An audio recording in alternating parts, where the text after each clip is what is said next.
Elliott scores the win in the Ally 400 at the Nashville Superspeedway. Nashville's exclusive home for NASCAR. 102.5 and 106.3. Gonna go 3 wide into turn number 1. The fastest car won the race. Checkered flag is in the air. The Game. A Cromwell Media Station.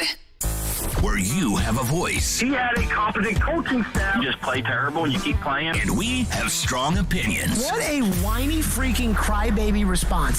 This is Stillman and Company with Jared Stillman on Nashville's best sports talk. 102.5 and 106.3 The Game and the Game Nashville app.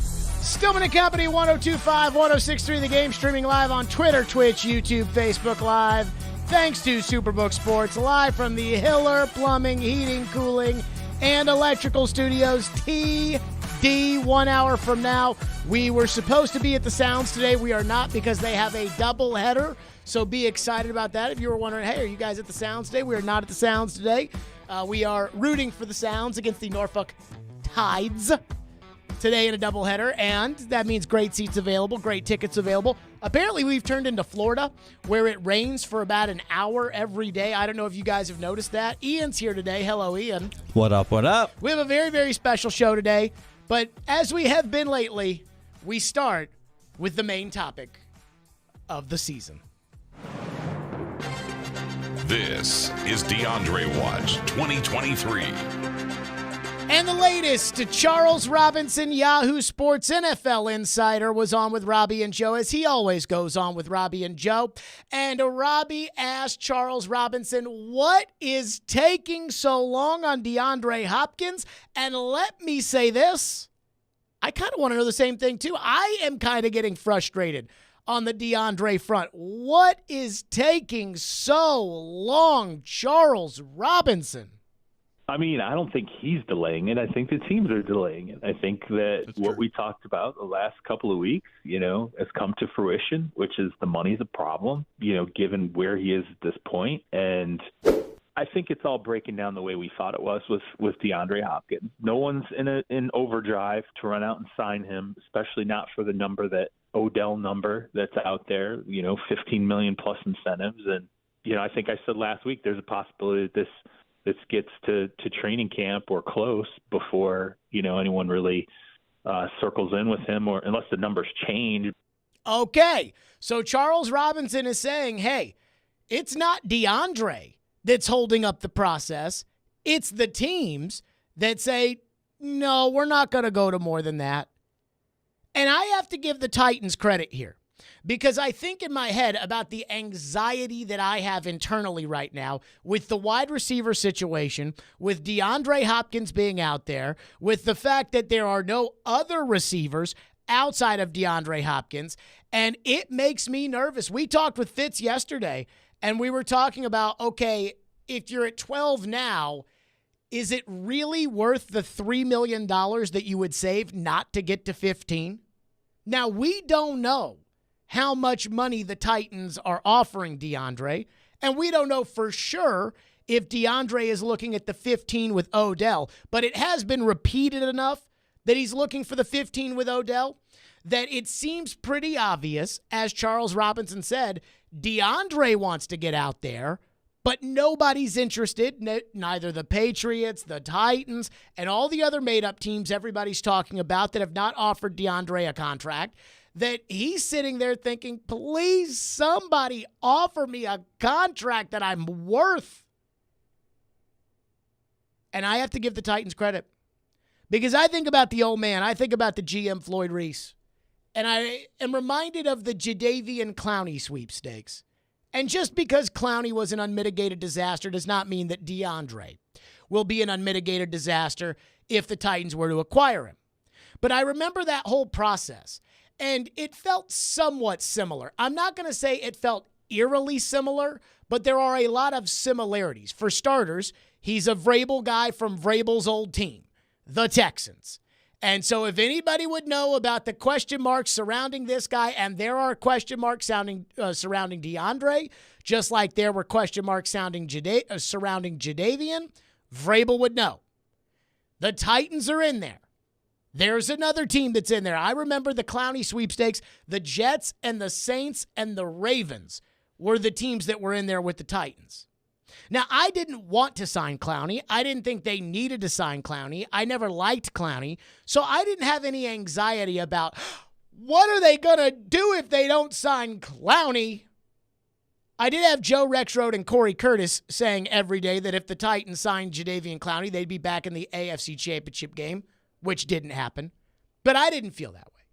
So my anxiety wasn't there at all. But again, in a similar situation, we kept talking about Clowney, is this enough? Is that enough? Is this team trying to get in? Is that team?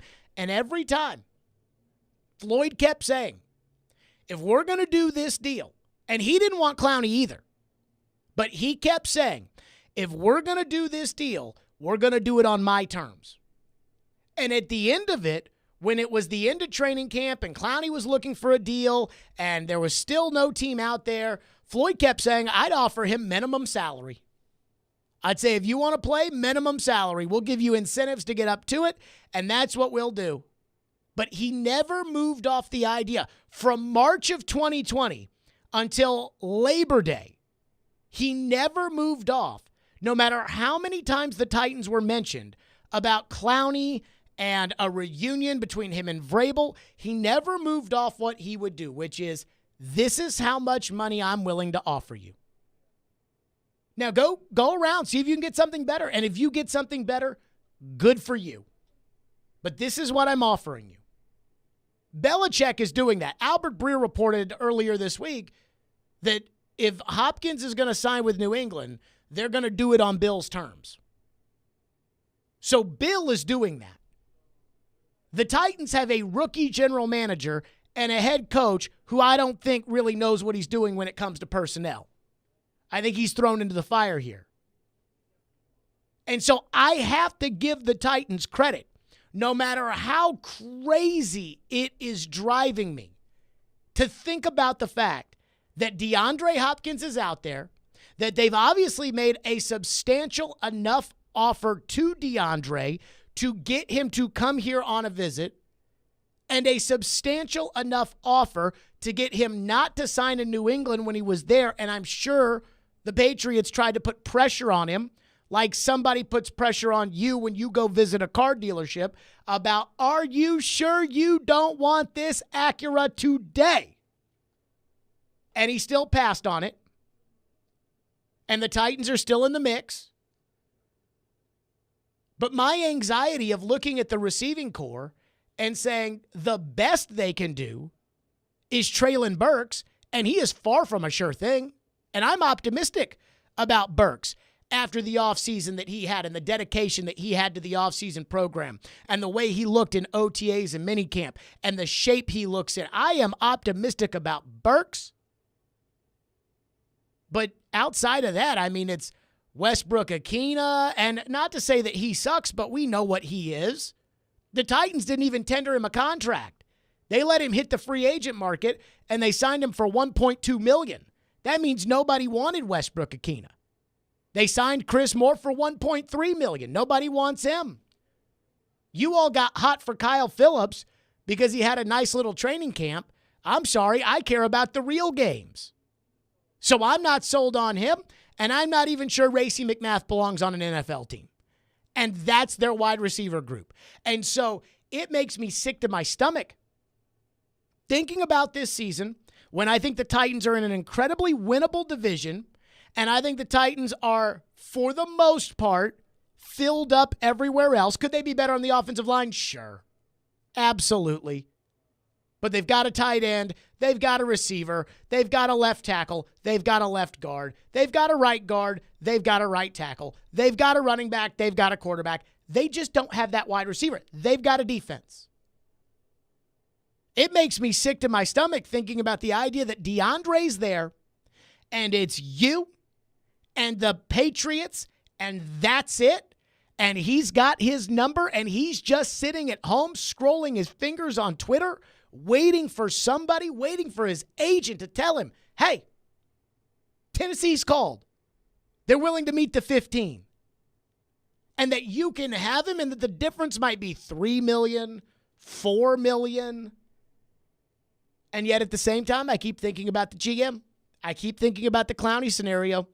where he kept saying, this is my deal. This is what I'm offering. This is my deal. If you like it, we'd love to have you. If you don't like it, then you can go somewhere else. And if you can find a better deal somewhere else, good for you. Now, it's easy to say that now. It's easy to say that to DeAndre's face when he's sitting across from you at the table and you're saying, hey, this is it. This is all we're offering. $11 million. This is it. This is all we've got to go off of. And we're not going to up the offer.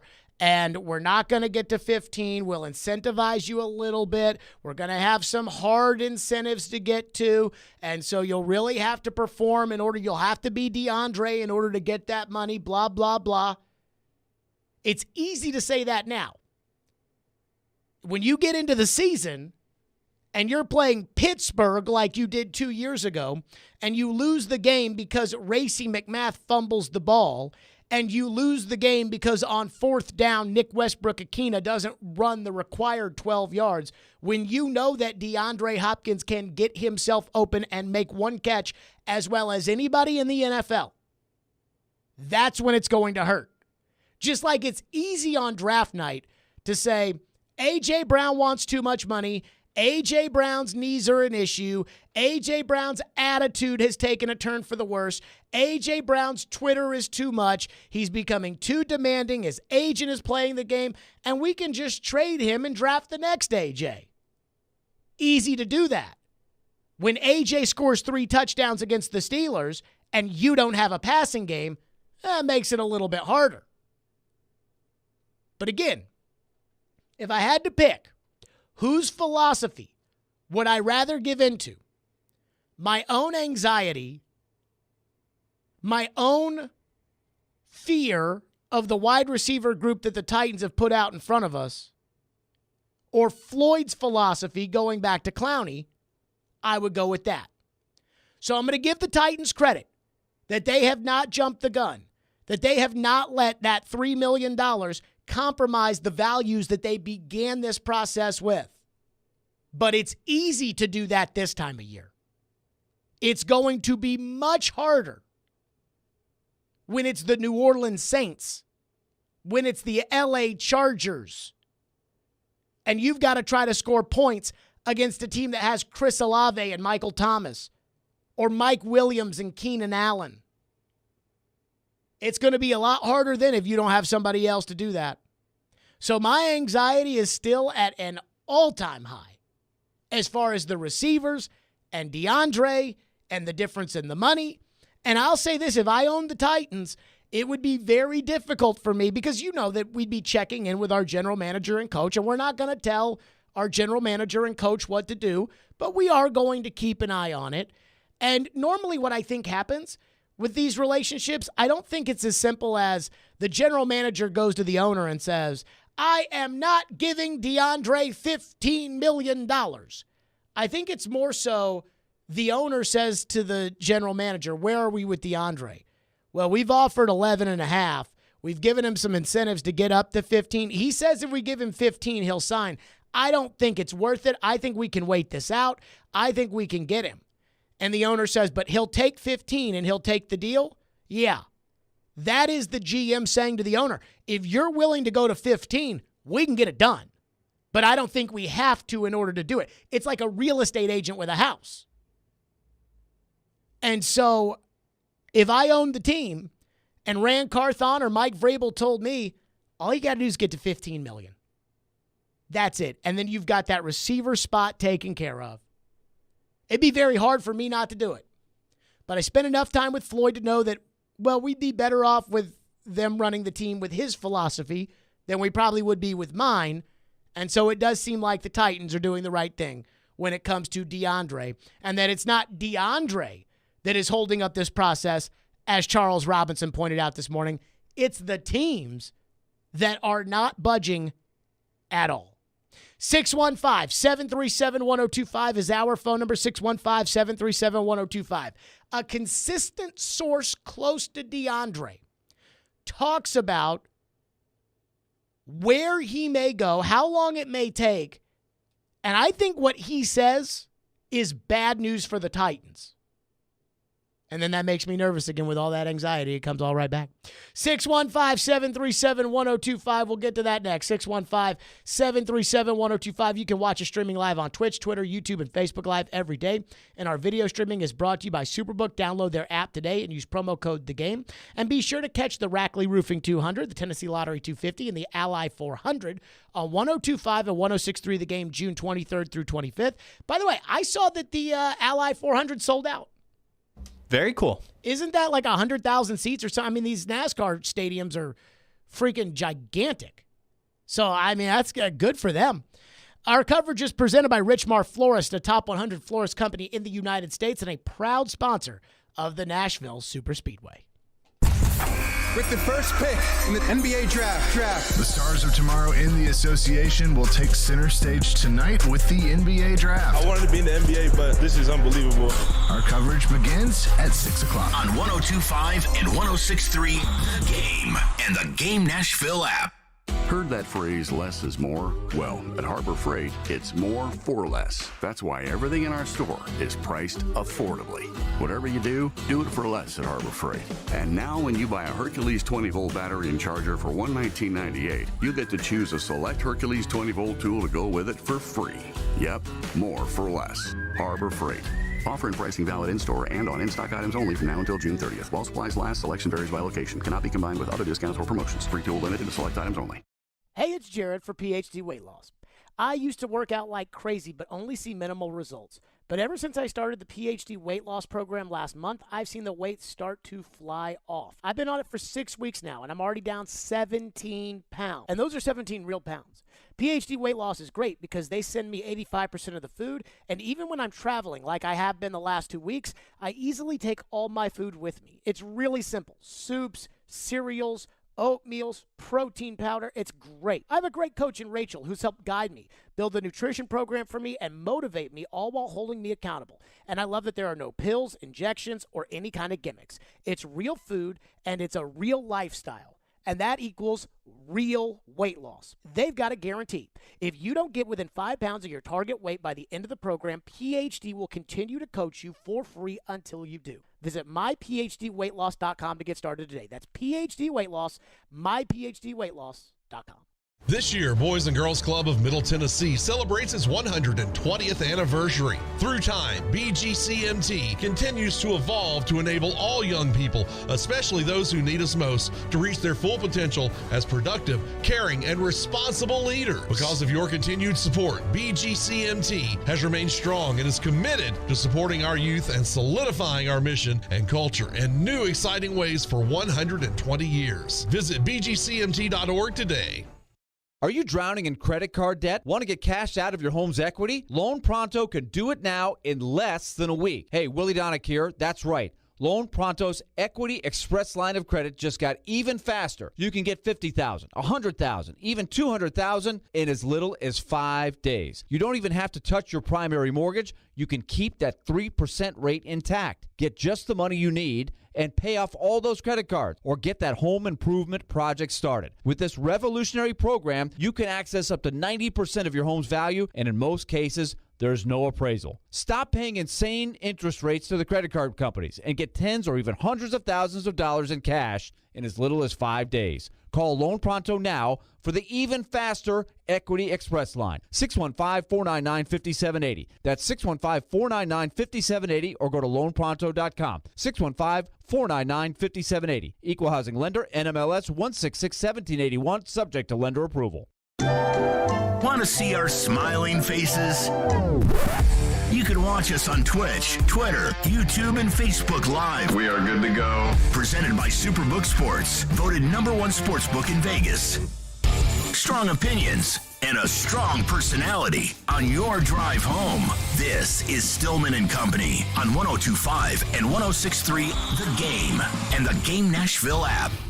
They let him out of the building. So you don't think he's going to Tennessee or New England? You think they're both out? That if they were going to land him, they would have done it by now. I think he can go anywhere but here now. What about Tennessee? No, you can go to Tennessee. Yeah. Why do you think they let him out of the building? But why do you think he could go to Tennessee but not New England? Oh, are you hearing something? Are you sensing something? I just think if he really wanted to play here, he would have signed here. Okay, that mutual affinity for each other that is supposedly out there. There you go. That was Scott Zolak, former Patriots quarterback, current Patriots radio analyst, Patriots radio host. And he was saying, I don't think he's going to New England. And we wondered, and you heard in there, are you hearing something? Is there something to that?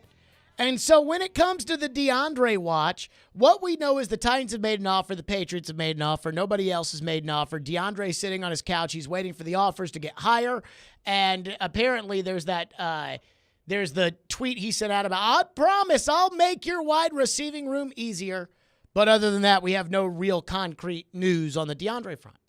But Pac-Man Jones is friends with DeAndre Hopkins. And Pac-Man Jones on the Pat McAfee show has let it be known kind of what DeAndre has been thinking as they have continued along the way. And this was earlier today on the Pat McAfee show, Pac-Man Jones talking about what's taking DeAndre Hopkins so long to sign. And there is one element to what Pac-Man says that as a Titan fan makes me very nervous. Do you think he is eager to make a decision at all in this, Pac-Man Jones, or do you think he's waiting it out? Well, I thought he would have made a decision. If he was going to hurry up and make a decision, he wouldn't have never left New England. But now it's no reason to rush and make a decision now. Nobody's there except the owners and the coaches. Everybody's on vacation right now. We might well wait. Okay, so I understand the idea of, hey, what's going to happen between now and training camp? I mean, there's not going to be anything other than a team saying we're out of the DeAndre sweepstakes. It's not like there's going to be a draft where the Titans can go out there and fix the fact that they don't have a second receiver outside of Treylon Burks. That's going to stay the same. The Patriots' issues that they feel like they have at wide receiver, which the Patriots' wide receivers are 1 trillion times better than the Titans. I mean, they've got Juju Smith-Schuster, who I'm not a huge fan of, but does have somewhat of a resume. They've got Devontae Parker, who's a $10 million receiver and has a resume. They've got Kendrick Bourne, who has a resume, and you've got nobody. I mean, you've got the hope of Burks. But their wide receiver situation is not going to change as far as the Patriots are concerned. So I understand exactly what Pac-Man's saying, but the thing that bothered me about what Pac-Man said is if DeAndre was going to hurry up and do this, he would have never left New England. And that makes me think. Again, Pac-Man is friends with DeAndre. That makes me think that the Patriots are ahead of the Titans. I can't, for the life of me, understand why the Patriots would be ahead of the Titans. I do not understand it.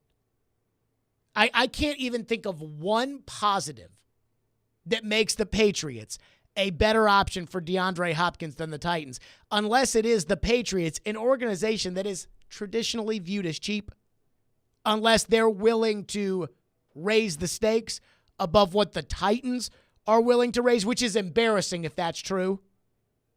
Other than that, I, for the life of me, cannot figure out why DeAndre would choose there over here.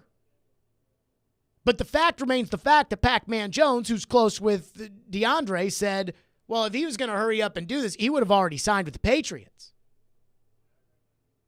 Now, TD will join us at 3 o'clock, and last week, even when he was on his visit to New England, TD said the Titans were confident that they were going to sign DeAndre Hopkins, and we'll see if that sentiment has changed when TD joins us at the top of the hour.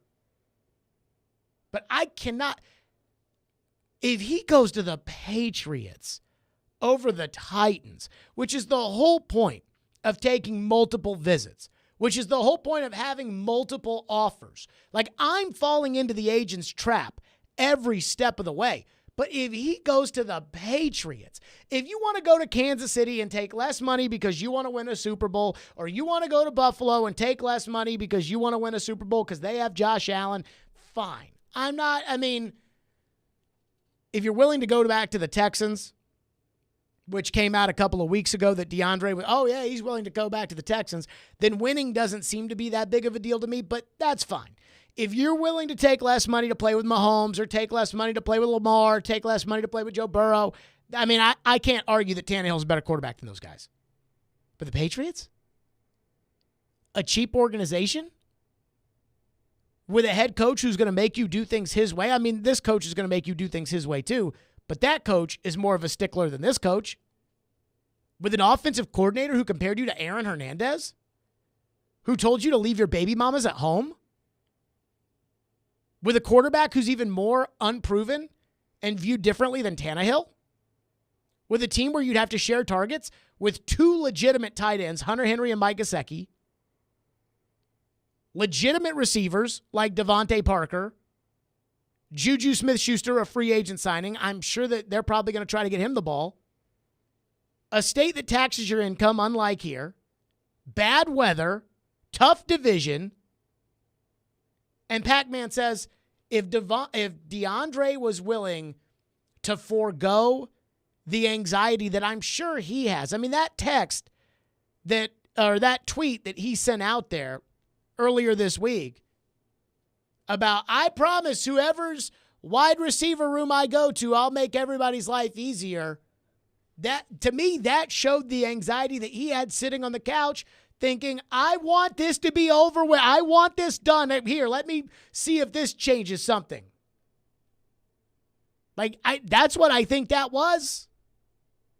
And so he's feeling it, but for Pac-Man to say, oh, well, he would have just picked New England, that tells me that when he took that visit to the Patriots, his buddy told him that the Patriots were ahead of the Titans.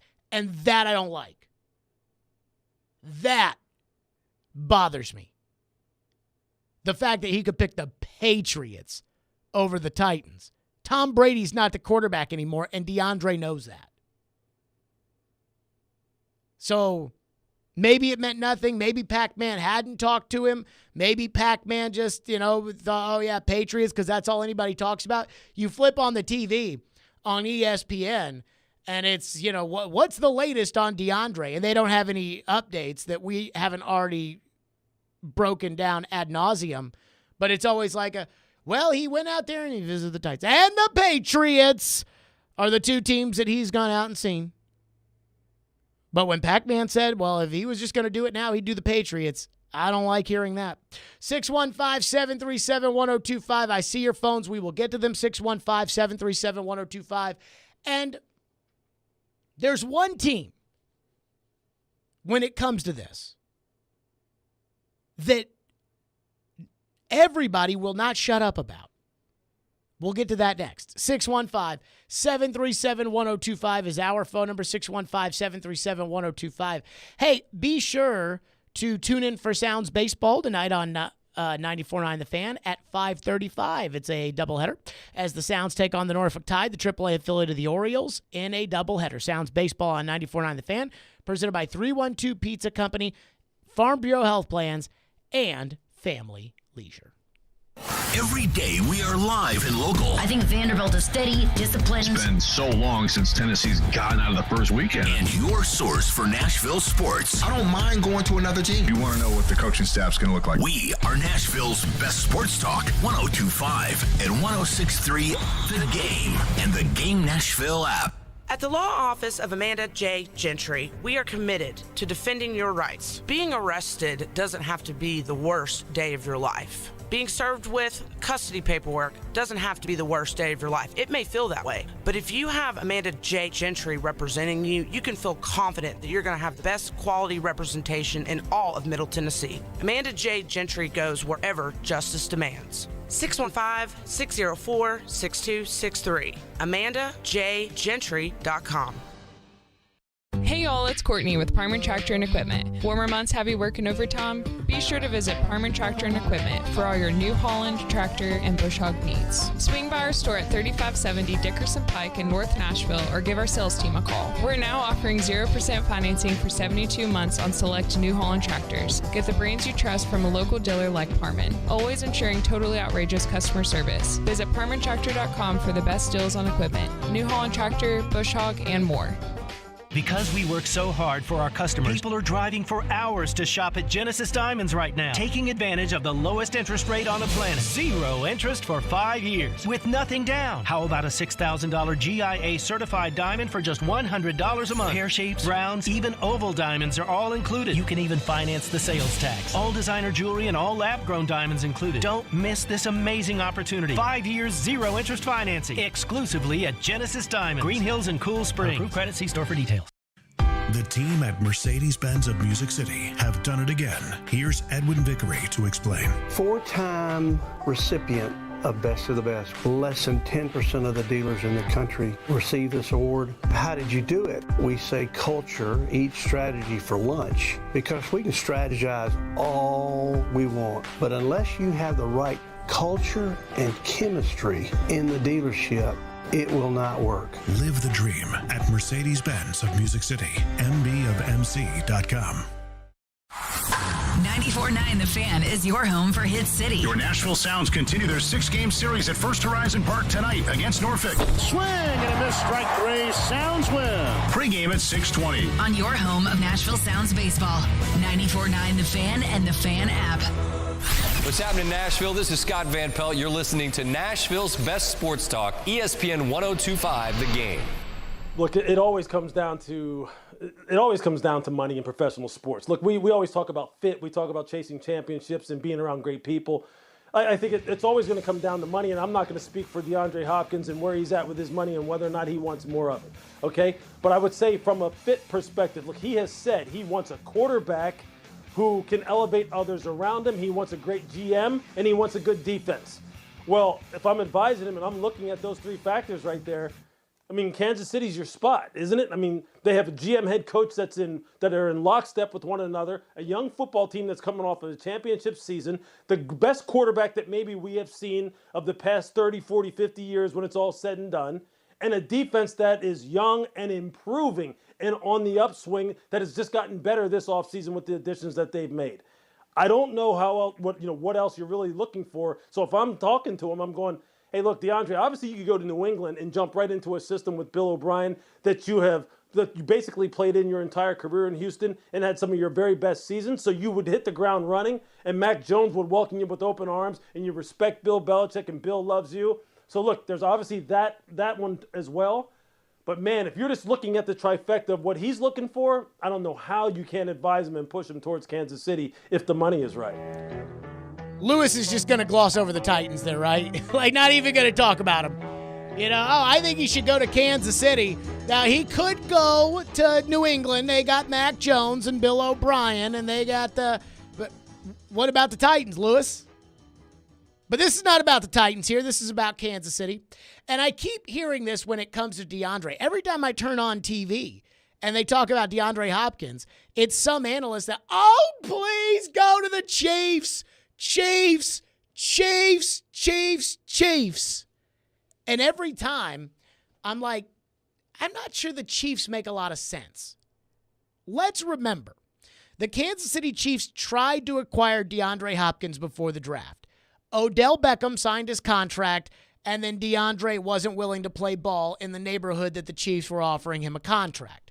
They ended up giving that money, reportedly, according to Albert Breer, to Donovan Smith, the left tackle. That was $3 million.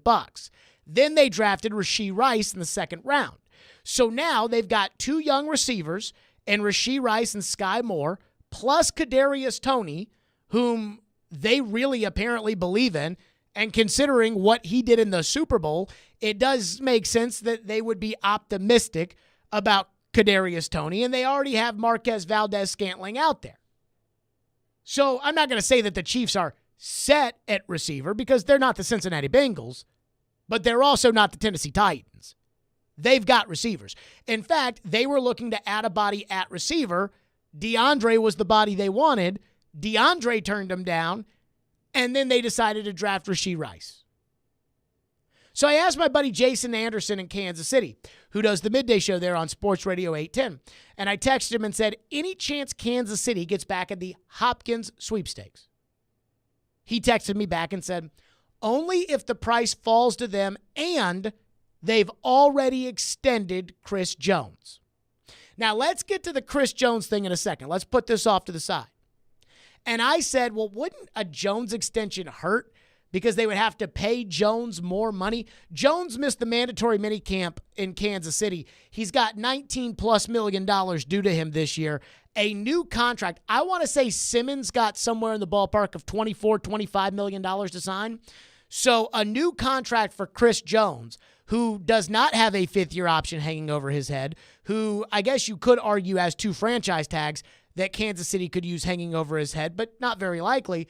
A deal for Chris Jones is going to be more expensive than a deal for Jeffrey Simmons, and you're going to have to pay Chris Jones somewhere in the ballpark of $30 million in real year one money. Not $30 million a year, but if you're going to pay Simmons, what did we come out to with Simmons? Isn't it like 19 point something per average when you add in the fifth-year option that Simmons will make this year?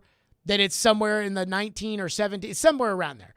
Jones is going to average about $23-24 million a year. So that's real money.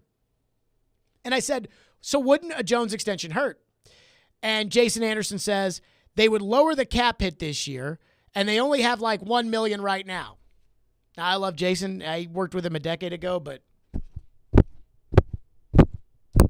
that's the sound of me hitting my head against the microphone when I hear somebody tell me about cap space.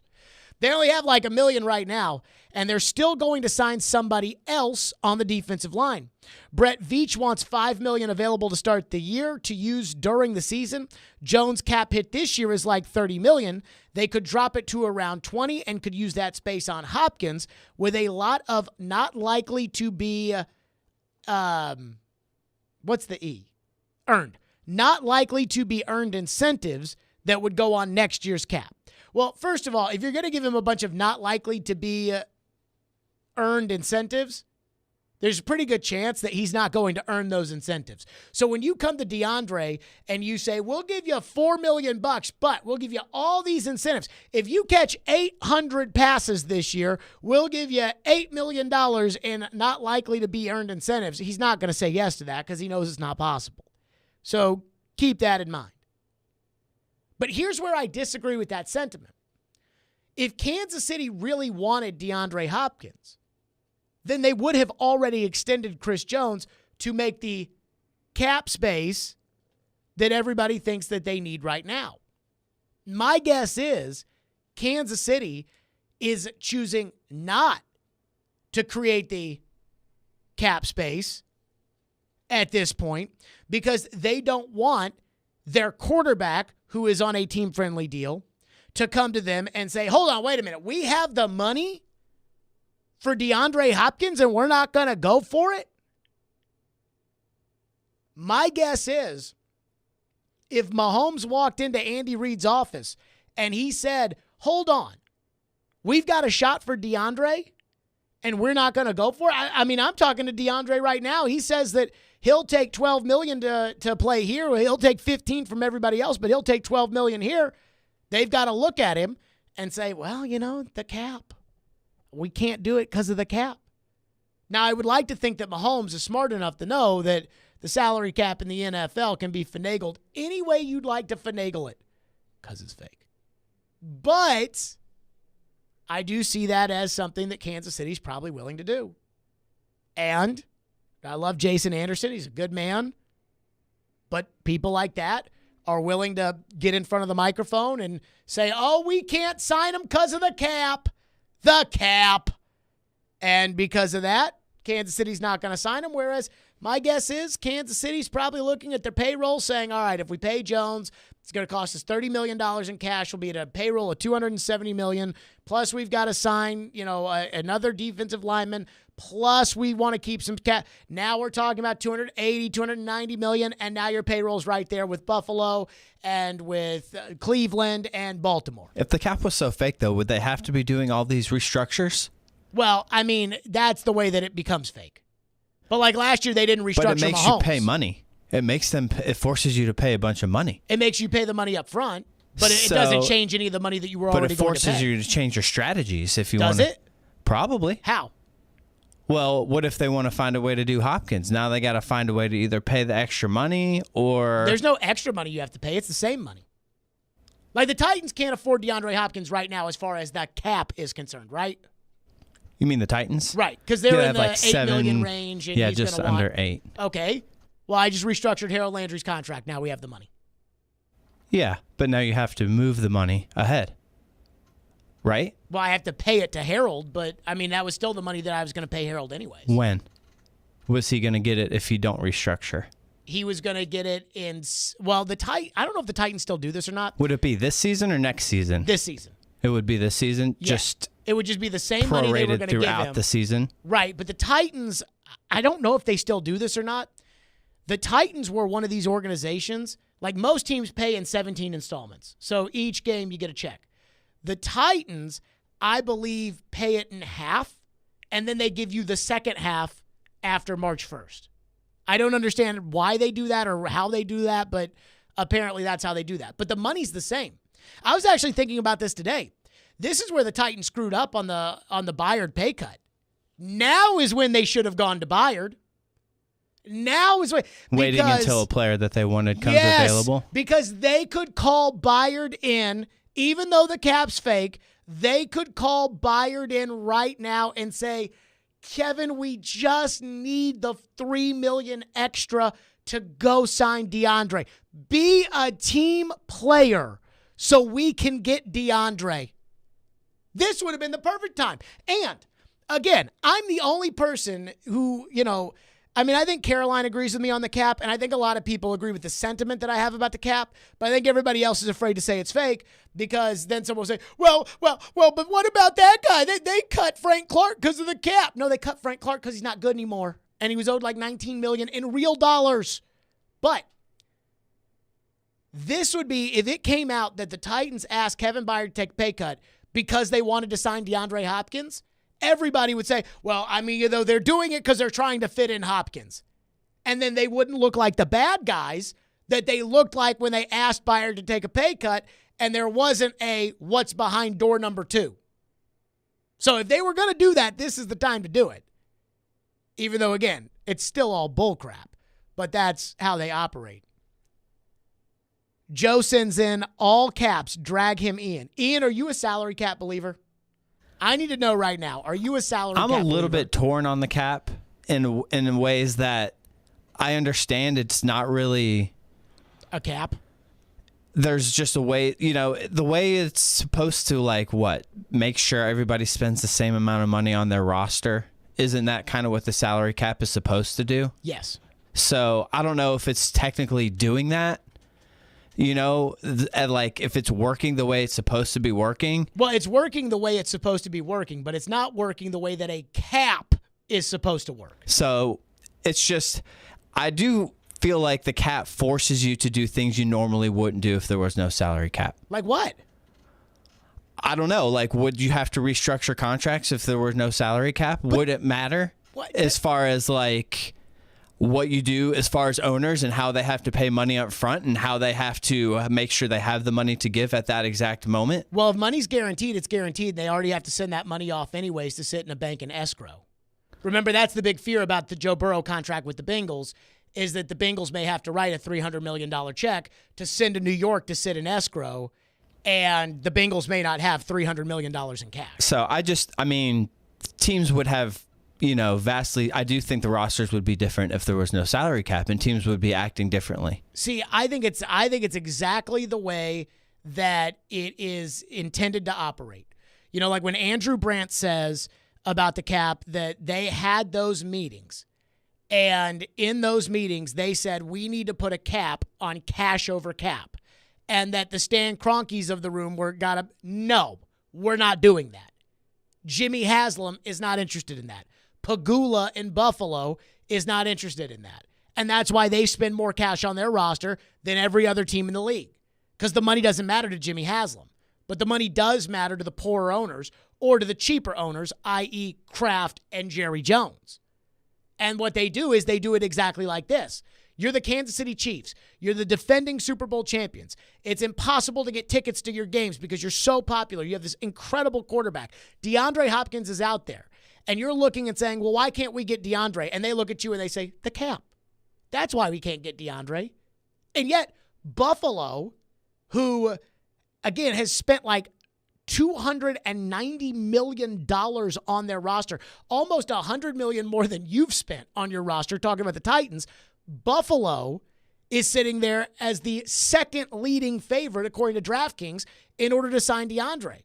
Like a real cap, if this were the Predators, for instance, if this were hockey, and we were talking about acquiring this kind of player, how much would we be talking about? Well, then they have to trade him to Arizona to get $8 extra million in cap space, and they got to attach a second-round pick in order to get them to take Johansson's contract. Yeah, there's no reworking and void year kind of things that you can do. Like, you have to, that's a cap. That's real. This is fake. Everybody can be a player for DeAndre. It doesn't matter how much money they spent or haven't spent. I'm so disappointed in Ian. I'm so disappointed. I'm not 100% the cap is totally fake. Okay, what percentage are you? Well, I don't know what you mean by fake.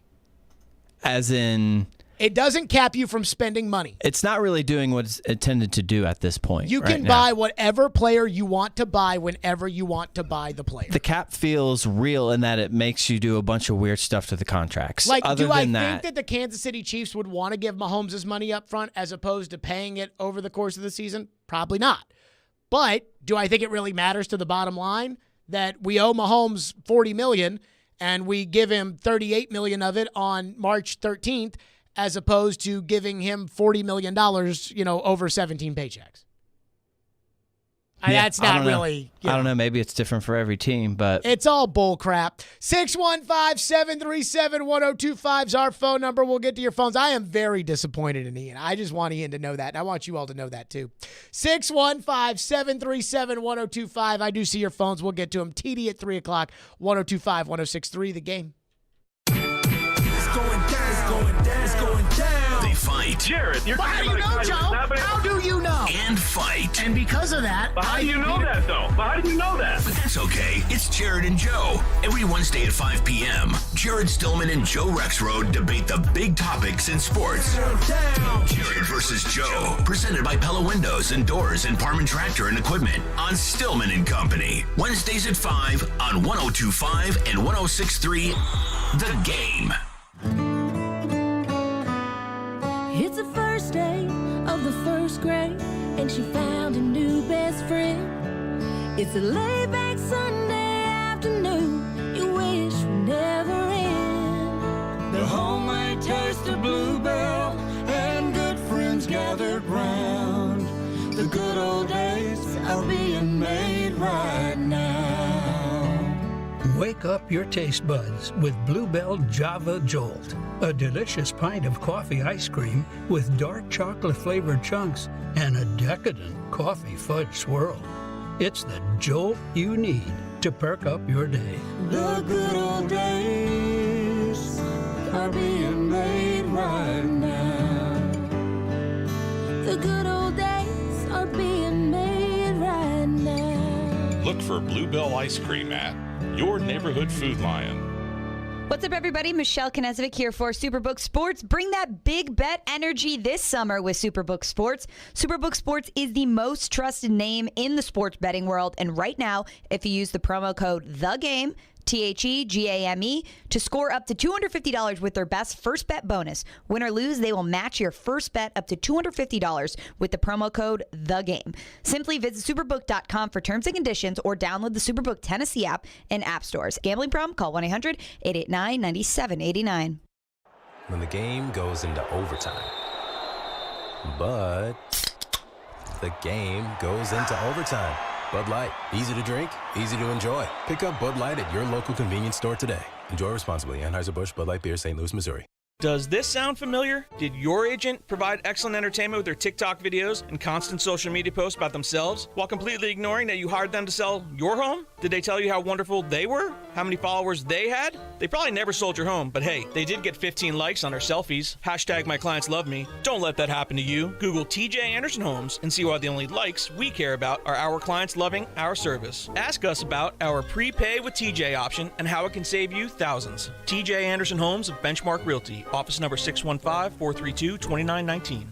In insightful discussion. When we talk about the person that these players are. 3 goals scored in the first 5 minutes. He wants to be the starter, day one. Mixed with spirited debate. Okay, but Professor Derek. They are Caroline, Willie, and D-Mace. With Caroline Fenton, Willie Donick, and former NFL wide receiver Derek Mason. We got the whole thing covered. We got it all covered. Here. Weekdays at 11 on 102.5 and 106.3 The Game and the Game Nashville app. You're listening to Stillman and Company on 102.5 and 106.3 The Game and the Game Nashville app. Diana Rossini reported today that there are 2 offers, one from the Titans and one from the Patriots, that DeAndre Hopkins is currently mulling over. The Patriots and Titans obviously had D-Hop in the building. The Tennessee Titans took him to a Tim McGraw concert. Yeah, that's pretty sweet. CMA Fest absolutely crushed it. He had a blast. He had his hat on. He was in the building, Sprinter van. I assume he hung out with Vrabel, who, what a hang. What a hang Mike Vrabel, Coach Vrabel has to be. And then he left that building, so he didn't get a deal done whenever he was there, and flew up to New England after Bill Belichick said, I'm not traveling. He's coming. I don't know. Well, I'm not going to tell you one thing, and then he comes another day, and then you say I misled you. I'm not a travel agent. There's other things. He's shut up. This is what Bill Belichick said. Yeah, that's right. Then all of a sudden, DeAndre Hopkins shows up at the New England Patriots organization, and it came out that him and Bill sat down and chatted one-on-one. Yeah, a little me time. Now, he left the building without getting a deal done, and it seemed like there was a lot more energy around him getting a deal done when he was in New England's building than when he was in the Titans building, and that's because Bill rarely does that. Now, D-Hop, sitting in Texas, Arizona, wherever he currently is residing. New York 2 days ago. New York a couple days ago, looking so cool all the time. And he's mulling over those offers. I wonder if there's other teams interested or just those 2. Rossini is plugged. So we are not saying that is false information. We're just wondering if there's any other teams, like maybe are the Jets talking or anybody else. That's what I just assumed, that when he became available, that like whether we heard them or not, that there would be 6 to 8 teams that would at least be up there that you could throw darts at. And now it does kind of seem like it's just either Titans or Patriots. We know that the Titans and Patriots have offers allegedly through Diana Rossini. Yes. Does he have any more? Who knows? There you go. That was Pat McAfee earlier today. Diana says he has offers from the Titans and the Patriots. By the way, no duh. Where does this Diana said that he has offers from the Titans and the Patriots. We've known that for 1 whole week. And now Diana says, what am I missing here? What do I have to do in order for people to say, well, Jared Stillman said that he's got offers from the Titans and the Patriots. Raw land. You made the Pat McAfee show. I did make the Pat McAfee show. That was a real report. Boy, people were so mad about that. And it blew up, man. Those were some good times on this program. I did promise your phones. I did want to touch on this Malik Willis article TD wrote, but we'll just do that with TD. 615-737-1025 is the phone number. Phone lines are driven by WilsonCountyHyundai.com.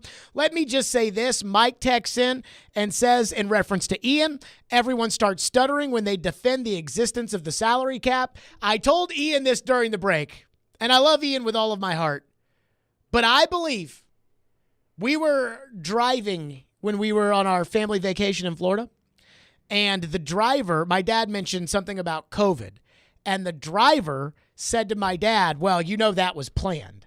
And I just put my head in my hand, and I thought, oh, no. And that's how I felt when Ian says that he believes in the salary cap. I expect this out of other people, but for you or Caroline to defend the cap's existence would break my heart. Now, I know I don't have to worry about it with Caroline, but now I'm disappointed in Ian, but we'll move that to the side.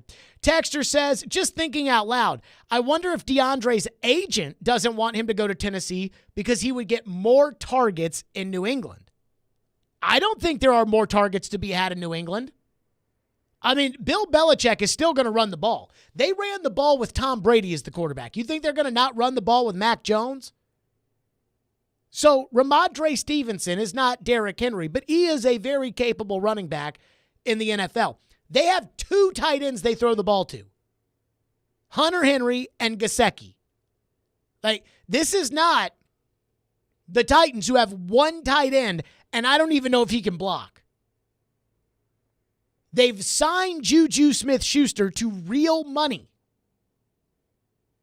All the Titans have is Okonkwo, who is probably going to get targeted way more this season, and he might explode. I'll give you that. And Burks, who played in like 8 games last year. But Kyle Phillips is not taking anything off the plate of DeAndre Hopkins. Neither is Racey McMath. Neither is Nick Westbrook-Akina. So I think that the target share would be significantly less in New England than it would be in Tennessee. I mean, I think that if he goes to New England, he would still be their number one receiver, but Juju's still getting the ball. Henry's still getting the ball. Gesicki's still getting the ball. Here, one guy's getting the ball, Derrick Henry. Other than that, I don't know how many times Burks will get the ball. And I think Burks and Okonkwo, and this is where DeAndre fits in perfectly with this team, I think Burks and Okonkwo are more the 5 catches for 89-yard type players. Whereas I see DeAndre as the 9 catches for 67 yards. Where the volume goes to Hopkins, but the big plays, the taking the top off the defense, the explosive touchdowns, go to Burks and Okonkwo. Texture says the cap is definitely not fake, but it's very malleable. I mean, it's just not a cap. Just because you can mold it doesn't mean it's fake. I think the debate is more on semantics of the words fake and the word cap. Let me tell you something. If the Cleveland Browns can spend $100 million more than you do, and they never have to pay for that, every single year they will restructure Deshaun Watson's contract. I wonder what the cap hit for Deshaun Watson is next year. I'm gonna look that up right now. I bet the cap hit for him next year is like $100 million. And next year, I bet it will not be, when we get to this time, it will not be $100 million. Here you go. Deshaun Watson's cap hit this season. And again, he's going to make $45 million in cash. Deshaun's cap hit is $19 million. His cap hit next year is $63.9 million. Cleveland will still buy players next year because it doesn't matter. And that's my favorite part about this. But that makes him locked into Watson, doesn't it? Regardless. Well, I mean, it's a fully guaranteed contract. Well, either way, I guess with the fully guaranteed, it doesn't matter. But what it does for your dead cap, even if you want to pay the money. I mean, if you cut him with a fully guaranteed contract, the dead cap you have to pay the same. Yeah. Well, so none of it matters until they get to like void years and everything else. Once you get to the void years. This is like, I think Caroline said it best when she said, you know, everybody talks about kicking the can down the road, but if you can always kick the can down the road and the road continues on for forever, then does it ever, I mean, can you ever stop kicking the can? And that's the crux of it. I mean, how many years have we been told the Saints are kicking the can down the road? I mean, they're not going to be able to do this for forever. I do wonder if they'll ever change that back in the next CBA. No, I don't think they will. You don't think they'll be able to change the cat's out of the bag? I think that there are too many owners like Pagula and Haslam and those guys, that Kroenke, that want to spend the money, that even the poor owners like Cincinnati, and if the Patriots end up offering more money to DeAndre Hopkins than you do, I may have to put you in the category of poor owners because, I mean, I don't know how you could offer less money than New England. But, like, those kind of things, I mean, those are real. You know, I could see those kind of teams banding together saying, no, we want a restriction on cash spent. But it's like Andrew Brandt said, he sat in those league meetings where he said we need to put a cap on cash over cap, and that the owners are like, no. And I will give them credit because this has been perpetuated. This, trying to think of the right word for it, lie has been perpetuated by the media for years and years and years. And I'll tell you, I used to believe it. When the Titans signed Clowney to $12.5 million and the next year they had to let Jonnu Smith walk, I said, you know, that rollover cap money, if they had not signed Clowney, they could have signed Jonnu Smith. But I was wrong. I know better now. 615-737-1025. TD joins us for the TD Power Hour. Are the Titans still confident in DeAndre Hopkins? What does TD have for us? We'll do that next. Stillman & Company, 102.5, 106.3 The Game. The NFL offseason is in full swing, but you'll never miss any of the big news.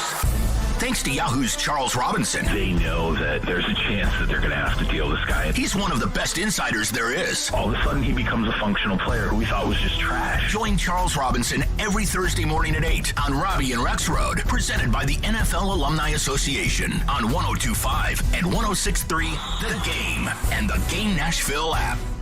ElectronicExpress.com. We make it happen. The FedEx St. Jude Championship returns to TPC Southwind, August 9th through the 13th. Don't miss your chance to witness the top 70 players from the PGA Tour season battle it out in the first event of the FedEx Cup playoffs. Only 50 players will make it through Memphis. Don't miss your chance to watch the drama unfold. Daily grounds and upgraded ticket options are on sale now at FedExChampionship.com.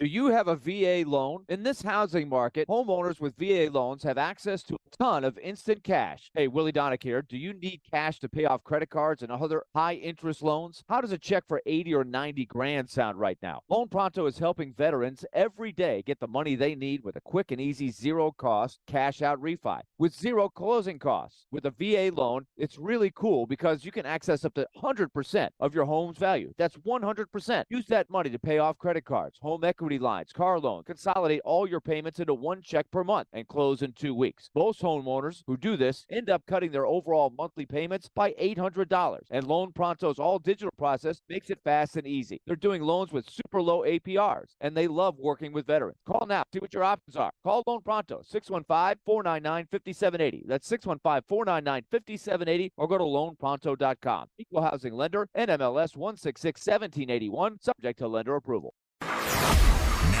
Your Game Center update. This is Nick Keyser. Free agent wide receiver DeAndre Hopkins has still yet to sign with an NFL organization. Yahoo Sports' Charles Robinson joined Robbie and Rexford this morning and shared his thoughts on the process that the wide receiver's going through. I mean, I don't think he's delaying it. I think the teams are delaying it. I think that what we talked about the last couple of weeks, has come to fruition, which is the money's a problem. Given where he is at this point. And the LSU Tigers have been hanging in the College World Series over in Omaha after a 5-2 win last night over Wake Forest. They'll be back in action tonight at 6 p.m. on ESPN2. And according to Adrian Wojnarowski, a deal took place late last night in the NBA. The Celtics, Wizards, and Grizzlies agreed to a 3-team trade that sends Kristaps Porzingis to the Celtics, Marcus Smart to Memphis, and Tyus Jones to the Wizards. You're listening to 102.5 and 106.3 The Game. For more, follow us on Twitter at 1025 The Game or visit thegamenashville.com. Live from the Hiller Plumbing, Heating, Cooling, and Electrical Studios. WPRT FM Pegram, WPUC HD2 Laverne. Broadcasting on Alexa. I appreciate that. And other smart speakers. 1025 and 106.3. And a score! You can run different offenses. The doors on the board. Off the field, on the field. The Game. A Cromwell Media Station. Where you have a voice. He had a competent coaching staff. You just play terrible and you keep playing. And we have strong opinions. What a whiny freaking crybaby response. This is Stillman and Company with Jared Stillman on Nashville's best sports talk, 102.5 and 106.3 The Game and the Game Nashville app. Stillman and Company, 102.5, 106.3 The Game, streaming live on Twitter, Twitch, YouTube, and Facebook Live. Thanks to Superbook Sports, live from the Hiller Plumbing, Heating, Cooling, and Electrical Studios. TD is with us. Teron Davenport, ESPN.com Titans reporter. TD, always good to chat with you. How are you today? Hey, I'm doing really well, man. How are you? Outstanding. TD, let's get right to it. Last week, you told us the Titans were confident that they were going to sign DeAndre Hopkins. That was while he was on his visit to New England. He did not sign in New England, and there has been no real news since then. What are we hearing? What are we feeling when it comes to DeAndre Hopkins and the Titans? Well, apparently, according to Diana Rossini, he's mulling the offers between the Titans and the Patriots. That's the last that I've heard. Both deals apparently are said to be one-year deals, but I don't know any further details in regards to that as far as the terms and everything, but that's the latest that I've heard. Last week you said the Titans were confident. Do you think they're still confident? I don't see why they wouldn't be. I mean, really what it comes down to is just allowing him to make the decision and standing on how well of a visit that they had. And like I said, they believe that they had a really good visit with him. And you look at, some of the things that he posted on social media, talking about Nashville is lit. And for all the other reasons we talked about last week, I think they should still be confident. Okay, let's say that the report is that he wants the $15 million Odell Beckham contract, which I believe is $15 million with the ability to get to $18 million. How far off do you think these offers are from the Odell Beckham contract that he is reportedly looking for? Yeah.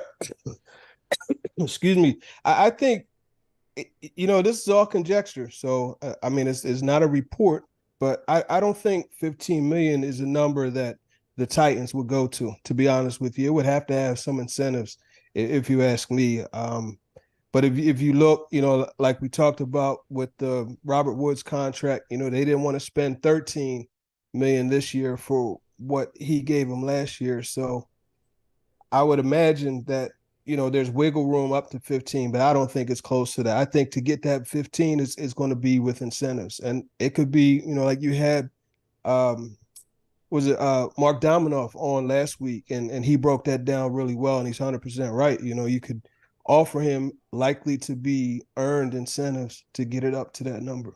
Do you think that it's worth, let's say the Titans are offering $12.5 million. I have no idea what they're offering.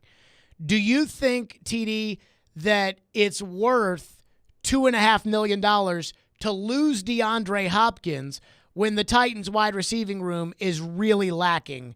And, I'm a little torn on this because there's a part of me that says, okay, you make your offer and you say, this is it, and you don't get played and you don't get drug into it and you don't get, but then at the same time, it's like, if you're $2.5 million away from signing DeAndre Hopkins, is it worth the $2.5 million that you don't want to sign with what you won't have if he signs somewhere else?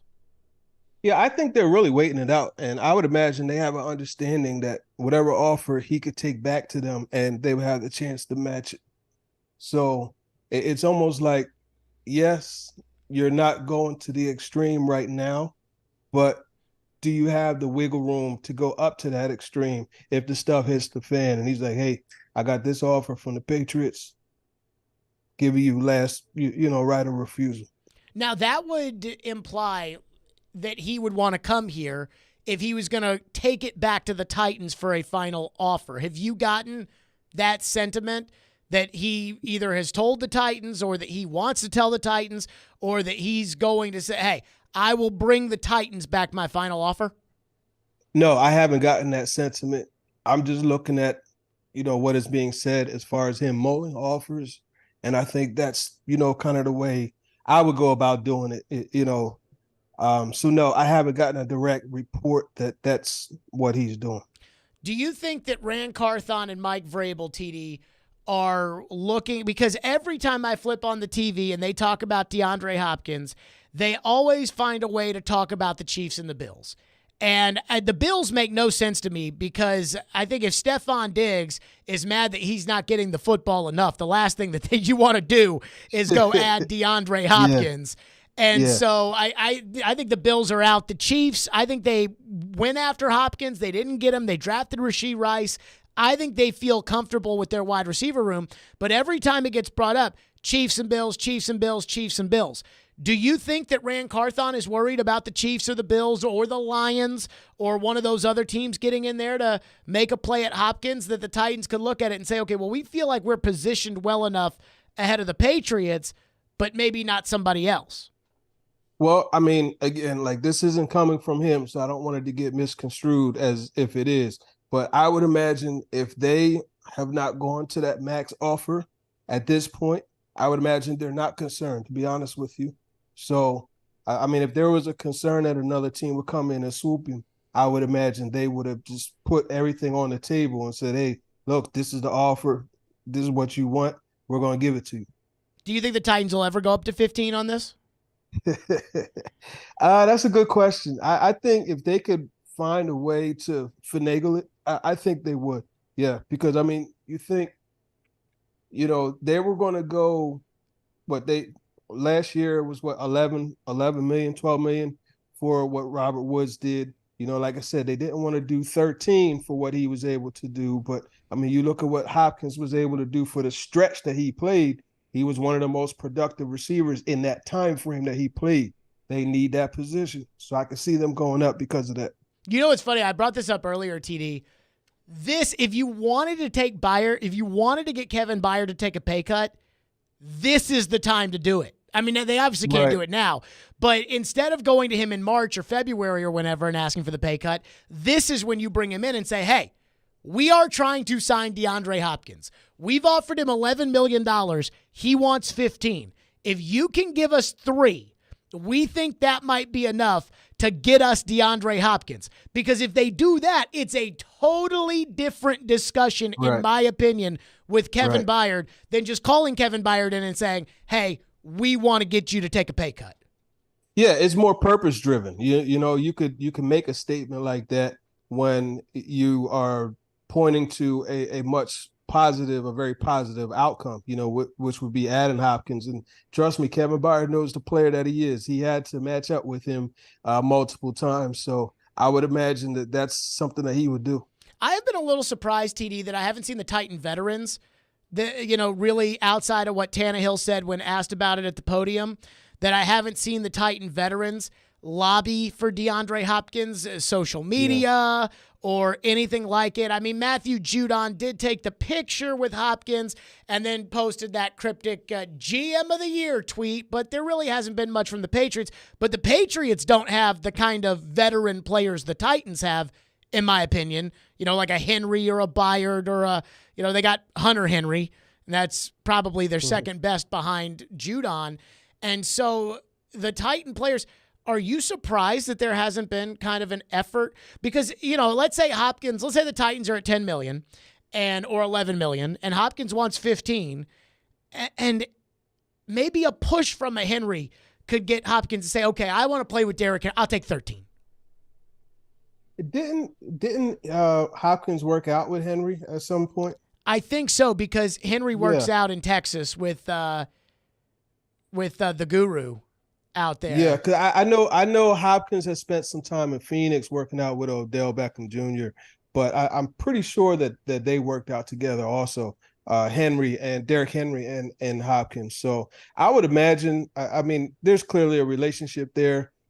Not everything is conducted in social media, thank goodness. So I would imagine that there has been some recruiting. You heard Jeffrey Simmons say that he, sent him a direct message and talked to him. And multiple players did meet him when he came here for the visit. So I don't know that there isn't a recruiting pitch, so to speak, going on. You are right, though. It's not on social media. But, again, not everything has to be conducted on there. Mm-hmm. Do we know what the vacation schedule, TD, is for the Titan coaches and executives over the next couple of weeks? Because I would imagine that if they go on vacation for 2 weeks, that we probably wouldn't have a DeAndre resolution for those 2 weeks. Obviously, business can still get done, whether it's via phone or Zoom or whatever it may be. But I do wonder how that plays a role into it. Yeah, I know they have another week of rookie not mini camp, but like rookie orientation, off-season activities. Yeah, orientation. I know they have another week of that. Then they'll be able to get away. They'll have some time there. And Mike Vrabel was very big about making sure that the guys, spend time with their family and take advantage of that downtime. So that's when I would imagine next week, that's when that will kick in. Do you think that training camp is a deadline here for Hopkins? I will say this. If he's going to be a Titan, I want him here for training camp. Oh, yeah, absolutely. I think training camp is essential for him to be there because, he needs to get that timing down with Tannehill and all of those things. And that's something that could happen at camp. So I agree. He should be there by training camp, but I don't know that they would set a deadline. I think, they've shown in the past that they're willing to add a guy a little bit later, whether it's a Clowney or even you look at Vic Beasley, he reported later, and we know those things didn't work out, but still those show examples of them being willing to, wait. At least Mike Vrabel, because obviously Rand Carthon wasn't here at that time. TD's with us, 615-737-1025. Get your questions in for TD, where we'll hit them at the bottom of the hour. Now, the one thing that I am going to have a hard time coming to grips with, if the Titans don't get DeAndre Hopkins, then what? We'll go over that with TD next. Stillman and Company, 102.5, 106.3 The Game. Hiller Plumbing, Heating, Cooling, and Electrical. Those are my guys. I told you, Hiller's been taking care of my home for years, and I'm so thankful for them. They do a fantastic job, and they make my life a lot easier. And their heat wave heroes are here to keep you from getting burned this summer. If you know your home needs an air conditioning replacement, do not wait until it breaks down, because you do not want to be sweating in your home. This month, get a free UV light, a free electronic air cleaner when you buy select new HVAC systems. Or get a whole home water filtration for just $59 a month. Or get a new whole home generator for just $139 a month. Call Hiller's Heatwave Heroes to save the day. Visit happyhiller.com to book. Hiller's work is backed by the Happy You'll Be Your Services Free guarantee, and Hiller offers real-time online booking, so you can select the appointment time that works for you and get an instant confirmation. That's Hiller Plumbing, Heating, Cooling, and Electrical, proud supporters of the Preds, the Vols, and Vandy. Hiller, call the Happy Face Truck today. With the first pick in the NBA draft. The stars of tomorrow in the association will take center stage tonight with the NBA draft. I wanted to be in the NBA, but this is unbelievable. Our coverage begins at 6 o'clock on 102.5 and 106.3 The Game and the Game Nashville app. The Electronic Express 4th of July sale is here. Celebrate with up to 40% off in every department. Don't miss an LG 75-inch 4K TV for only $699 or an Amana laundry pair for just $399 each. Get huge savings on computers, appliances, 4K TVs, smart home, furniture and mattresses, and more. Get an Asus laptop for only $599 or a Napoleon Freestyle grill for $549. Get up to 3 years free financing throughout the entire store. Electronic Express. We make it happen. Upgrade our diamond ring this summer with no money down and 0 interest for 5 years. Don't miss this killer offer from Genesis Diamonds. 5 years, 0 interest financing. Not just on engagement rings, earrings, bracelets, bands, colored gemstone jewelry, pre-owned Rolex watches. Buy now, pay nothing down, and spread your payments over 5 years with 0 interest. So that $5,000 gift comes out to just $85 a month. And that luxury pre-owned Rolex Submariner, Datejust, or Explorer starts at only $150 a month. Now through July 1st at Genesis Diamonds. Green Hills and Cool Springs. On approved credit, see store for details. Richmar Florist is family owned and operated since 1955 and one of the top 100 florist companies in the country, providing their customers with quality flowers sourced from around the world and handcrafted floral arrangements. Richmar Florist is a proud sponsor of NASCAR and the Nashville Superspeedway, proudly serving the stars of NASCAR, IndyCar, and Hollywood, such as Elton John, Ozzy Osbourne, Alexander Rossi, Dale Earnhardt Jr., and many more. Learn more at richmarflorist.com. Richmar Florist, Pennsylvania-based, Tennessee strong. If you're hiring, it can feel like you're trying to find a needle in a haystack. You can hope the right person comes along, or you can just use ZipRecruiter. And now you can try it for free at ZipRecruiter.com/radio. In fact, ZipRecruiter has helped a lot of business owners find their needle in a haystack, like Marco, president of operations at Telly Tires and Auto Centers. Because Telly Tires has grown a lot in the last few years, Marco needed to hire everyone from a receptionist to a store manager to a head mechanic. ZipRecruiter helps me find all the right people, even the most difficult jobs to fill. ZipRecruiter helps me keep my business running. Take it from Marco and millions of other businesses who've used ZipRecruiter. ZipRecruiter can help you find the needle in the haystack. See why 4 out of 5 employers who post a job on ZipRecruiter get a quality candidate within the first day. And right now, you can try ZipRecruiter for free. That's right, free at ZipRecruiter.com/radio. That's ZipRecruiter.com/RADIO. ZipRecruiter.com/radio. ZipRecruiter, the smartest way to hire. Anyone want to tell me what happened? Did you miss any of today's show? It's okay. It's fine. Don't worry. Subscribe to the Stillman and Company podcast on Apple, Spotify, and other podcast platforms, or by going to thegamenashville.com. All right, I'll give it a shot. Strong opinions and a strong personality on your drive home. This is Stillman and Company on 102.5 and 106.3 The Game and the Game Nashville app. Do you have enough at receiver right now? Yeah. Do you feel comfortable that you have enough at receiver? Because I've seen these guys play. I've seen these guys make plays in big games. You want to talk about Nick Westbrook, you can go watch the Washington Redskins or the Commanders film, last year when he went up and made a huge play for us. You want to talk about Kyle Phillips. You can go and watch the New York Giants film when he caught a play or a blow route at the end of the 2-minute drive to put us in position to win the game. You want to talk about Traylon Burks, you can go ahead and watch the Cincinnati Bengals game when he went up over the top on that deep ball. I mean, there's examples. You can turn on the Cowboys game and go watch Racy.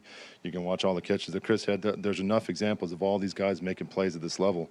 It's just our job to make sure that we can get them to do it consistently. Tim Kelly, offensive coordinator, talking about the receivers on the Titans. And TD, we have spent the last 25 days talking about the Titans and DeAndre Hopkins.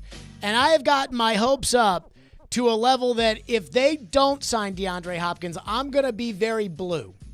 I say this because if they don't sign DeAndre Hopkins, is this what it's going to be this season? Traylon Burks and Westbrook Akina and Kyle Phillips and that one catch Racey McMath had against the Cowboys that we're hanging on to, and Chris, like, is that it? Or is there still like an ace in the hole or a trick up the sleeve that the Titans can figure out at wide receiver?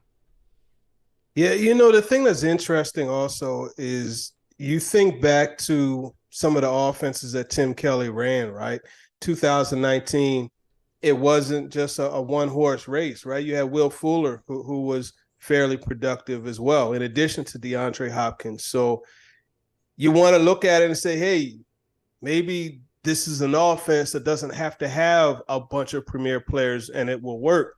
But then you look at the history and it says a little differently. I think really what it comes down to is Chigakonkwo, Traylon Burks, those guys have to have big-time years. And Kyle Phillips, I think when you look at him, he's a guy that is just kind of floating under the radar.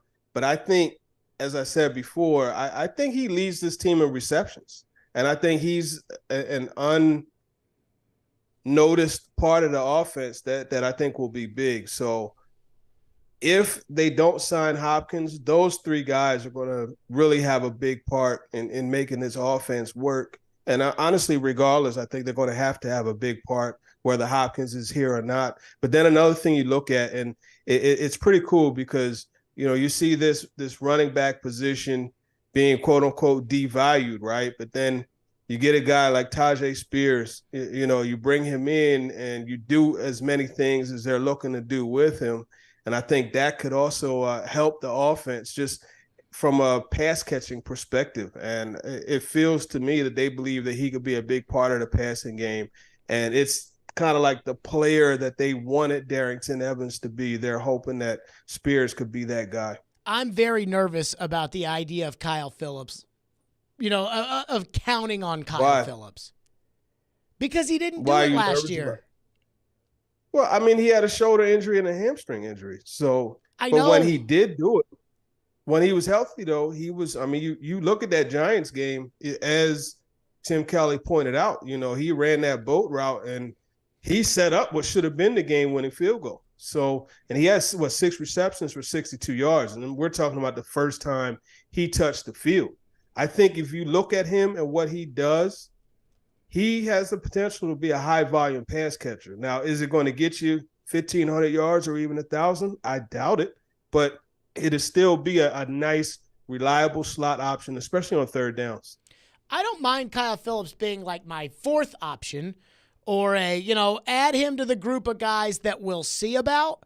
But when it comes to relying on, that's where I'm like, and I know he was hurt last year, but I'm worried about Burks, who was hurt last year, and I think he'll be okay. But some guys never shake the injury label. What I look at is what they did last year, where there was kind of a lot of the same thing, and they went into it with a bunch of kind of hoping.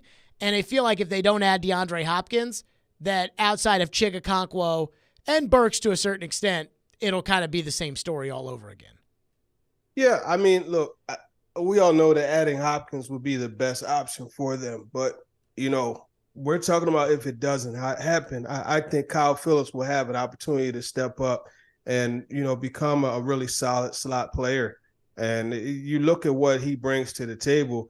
He's consistently open. He creates separation. And, yeah, he had the injury, but let's look at the injury. It had nothing to do with his size or anything like that. He fell on the shoulder as he was being tackled, by Darnay Holmes when he made that catch. So, I mean, these things are going to happen. I don't think that's anything to say that he's injury prone.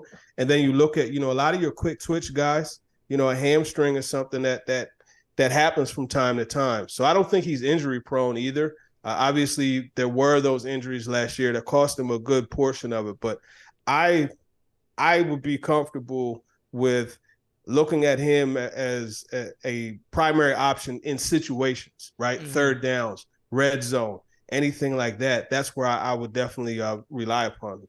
The other thing, too, I was thinking about is if they get Hopkins, and I know we're talking about if they don't get Hopkins, but if they get Hopkins, I actually do feel good about the receivers after Burks and Hopkins because, like, for my number 3 guy, and I don't, I'm not talking slot or outside. I'm just talking about my third, option at receiver.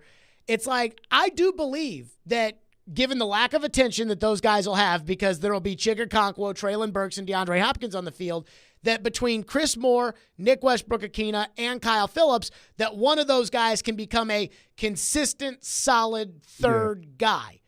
And that's where I look at this and I'm like, okay, well, even if they don't get DeAndre, then do they still need to get somebody else to be a second guy so that those guys can kind of fit more into that third guy role?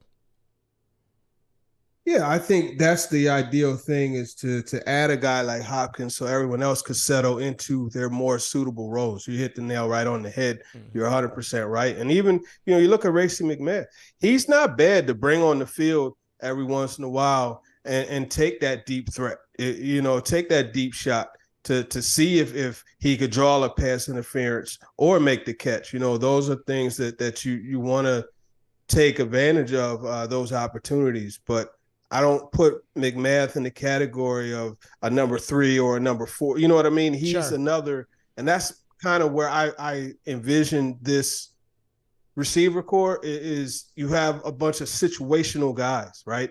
Your deep threat in McMath, your consistent short to mid yards, threat, quick, short area quickness in Kyle Phillips. And then you got your Treylon Burks, who you could do pretty much whatever with, and then Chris Moore opposite him. So those are kind of the categories like these guys fall into. But I think, as you mentioned, you put Hopkins in there and everything else just looks a lot better. So I'm addicted to the DeAndre Hopkins talk and the DeAndre Hopkins news, but I do wonder, do you think Colton Dowell is as addicted? Because we never talk about him when we talk about these wide receivers, but I do think that anytime a guy gets picked in the 7th round, I think we can all agree that that is not a guaranteed roster spot. I mean, that the 7th round guy has to earn that spot.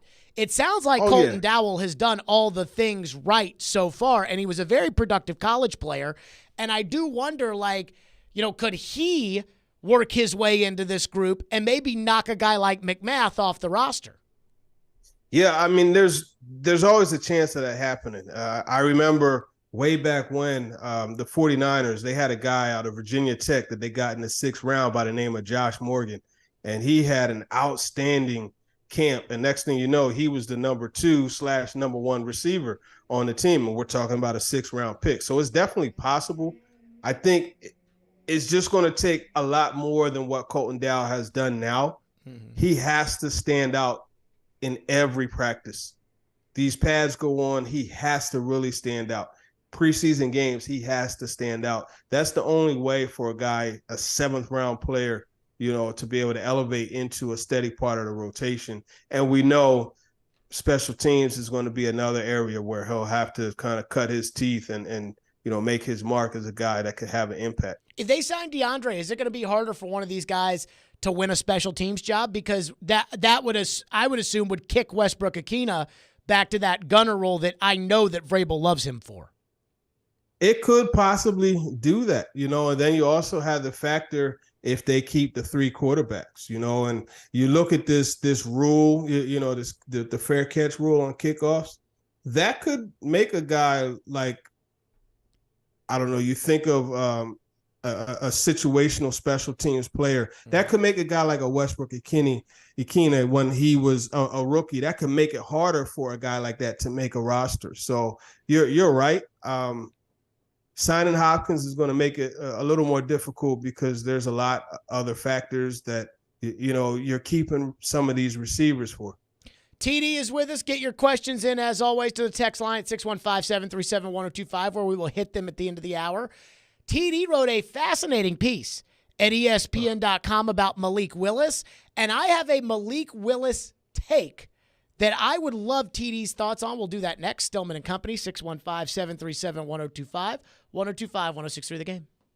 Every day we are live and local. You need to give Ryan Tannehill a 2-year extension. There haven't been too many coaching changes for the Predators. And your source for Nashville sports. I think that's what the Titans need. Players who can score. We are Nashville's best sports talk. 102.5 and 106.3 The Game and the Game Nashville app. Last year, Jerry was all like, hey, I'm going to go to the Big Machine Music City Grand Prix this year. Then he didn't. Instead, he decided to weed his garden. And he missed an August weekend of IndyCar racing, super truck racing, even night racing, all through downtown Nashville. Sure, old Jer had a lot of weeds to pull, but Jerry also totally sucks. Hey, don't suck like Jerry. Get your tickets at MusicCityGP.com for August 4th through 6th. The Big Machine Music City Grand Prix. Get amped.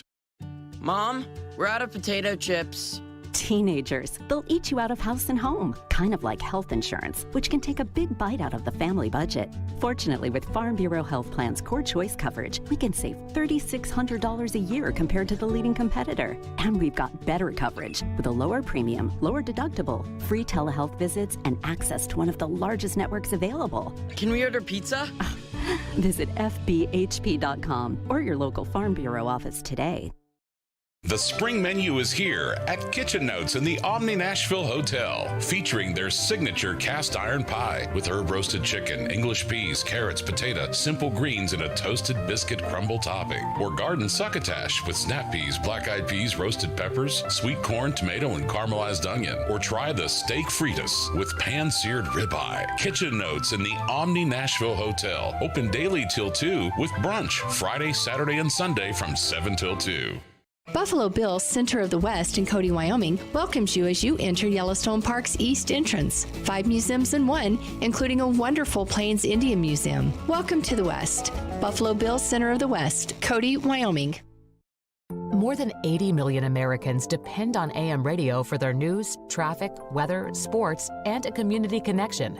It's the backbone of the emergency alert system, keeping us safe in dangerous times. It's critical that we keep AM radio in cars, because when cell and internet services are down, this free emergency service could be your only lifeline. Text AM to 52886 and tell Congress we need AM radio in cars. This message furnished by the National Association of Broadcasters. Wendy's is open till midnight or later, so you can give in to the craving and go night mode. Now all of your favorite menu items just got their bedtime extended. You can get what you want even later, like the Baconator with 6 strips of bacon, or the perfect fries and frosty duo. If you're up later, then so are we. So go ahead and pull through the drive-thru. When the craving hits, go night mode at Wendy's. Open till midnight or later. All right, see ya later. At participating U.S. Wendy's, hours may vary. 94.9 The Fan is your home for Hit City. Your Nashville Sounds continue their 6-game series at First Horizon Park tonight against Norfolk. Swing and a miss, strike 3. Sounds win. Pre-game at 6:20. On your home of Nashville Sounds baseball. 94.9 The Fan and The Fan app. Hey Nashville, this is David Poyle. You're listening to Nashville's best sports talk, 102.5 The Game. Where does he improvement from Malik so far in the off-season program, and what all does he need to show you to earn a bigger role? Well, we're only going to play one quarterback. Yep. So a bigger role. It is going to be. They're all trying to earn a starting position on every spot, trying to earn a role. But what we'd ask Malik to do is come back with a presence to him.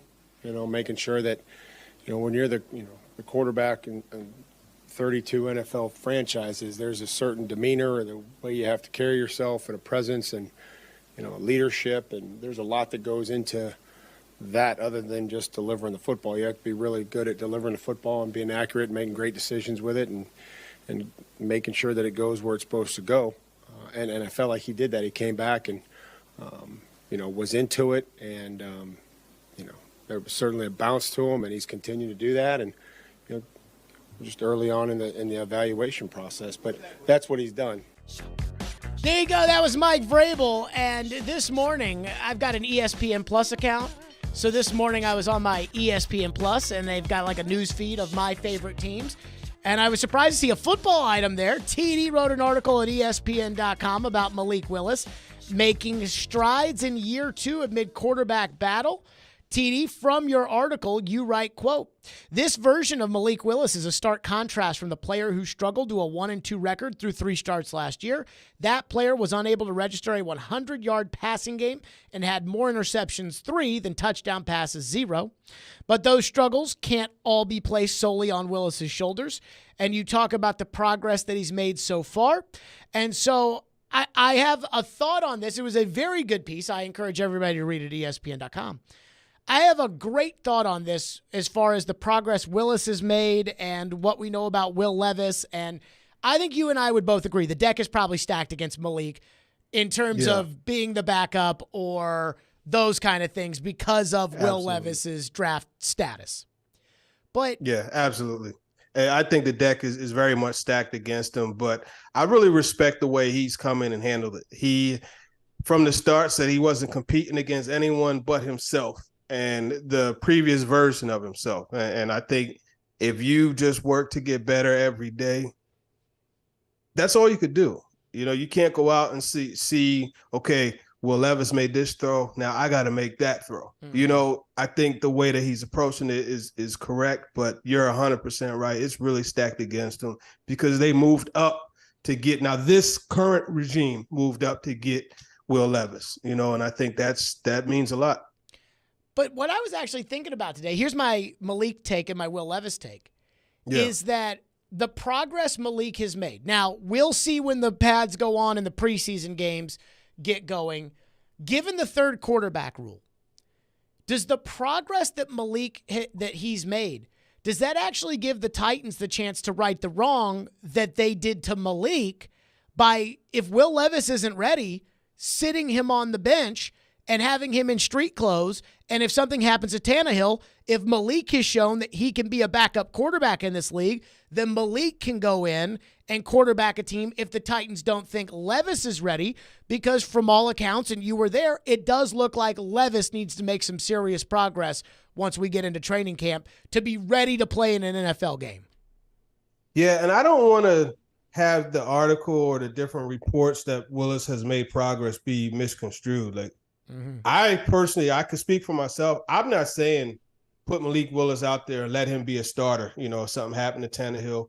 I think there's still a lot that he has to show to be able to do that. But some of the things that Mike Vrabel said in the opening quote that brought us back into this segment, those things are happening. But, you know, I think it's really one of those things where you got to look at both of these guys through a very close lens before you say, hey, look, this guy is ready to be a backup and I can rely on him if something happened to Tannehill, but that guy isn't. There's a lot more evaluation that has to happen. So I just want to make sure that, you know, the positive reports, look, you take it for what it is, right?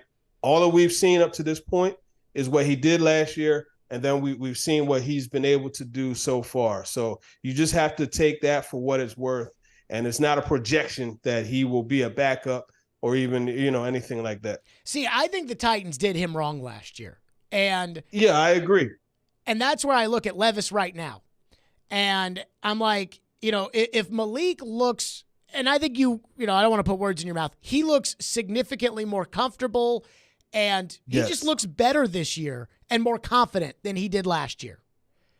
And absolutely. It's like if the Titans had sat Malik, you know, on the bench and kept him inactive. If they had Josh Dobbs as the backup quarterback and they carried 3 last year and they deactivated Malik every game until Tannehill got hurt and then Dobbs played in those games instead of Malik, then what we would be seeing in Malik is, you know, there would be a lot of optimism that, hey, last year he needed the redshirt year. He needed to sit on the bench. He didn't need to play in an NFL game.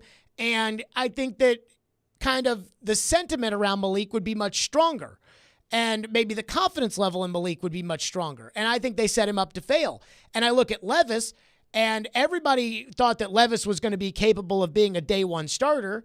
I don't think, that Levis is probably, he's definitely not going to start on this team, but maybe he's not ready to be a day one starter. Well, if that's the case, then is he really ready to be a day one backup? Should he be a day one backup?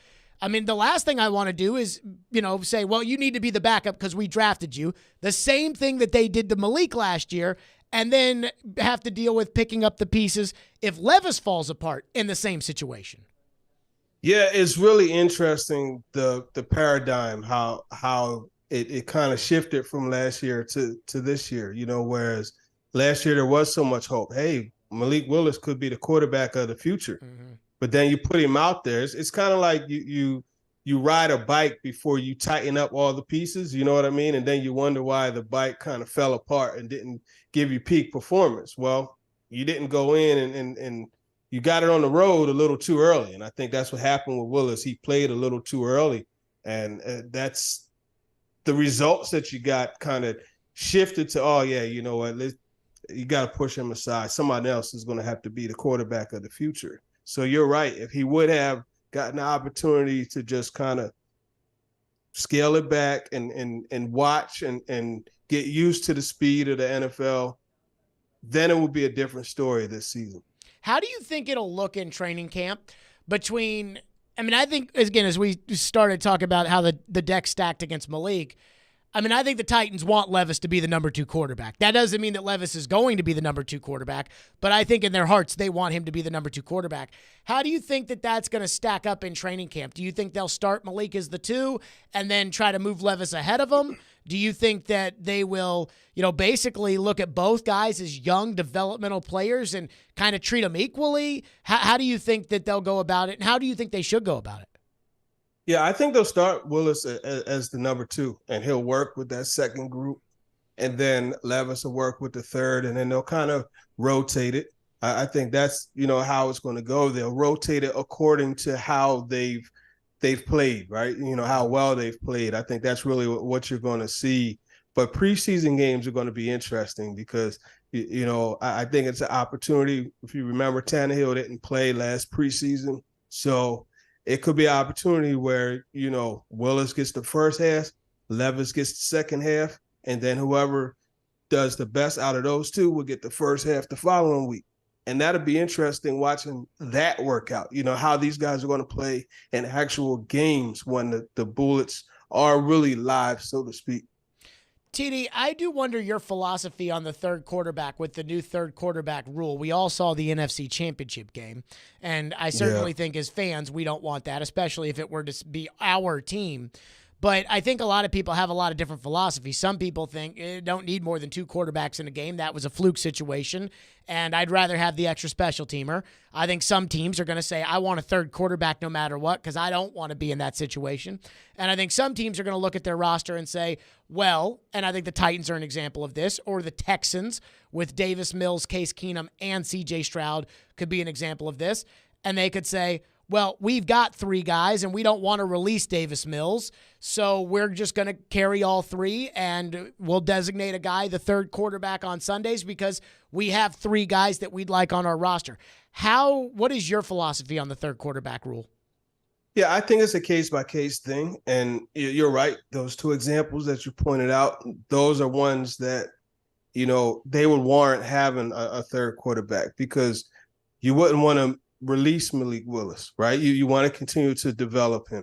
Eventually, Tannehill is going to be gone. So what happens if Will Levis takes over the job? Who's your backup? Well, there you have it. You have Willis as your backup, or vice versa, whichever should happen. So I think it's 100% for the Titans in their best interest to keep 3 quarterbacks, but it goes case by case. And that's really, the way a lot of these roster situations go. So it's a part of that management process that's so tough, for these GMs and head coaches. I was thinking about this last week when I heard John McClain on Chase and Michelle talk about Davis Mills. I think if we were in a 2-quarterback league, I think the Texans would release Davis Mills, and I wouldn't be surprised if the Titans claimed him. And I was even wondering that in my head, would that be a good trade, a Malik for Davis Mills? The Texans get an extra year, and the Shanahan system that they run, which is what the Titans ran. So Malik is somewhat familiar with that. He wouldn't have to be the backup, but he could be the backup, and the Texans might not be very good. And obviously Davis Mills knows your offense and has a good relationship with Tim Kelly. It was just something I was thinking about, that if they weren't division rivals, I could see that kind of trade happen. But I think for right now, I mean, I think Willis is in a good spot, even though the deck's stacked against him. But it was just something I was thinking about. Yeah, no, that's a good conclusion, given the history of Mills and Kelly.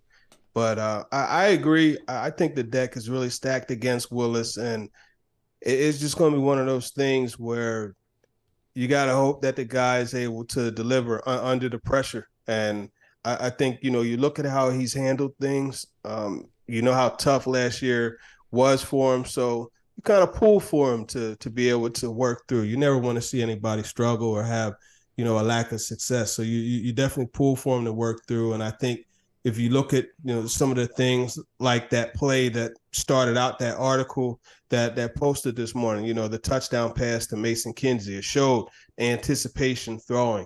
And then also it showed being able to sort through the defense and read things. You look at some of the other throws that he's made, or even throws that he didn't make, where he saw Monty Rice buzzing back into the passing lane and he recocked it and went elsewhere with the football. Those are signs of growth that he's shown. We'll get right to your phones for TD next, as we always do. 615-737-1025. PhD weight loss. Had a great conversation with my coach, Coach Rachel, today. 2 weeks on vacation. I come back. I took my food with me. They send you 85% of the food. I took my food with me, got on the scale today for the weigh-in, and I lost weight. I'm down 18 pounds now, and I am so excited about it. I mean, I actually told her, I was like, is this the average? And Coach Rachel said that, the average is usually a little bit more weight for guys, but, because I work out as much as I do, she said that is somewhat natural for it to be a little bit slower. But I told her, I was like, I feel great. I think I look great, and it's easy. MyPhDweightloss.com to get started. Now, the process is not easy because anytime that I do something that I feel great about, it is somewhat of a grind. And that's what this has been. But they send you 85% of the food. They give you one-on-one coaching. They give you a meal plan that is just for you. They tweak the plan for you, so on and so forth. Again, I am down 18 pounds. I am loving it. And I am honestly loving I'm loving the entire process. I really am. And they've got a guarantee. If you don't get within 5 pounds of your target weight by the end of your PhD program, PhD Weight Loss will continue to coach you for free until you do. Hopefully you get Coach Rachel like I do. You will love her. Visit myphdweightloss.com to get started today. When it comes to Nashville sports, locking up Jeffrey Simmons, clearly that was a priority for them. He knows his stuff. A little bit good, a little bit bad. And knows how to push the right buttons. He's coming off an ACL tear, and he's 25 years old, so you cannot ignore that. Join Outkick's Chad Withrow every Friday at 5 with Stillman and Company. Withrow. What I hate more than anything is people that are phony and not true to themselves. Is on 102.5 and 106.3 The Game and the Game Nashville app. Hey, Ray Jeter here with Harness. Are you an experienced superintendent, project manager, foreman, or estimator? Do you possess a unique perspective that sees problems as valuable opportunities? We are an excavations and site utilities contractor. We are actively seeking skilled superintendents, project managers, foremen, and estimators who embrace challenges with a positive mindset. If you embody this mindset, apply today at selectharness.com. Harness LLC, build people, move dirt. Hey, it's Jared from my friends at Hiller. Hiller's Heat Wave Heroes are keeping you from getting burned this summer. If you know your home needs an air conditioning replacement, do not wait until it breaks down. You do not want to be sweating in your home. This month, get a free UV light and free electronic air cleaner when you buy select new HVAC systems. Or get a whole home water filtration for just $59 a month. Or get a new whole home generator for just $139 a month. Call Hiller's Heat Wave Heroes to save the day. Visit happyhiller.com to book. Are you drowning in credit card debt? Want to get cash out of your home's equity? Loan Pronto can do it now in less than a week. Hey, Willie Donick here. That's right. Loan Pronto's Equity Express line of credit just got even faster. You can get $50,000, $100,000, even $200,000 in as little as 5 days. You don't even have to touch your primary mortgage. You can keep that 3% rate intact. Get just the money you need and pay off all those credit cards or get that home improvement project started. With this revolutionary program, you can access up to 90% of your home's value, and in most cases, there's no appraisal. Stop paying insane interest rates to the credit card companies and get tens or even hundreds of thousands of dollars in cash in as little as 5 days. Call Loan Pronto now for the even faster Equity Express line. 615-499-5780. That's 615-499-5780 or go to loanpronto.com. 615-499-5780. Equal housing lender, NMLS 1661781, subject to lender approval. The Sports Talk doesn't end on Friday. Join Michelle Knezovic and Junie Riddle for Michelle and Junie. As long as he wants to coach there, he will be able to coach there. I think that really did save the hope of this team. Michelle and Junie, presented by Superbook Sports, every Saturday morning at 9 on 102.5 and 106.3 The Game and the Game Nashville app. You're listening to Stillman and Company on 102.5 and 106.3 The Game and the Game Nashville app. Let's get right to it. Questions for TD on the TD Power Hour phone line driven by WilsonCountyHyundai.com. Texture says, TD, do you think Rand Carthon is being aggressive this offseason? And if so, do you think he should be more aggressive in signing DeAndre Hopkins? I believe he's been somewhat aggressive. You know, they went out and filled some spots that they needed to. Obviously, it's not on a big scale as far as making big-time moves, but the DeAndre Hopkins thing, I think they could be more aggressive. I think it's a deal that they could get done and make happen, and I think they should go ahead and finish the deal, land that plane, so to speak. Would you, all right, I'm going to put you in Rand Carthon's shoes. Would you just give him the $15 million and be done with it? Honestly, I probably would. I would have entered into this situation not fully with doing that, but I would do it at this point, being as okay, look, I'm this close. Let me go ahead and seal the deal. Texter says, TD, Will Levis is trash. He was bad at Kentucky when he didn't have star receivers around him, just like the Titans don't have star receivers now, and Levis will be another wasted draft pick by the Titans. Your thoughts? You know, I think before we call Levis trash, we have to acknowledge, a dislocated finger. We have to acknowledge, a foot injury. Those are things that happen. And, I mean, look, players outside of your Josh Allen, your Patrick Mahomes, Lamar Jackson, there's only so many guys in this league that will single-handedly make whoever gets on the field with them better. And Josh Allen sucked for 2 years too. Hey, listen, and I tell you what, Josh Allen and Will Levis, they have a lot of similar characteristics, to be honest with you. So, I mean, look, I wouldn't go that far to say that he sucks or anything like that. I think there's a reason why he was once viewed as one of the best quarterbacks in the draft class.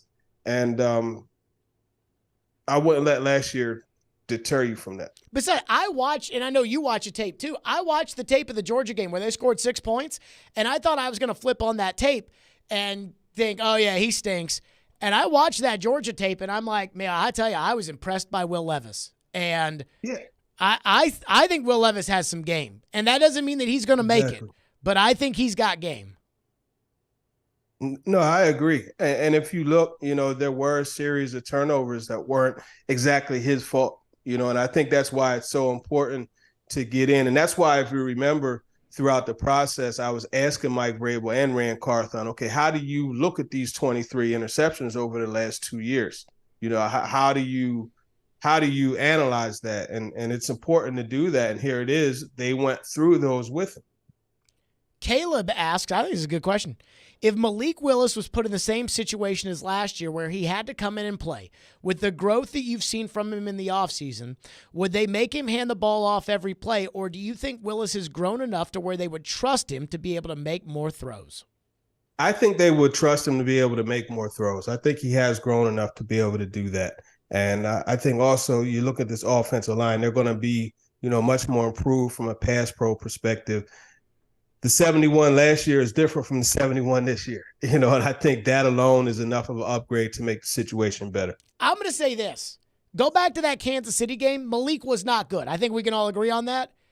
But yeah, Chris Conley dropped a pass that was, exactly would have helped though. Conley and Westbrook-Akina dropped the ball. That, again, it would have been a tough catch, but he should have made that catch. If DeAndre Hopkins is out there, I mean, I don't think DeAndre is going to run by guy. I expect DeAndre to catch the ball. I think that DeAndre has proven that he will catch the ball. Right. There's a level of confidence that he brings, because he's one of those guys that, okay, you know what? He's covered, but he's going to come up with the ball, and that's a confidence thing that you develop over time, just watching this guy, what he's been able to do. So I agree. He's what you call a quarterback-friendly wide receiver. Absolutely. Adam in Portland has been waiting patiently and is on with TD. Go ahead, Adam. Hey, guys. Hey, TD. So, I've been so bored. Like, I've told that to Ian, man. Like, I'm so bored with sports right now. Like, I really wanted to get started. But the one thing that I've been thinking about with this Titans team is that Coach Vrabel, we've just had such – blind faith in this guy for the last few years. I think this is the first year where it's really like, all right, you got to show me something. Like, it needs to be more Vrabel than it does anybody else on our team, I feel like. And so I was curious, wait, do you think there's a scenario in which Mike Vrabel is not the coach this time next year? Like, what's the likelihood that he's not our coach this time next year? Hot question. I would say very slim to none. I mean, they go 2-15 or something like that, or 2-16, whatever. Yeah, whatever. They have a record that's that lopsided. Okay, yeah, that's probably the case. But I don't think it's time to start looking at Mike Vrabel not being here by force of the Titans. Now, if it's his decision, that's a different story. But I think, and I don't even think that that's a decision that he will make, because he seems to be so well ingrained within the community, obviously, but the franchise, everything else, the organization. So Adam is right, though. That 7-game losing streak, the armor has been pierced. So now you do have to wonder. But I firmly believe, and Jared, I know you've said this too, as long as you have Mike Vrabel in place with Ryan Tannehill and Derrick Henry, that trio right there is always going to, get you 7 to 9 wins. And I firmly believe that. Although if they had asked you this time last year, what are the chances John Robinson's not the GM? I think you would have had the same response. I mean, he had just signed a contract extension too. Yeah. So yeah, absolutely. Who knows about around here? This comes in every single week. How does Colton Dowell look? Man, Colton Dowell is a folk hero already. Listen, he's a guy that he's not making plays consistently in the practices that I've seen. Right, not every practice am I seeing him do something to stand out, and that's not a knock on him. That's just calling it how I see it. But he is still a guy who you see go in there. He knows what he's doing. He plays with speed. He's a very attractive athlete. Like, you look at him, you're like, yeah, that's what a receiver is supposed to look like. So, I mean, I could tell you those things, but I'm not going to sit here and tell you that he's burning up camp and doing an outstanding job. And that's okay, because this could all be a build-up towards training camp when he starts standing out. So it's just so early in the process to really make an assessment of him. TD is talking with TD on summer vacation yet, or do we have a new Talking with TD out? Oh, yeah, Talking with TD, packed up the bags and headed somewhere out of town. I don't know where those guys went, but there's no show this week. No show this week. We're Talking with TD, but TD's always got time for us. TD, great stuff. Appreciate your time, as always, today for the TD Power Hour. No problem, man. Thank you. Yep, TD, Teron Davenport, joining us as always. ESPN.com got a new article up today about Malik Willis. Go check it out. All right, Titans breather. So we are less than a week away from the NHL draft. In fact, we have got next week's going to be a wild week around here. I think Tuesday, we're going to be live at Bridgestone Arena. Wednesday, we're going to be live at Bridgestone Arena. Thursday, I think we may be live at Bridgestone Arena as the whole draft goes on at Bridgestone Arena. And I am actually starting to get pretty excited about this. I mean, I was glad that we got the draft because I know it'll bring a bunch of people, but I am starting to kind of get excited. But Elliot has some thoughts on what the Predators may or may not do, the big swings they may take, the goalie they may or may not trade. We'll get to that next. Stillman & Company, 102.5, 106.3 The Game. The NHL Draft is coming to Nashville. Join Robbie Stanley. So the Preds have 13 picks. Willie Donick. A team would offer more. Max Hers. Great goalies he has played with. I believe there's going to be a lot of maneuvering. And Chase McCabe for Draft Night in Smashville. Live from Bridgestone Arena, Wednesday, June 28th. Draft Night in Smashville is presented by the International Brotherhood of Electrical Workers, Local 429, and by Oil Fire Whiskey. You will like it. She will love it. On 102.5 and 106.3 The Game. And the Game Nashville app. ElectronicExpress.com. We make it happen. Heard that phrase, less is more? Well, at Harbor Freight, it's more for less. That's why everything in our store is priced affordably. Whatever you do it for less at Harbor Freight. And now, when you buy a Bauer 20-volt battery and charger for $99.98, you'll get to choose a select Bauer 20-volt tool to go with it for free. Yep, more for less. Harbor Freight. Offer and pricing valid in-store and on in-stock items only from now until June 30th. While supplies last, selection varies by location. Cannot be combined with other discounts or promotions. Free tool limited to select items only.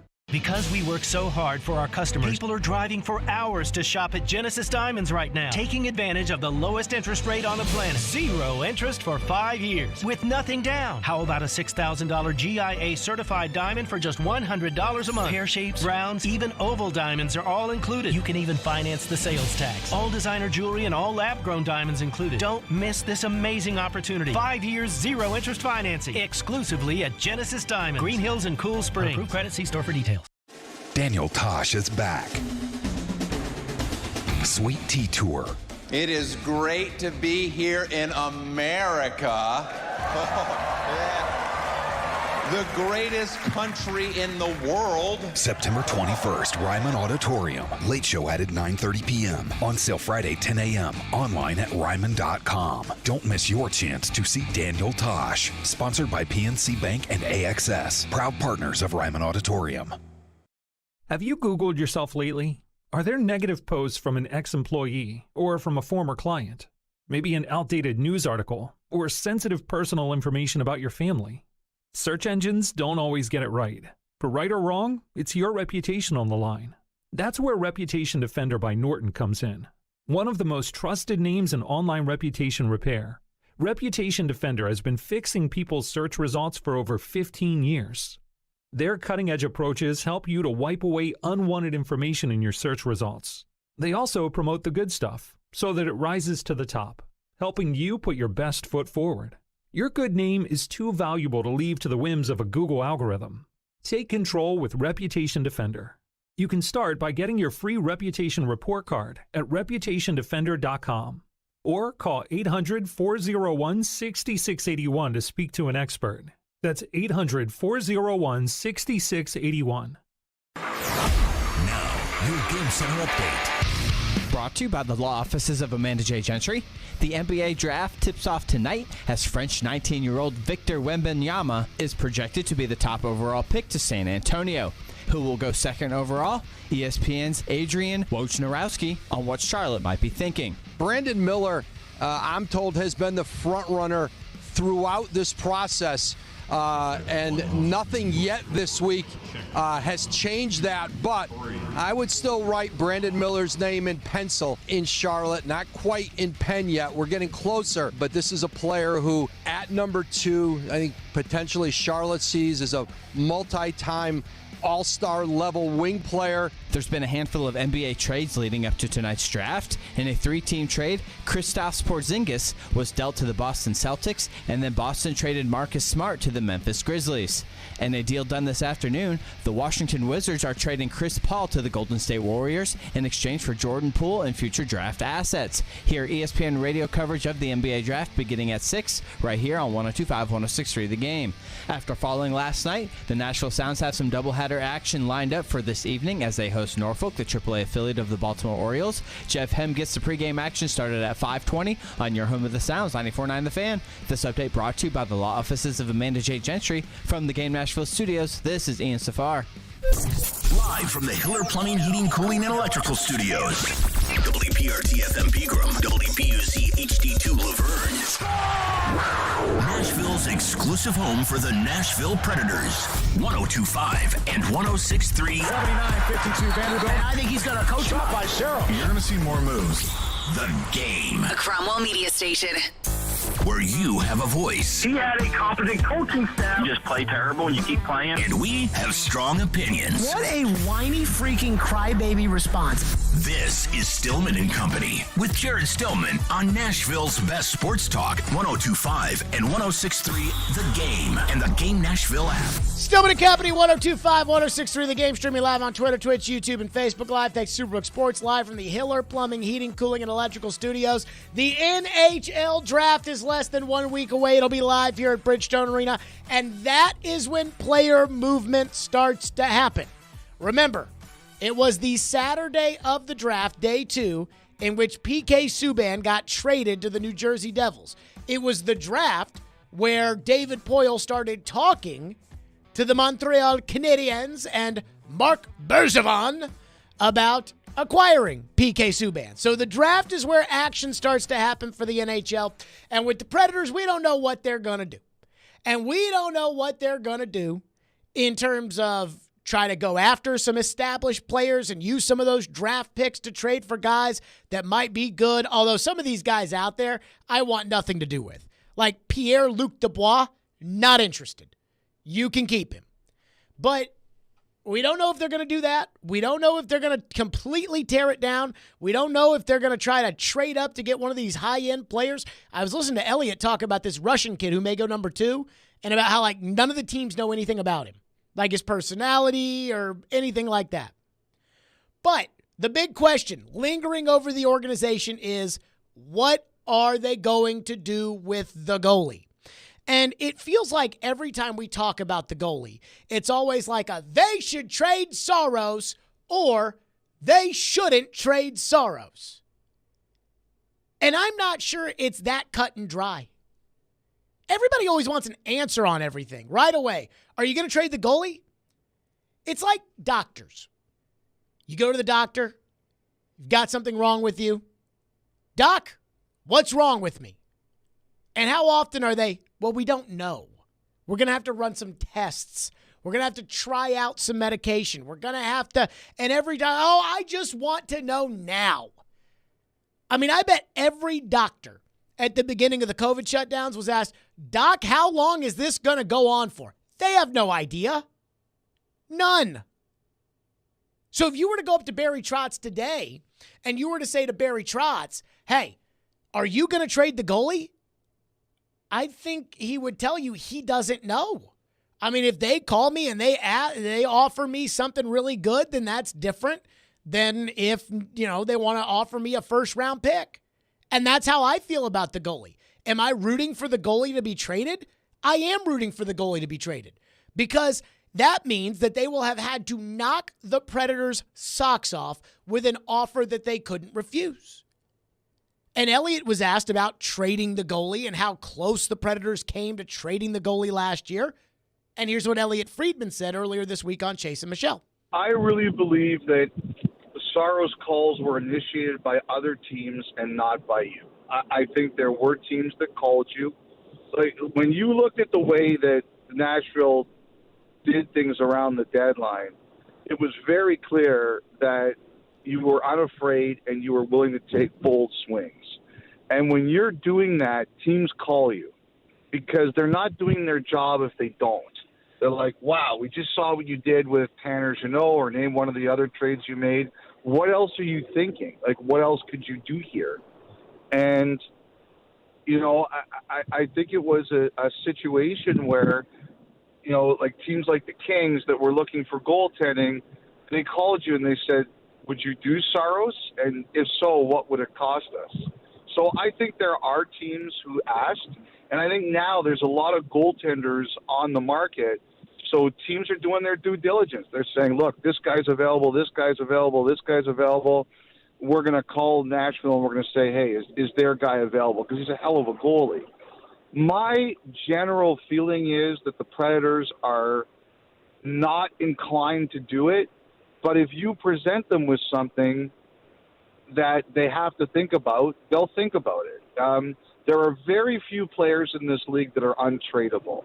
There are players that teams prefer to keep, but there are very few who are untradeable. And I think the best way to answer your second question about what it looks like, I think it's one of those things, and people have told me this before, where if this person gets traded, you'll look at the deal and you'll say, okay, I get it. I see why they traded this guy. And I think if Saros gets traded, we're going to look at that deal and we're going to say, okay, I get it. Nashville had to do this. So I think it's other teams calling as opposed to you guys putting them out there. And I think everybody knows that if this is going to happen, the price is going to be very, very high. Good. Like, that's how it should be. It's like my house, for instance. My house is not for sale right now. But guess what? If you called and you offered me $2 million to get me to move out of my house, I'd move out of my house yesterday. That's how it is with Saros, and that's how it should be. And that's how teams actually make good trades.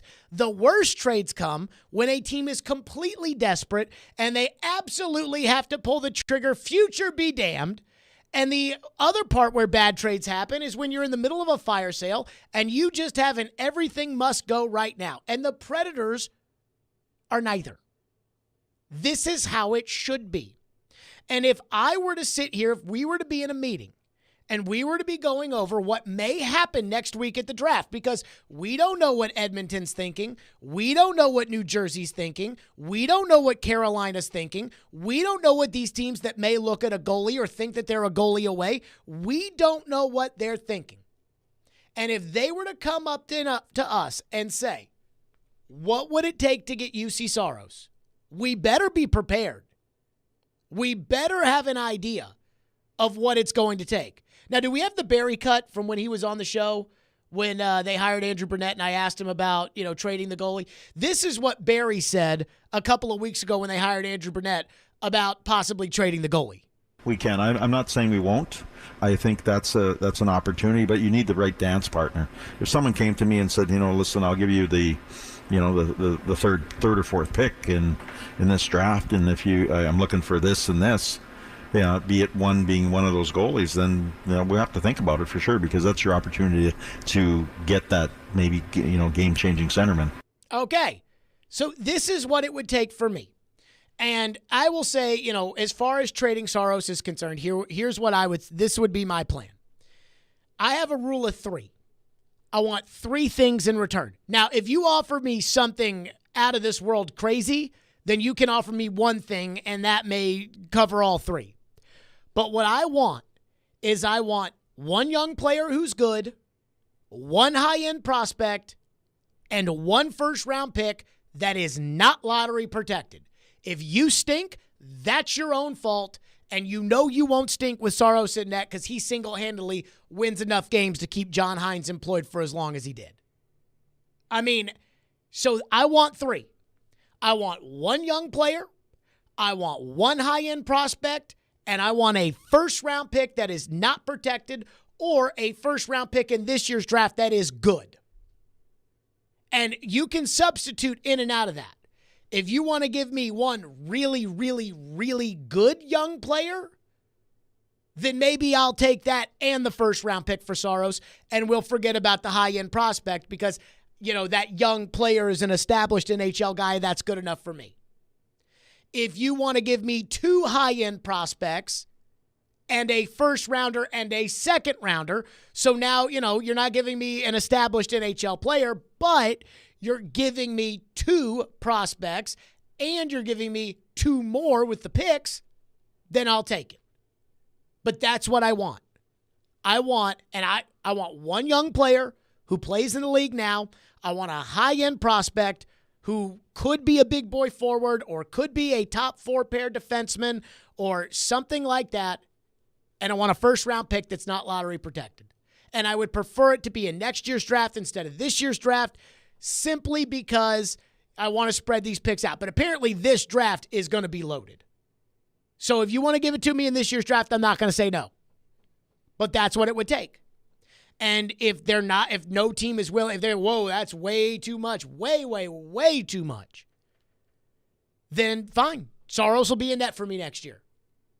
But if, say, New Jersey, if they're willing to offer me, who's Vengen's guy that he likes so much on New Jersey? Mercer? That's it. If they're willing to give me Mercer. Dawson Mercer, I think it was. Dawson Mercer. And they're willing to give me their next 2 ones, sold.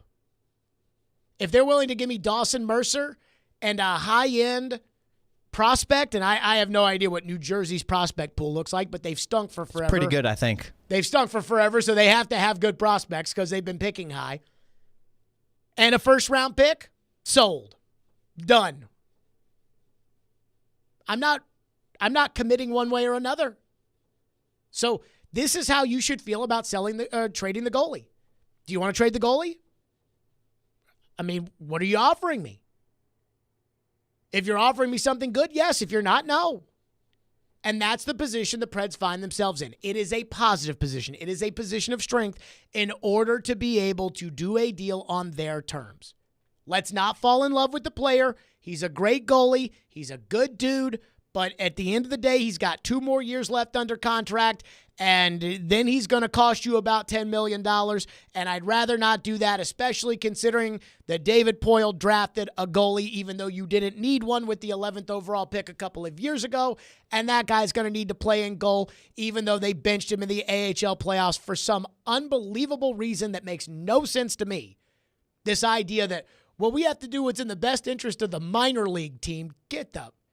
I'll tell you, I hate the minor leagues now. I'm done. I just better leave it as it is. 615-737-1025 is our phone number if you want to weigh in, get your Preds thoughts in. 615-737-1025. You heard Elliott talk about big swings. What are the big swings? What is the being bold? What does that mean for the Predators? We'll get to that next. Stillman & Company, 615-737-1025. And speaking of the draft, do not miss the Broadway Block Party this Monday through Wednesday as Music City welcomes a full week of events featuring the NHL Awards, the 25th anniversary concert and NHL Draft, and fans can enjoy this free party featuring live music, red carpet walks, games, alumni autographs, giveaways, food trucks, activations, and more. Do not miss this incredible week of events starting Monday as the Predators celebrate 25 years. For more information, visit NashvillePredators.com. With the first pick in the NBA draft. The stars of tomorrow in the association will take center stage tonight with the NBA draft. I wanted to be in the NBA, but this is unbelievable. Our coverage begins at 6 o'clock on 102.5 and 106.3 The Game and the Game Nashville app. Do you ever feel like gambling is causing financial strain or hurting your relationships? The Gambling Clinic has been helping people who want to change their gambling habits for over 2 decades. With physical clinics and remote online appointments, we're here to help you make informed decisions about your gambling so it doesn't lead to a bigger problem. Visit us at thegamblingclinic.com so we can work together to help you win your life back. This project is funded by the Tennessee Department of Mental Health and Substance Abuse Services. Calling all Nashville Sounds baseball fans. You know that 312 Pizza Company in Germantown is the best place to be before or after a Sounds game, but this season, it gets even better. Stop by 312 Pizza Company before or after any Nashville Sounds home game with your day of ticket and get a free old-style beer. That's right, you get a free old-style beer from 312 Pizza just for watching Sounds baseball. Only redeemable with purchase. See you at 312 Pizza Company all baseball season long. 312 Pizza Company, a proud sponsor of your Nashville Sounds. This year, come out for a little outdoor fun at Land Between the Lakes, only an hour and a half northwest of Nashville. They have over 170,000 acres of forest and wetlands on a peninsula in western Kentucky and Tennessee. Hiking, camping, fishing, kayaking, canoeing, outdoor learning, you name it. Land Between the Lakes is where you want to be. Get up close and personal with wildlife at the Woodlands Nature Station. Take a scenic drive through the elk and bison prairie. Visit the 1850s home place working farm and see what life was like over 170 years ago. Plan your adventure at landbetweenthelakes.us. If you're hiring, it can feel like you're trying to find a needle in a haystack. You can hope the right person comes along, or you can just use ZipRecruiter. And now you can try it for free at ZipRecruiter.com/radio. In fact, ZipRecruiter has helped a lot of business owners find their needle in a haystack, like Marco, president of operations at Telly Tires and Auto Centers. Because Telly Tires has grown a lot in the last few years, Marco needed to hire everyone from a receptionist to a store manager to a head mechanic. ZipRecruiter helps me find all the right people, even the most difficult jobs to fill. ZipRecruiter helps me keep my business running. Take it from Marco and millions of other businesses who've used ZipRecruiter. ZipRecruiter can help you find the needle in the haystack.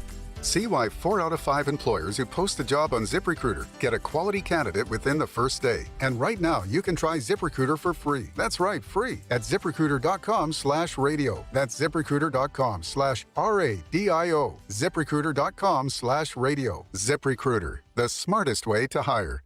Start your savings journey now. A strong savings strategy creates financial stability, leading to more opportunity for you and the people who count on you. At F&M Bank, their savings accounts help you save easily, plan for expenses, and prepare for whatever comes your way. Life is complicated. Banking shouldn't be.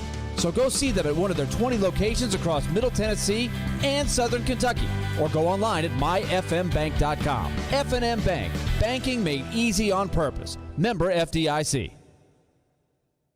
We try to stay cool by being on social media. I'm with it. I'm hip.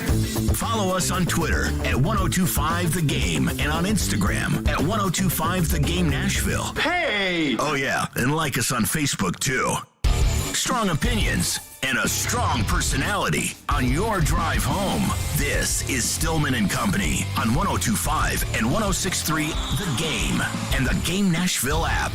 I've challenged our amateur scouts to get four top players for this franchise in the next 2 drafts. And we've got 7 picks in the top 83. We got a lot of picks for next year. We're probably going to push some of our picks to the following year and continue this process and fill our bin full with high-end prospects. And, you know, we traded a good player in Eki to get the Schaefer kid, who is a different type of player, who's more physical. He's big, good set of hands on him, all that. So he's different from Kemmel, and he's different from, you know, Luke or Tomer, those type of guys. So, you know, we'll just have to look at it. But we're trying to get that top centerman. That's been we've been 25 years trying to do that.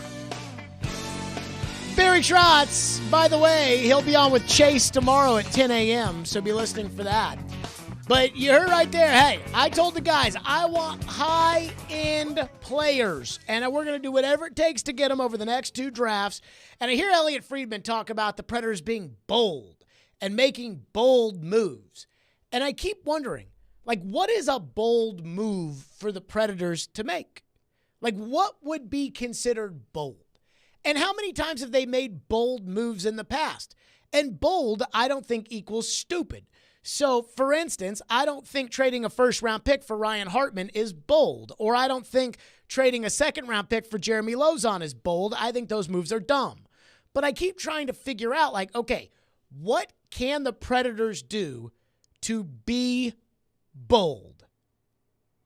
And I'm going to tell you what it is. It's going to be to do all the things that they traditionally don't like doing. First, taking on salary cap space and bad contracts in exchange for salary cap space. I said taking on salary cap space. Giving up salary cap space with some bad contracts in order to get some more picks or more prospects or guys that could be Barry top 4 type players. That's something that could be bold. Moving the goalie. I think that could be bold. But outside of that, I'm not sure I necessarily see bold moves to be made. Would you consider a buyout a bold move? So that's something they don't normally do. And Nick texted into the text line and said, do you see the Preds buying out Ryan Johansson or trying to move Matt Duchene? And honestly, I don't see either of those things. So I'm not sure I would consider that to be a bold move. A buyout's not a bold move. And Kyle Turris got bought out. That's not bold. I'm thinking like trading Philip Forsberg, but you can't because he's got a no move. And you can't trade Yossi because he's got a no move. Trading Yossi, that would be a bold move. Like, that's what I'm talking about. And I just don't see one on the map other than trading the goalie. I don't see one on the map for them to make. Now, you want to know how I know it's a bold move? And I love Willie with all my heart, but Willie was on the midday show today. He's talking about trading the goalie. And like I said, I'll trade the goalie. You give me a good enough offer, just like my house. You give me a good enough offer, I'll sell my house. I mean, I like my house. I like where I live. I mean, the one thing about selling my house that I don't like is if I sell it even for a fortune, then, house prices here are so freaking expensive that it's like, where am I going to have to move out to the boonies? You're going to have to buy a new house. I know, which I'm not going to like, and I'm not going to have to move, and I'm not going to like that. But if you pay me enough money, then I'll sell my house, and that's how I feel about the goalie. And, but Willie, listen to how, and we talked about this yesterday with Scott Zolak in New England because he's their radio analyst. Sometimes they know. In this case, I'm not sure Willie knows on this as much as I think this is Willie just, I don't think Willie can see it in his mind that the Predators would trade Saros. I'm telling you, But I'm sticking. going to take I'm going down to something 4%. I said 5%. I'm going down to 4%. It's not going to happen. They're not trading UC Saros. It's not going to happen. I'm here to tell you. Well, I'm not going hope 100, it doesn't. I'm not going 100%, but I'm now up to 96%. He's not going to get traded. Yeah, not this offseason. Next year we'll reassess. But this season, nah, not happening. Okay, do we think Willie knows, or do we think that Willie's he's so staunch that they would not trade that goalie that he's saying, like, guys, they're not going to trade him? Because when Barry Trotz sat down with us, when they hired Andrew Burnett, Willie was sitting right there because Willie had gone downstairs for all the press conference stuff, and I'm sure there was some Bally Sports stuff too. And so Willie had left his stuff, at the desk. And so I got Burnett and I got Trotz, and I'm talking to both of them. And as I'm talking to both of them, Willie is waiting for them to be done so Willie can go get his, computer and his bag and all that kind of stuff. And so Willie's sitting right there. So then later, Willie and I were talking, and I said, they could move the goalie. They could do something like that. He's like, well, they're not going to move the goalie. I'm like, well, what if they offer the 3rd overall pick? Oh, no, you'd have to offer more than that for Saros. I'm like, Willie, he just said it. You were sitting right there. He said it. And so I don't know. I don't know if Willie knows that they're not going to trade Saros, or if Willie just is telling you because what was it Caroline and I used to always say about this? I'm telling you, and I'm telling you. And I wonder if Willie is, I'm telling you, or, hey, I am telling you. I think Willie's, hey, I'm telling you. 4%. He's still, if he knew, would he say 0%? He might be a hundo. Yeah, he can't give that up, or then everybody will think. Or 99. It's a fair point. He might just go straight 99%. That's a fair point. Yeah, I mean, he might, just because that's, Willie, Joe Rexrode, me, my type of thing that we like to crazy. do. Throw in that little nuance 1%, Bob Barker, don't go over, Price is Right kind of thing. Drives me crazy. Drives me crazy. Texture says, Jared is a moron. He has no idea what he is talking, and I'm sure the person meant to say about, but didn't include that there. calling me a moron. Dawson Mercer and 2 first-round picks for Saros is by far the dumbest thing I've ever heard. Is it the dumbest thing that they've ever heard based on dumb for New Jersey or dumb for the Predators? I'm guessing he's saying this as dumb for New Jersey, right? That's the assumption. Mercer, 2 firsts for Saros would be dumb, right? I mean, I don't know. He's probably a Preds fan. Probably so you think he says it's dumb for the Predators? Maybe. Well, they're not going to give you Austin Matthews for UC Saros. Like, you're not going to get Connor Bedard for UC Saros. The line has to be drawn somewhere. And where the line for me is drawn with all of this is at the idea that goalies don't matter that much in the league. They matter, but they don't matter that much. And that's why, like, I do not equate Saros to a high-end skater because goalies are not that important. Goalies are like relief pitchers in baseball. If you've got a bad bullpen, you've got no shot of being able to play. But you can take a guy who traditionally stinks, and for 3 months, that guy can go in there and never give up a hit. And I've seen it time and time again. I mean, I'll tell you, the Braves relied on 3 guys. When they won the World Series in 2021, the Braves relied on 3 guys. Tyler Matzik, who at one point had the yips and was out of baseball. Luke Jackson, who for years they had tried him out as closer, and he was freaking terrible. And every game that he came in to pitch, I had to hold my tush because I was so afraid that he was going to give up every 3-run lead. And Will Smith, who they signed to a $33 million contract and could never get anybody out. And for about a 4-week period, those guys were unhittable. And it was the 4 weeks that the Braves played and ended up winning the World Series. And goalies are the same way. Sergei Bobrovsky at Florida, they hated him. They hated that contract, and they hated him. They thought it was Bobby Lou Part 2. Like, they thought that was Roberto Luongo all over again. Big contract for a goalie. He's no good. They had the Spencer Knight kid that they thought was going to be their goalie, and then all of a sudden, Bobrovsky decided to play up to his contract, and next thing you know, they're in the Stanley Cup final. Goalies are volatile, and so you're not going to get, when it comes to a Saros trade, like, you're not going to get a big boy forward straight up for Saros. So if you think it's dumb for me to say Mercer and 2 firsts for Saros, I mean, wasn't the report that David Poile from Greg Wyshynski, wasn't the report that David Poile asked the Kings for 2 first-rounders for Saros? So I'm giving you a top 2 center and those 2 first-round picks, and you don't like it? I mean, come on now. Texter says that he says it would be dumb for the Preds. Vingan, I know you're listening. What do you think about the guy who says that it would be dumb for the Predators to trade to trade UC Saros for 2 first-rounders and Dawson Mercer?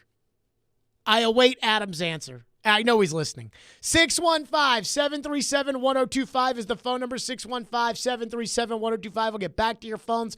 Plus, I'm sure we'll have a response from Vingan. And another guy texts in. Neil says, dumb for New Jersey. If I was the Preds, I wouldn't make that trade. 615-737-1025. Although my mom did tell me a story that my grandfather had an office building that that I guess he worked out of and he ended up selling. And he loved the office building so much that when somebody asked him how much they'd be willing to pay for it, he basically tripled the price of what he thought it was worth and was like, this is what it would take in order to buy this office building, knowing that they would say no and he'd get to keep his office building. And they accepted the price. And he was like, darn. 615-737-1025, Stillman and Company. Hey, speaking of the draft, again, we're going to have wall-to-wall draft coverage. And on Wednesday next week at 6 o'clock, it'll be draft night in Smashville. Robbie Stanley, Willie Donick, Max Hers, Chase McCabe, live from Bridgestone Arena for the 2023 NHL Draft. And the NHL Draft is powered by the International Brotherhood of Electrical Workers, Local 429, Electronic Express. Hey, by the way, I said yesterday that do I fix my TV? Do I buy a TV? I bought a TV, and I bought it from Electronic Express yesterday. and Oil Fire Whiskey. All the big plays. Rebound, try out in front. And Saros covers it up. All the big stories. Andrew Burnett reportedly hired as the next head coach of the Predators. All in one place. We are Nashville's best sports talk. 102.5 and 106.3. Checkered flag is in the air. There's a lot on the quarterback. 46-27 Vanderbilt. What does this group of players need more? Shot is far. The Game and the Game Nashville app. Hey guys, it's Mike at Newton Chevrolet GMC in Shelbyville. It's finally starting to warm up out there, right? You know what that means. Warmer temperatures means AC units better be ready to go. Is your car's AC not keeping up with the summer sun? Or are you relying on the open windows to keep you cooled off? Maybe it's time for an upgrade. And we've got you covered like sunscreen on a lifeguard's nose. If you're looking for a reliable used car, we've got them starting at just $9,000. And most of our used vehicles are covered with the Newton's certified pre-owned warranty, so that you'll have even more peace of mind. If you want more of an upgrade, our new car selection of Chevys and GMCs is waiting for you. From trucks to reliable SUVs and everything in between. And on certain Chevy units this month, you won't have to make a payment for 90 days. Don't keep sweating your way through summer. Get a great AC upgrade from Newton Chevrolet GMC in Shelbyville, Tennessee today. Visit NewtonChevroletGMC.com today. That's NewtonChevroletGMC.com. Upgrade our diamond ring this summer with no money down and zero interest for 5 years. Don't miss this killer offer from Genesis Diamonds. 5 years, zero interest financing. Not just on engagement rings, earrings, bracelets, bands, colored gemstone jewelry, pre-owned Rolex watches. Buy now, pay nothing down, and spread your payments over 5 years with zero interest. So that $5,000 gift comes out to just $85 a month. And that luxury pre-owned Rolex Submariner, Datejust, or Explorer starts at only $150 a month. Now through July 1st at Genesis Diamonds, Green Hills and Cool Springs. On approved credit, see store for details.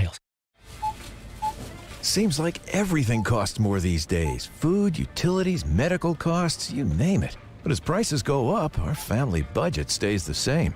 Fortunately, with Farm Bureau Health Plan's Core Choice coverage, we can save $3,600 a year compared to the leading competitor. And we've got better coverage with a lower premium, lower deductible, free telehealth visits, and access to one of the largest networks available. Start saving today at FBHP.com or visit your local Farm Bureau office. Hey y'all, it's Courtney with Parman Tractor and Equipment. Warmer months have you working overtime? Be sure to visit Parman Tractor and Equipment for all your New Holland tractor and bush hog needs. Swing by our store at 3570 Dickerson Pike in North Nashville or give our sales team a call. We're now offering 0% financing for 72 months on select New Holland tractors. Get the brands you trust from a local dealer like Parman, always ensuring totally outrageous customer service. Visit ParmanTractor.com for the best deals on equipment, New Holland tractor, bush hog, and more. The Game text line is driven by Wilson County Hyundai. Online at wilsoncountyhyundai.com. Be a part of the conversation. Call or text the Game at 615-737-1025. Catch all the NASCAR action this weekend on 102.5 The Game, Nashville's racing station, brought to you by Richmar Florists. Catch the action Friday with the NASCAR Truck Series. Then Saturday, the NASCAR Xfinity Series and the Ally 400 Cup Series Sunday. Richmar Florists, Pennsylvania built, Tennessee strong. 94.9 The Fan is your home for Hit City. Your Nashville Sounds continue their 6-game series at First Horizon Park tonight against Norfolk. Swing and a miss, strike three. Sounds win. Pre-game at 6:20. On your home of Nashville Sounds baseball. 94.9 The Fan and the Fan app. Hey Nashville, this is Rick Stockstill, and you're listening to Nashville's best sports talk, 102.5 The Game.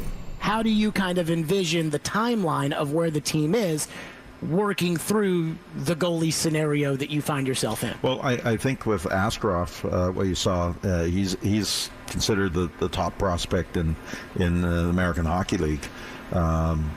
He's had a really strong year. He's had a good, strong playoffs, and then he hit a little bump. He's never played this much. He hit a little bump last couple games here. So, I see him starting in Milwaukee again next year. That was the reason they get Lanks signed up, to give him more experience. And then at some point there'll be a switch. And I think it's important that Askey has some times with a guy like Saros or Lanky, who are both really good professional players. And then well, when we get to with Saros, when he gets to his contract here where we can extend him, we'll look to do that and see what their ask is, and then we'll have to see where we go from there. There you go. That was Barry Trotz laying it out as far as the goalie situation was concerned here on our program. So I said I want 3 things for UC Saros. 3.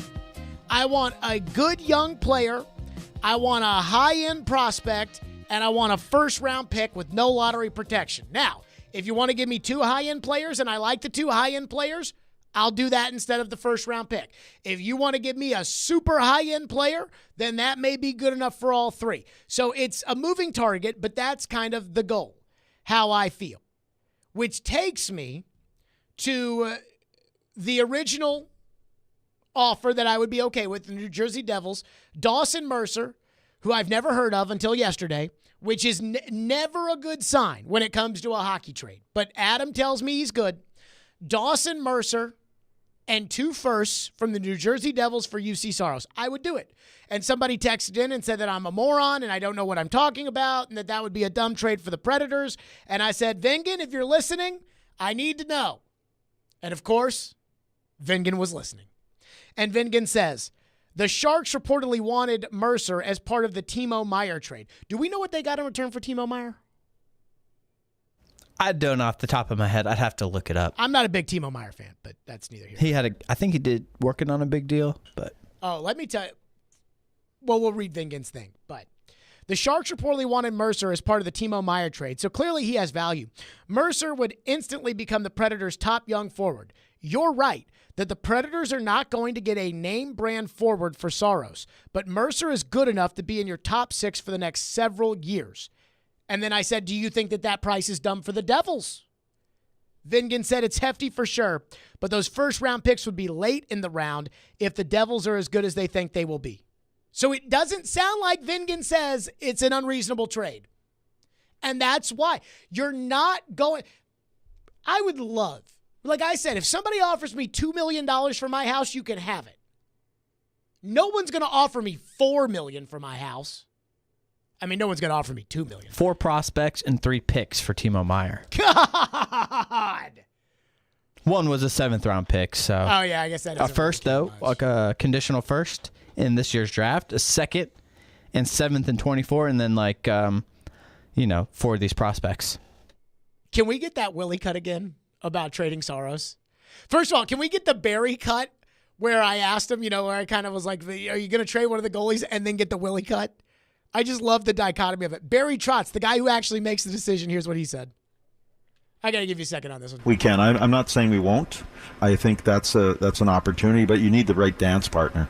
If someone came to me and said, listen, I'll give you the third or fourth pick in this draft, and if I'm looking for this and this, be it one being one of those goalies, then we have to think about it for sure, because that's your opportunity to get that maybe game-changing centerman.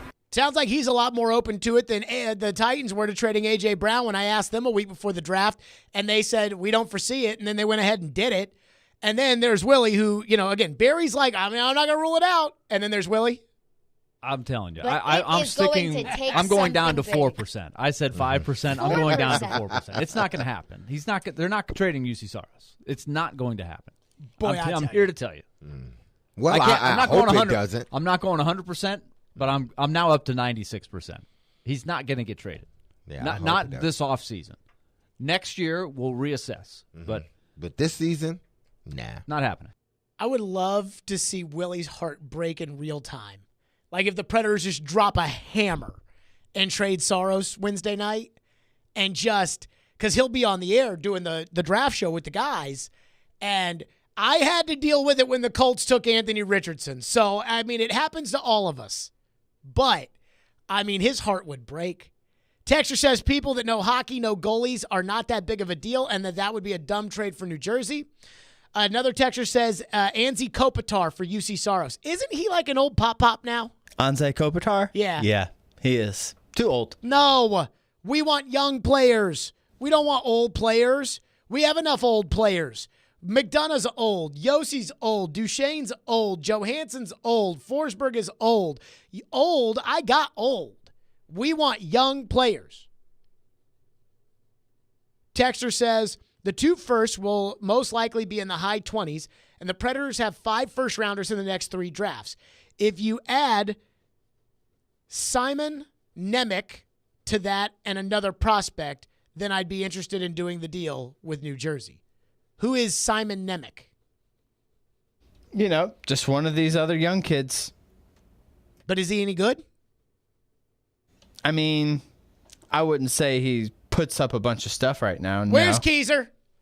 I mean, next week we are going to have to, and we're going to have Nick Keyser next week, because I asked him yesterday. I said, Nick, do you know these young prospects? And he said yes. And okay. I'm talking about the draft, these 18-year-old kids coming in. Yes. Yeah. So, when we get there Wednesday and we're talking about, should they take, Pierre? I just want to say LeBron. Should they take Pierre or should they take Gord? It's like Nick will know. I'll have no clue. Now, I'm going to defer to Nick on everything when it comes to these guys, because I don't know anything about it. And, like I said, I don't know anything about it. He's an 18-year-old defenseman. Nemec? Yep. Is he in the league? Let's see. I think he was I don't know if he played any last year. No, I don't think so. He was 2nd overall pick last year, though. They're not going to do that. They're not going to trade the 2nd overall pick in last year's draft, who is their top prospect, for your freaking goalie with 2 years of service left. They're not going to do that. You people are freaking crazy. It's like, why don't you ask for McDavid? I mean, guys, what are we doing? Gary says the trade value would go down with 1 year on the contract as opposed to 2, right? I think I would agree with that. That this would be, if you were going to trade Saros. He's reasonably priced, so that is probably true. Here's what I would say about Saros. If you're going to trade Saros, the best time to trade Saros would probably be at this year's deadline.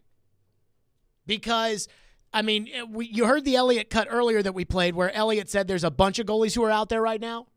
And Hellebuck's out there, and I think a couple dudes are free agents. And so teams will say, but then if you get in the season and you think you have a good team, but you've got, Vanacek as your goalie and he sucks, then it's okay, well, we think we're in our window, and if we don't win, somebody gets hurt, we're going to get fired, so let's just go ahead and do it. I'll be honest, the Ekholm trade, I think you got a lot from Edmonton for that, and I think it's because Kenny Holland felt like he was going to get fired if he didn't make that trade. And I feel the same way about the Pittsburgh trade. That Granlund trade, that's the stupidest trade I've seen in a long time, that the Predators were I saw Granlund on a buyout list candidate. Granlund is awful. I was sitting up top, and I was sitting there with somebody who I would tell you knows the game. And you know who I'm talking about, don't you? I think so. Yeah. So I said, I turned to the person who knows the game. I said, he sucks, talking about Granlund. And he looks at me and goes, he's had 2 open shots and he hasn't taken them. He's had 2 legitimate scoring opportunities. He hasn't taken them. And the next day, Pittsburgh traded for him. And it was because they felt like they had to, and everybody could not understand that trade because it was so dumb. And let me, by the way, throw this in there. Pierre-Luc Dubois is out there. Not interested. Sounds like a headache. Not interested. DeBrincat, I could be interested in because he scores. But Pierre-Luc Dubois, hell no. 615-737-1025. Stillman and Company, 1025-1063 The Game. The college football season never stops. ESPN college football analyst Trevor Manich joins Stillman and Company every Tuesday at 4:30. They've got to do what Nick Saban in Alabama has done so successfully over the last 10 years. Presented by Houston Clinic Orthopedics on Nashville's best sports talk, 102.5 and 106.3 The Game and the Game Nashville app. The FedEx Cup playoffs start in Memphis at the FedEx St. Jude Championship. Come out to TPC Southwind August 9th through the 13th and watch the PGA Tour's top players battle to make it through Memphis. Enjoy Memphis at its finest with specialty cocktails, local eats, a vibrant atmosphere, and much more. 2 kids 15 and under admitted free with a ticketed adult. Daily grounds and upgraded tickets are available now at FedExChampionship.com.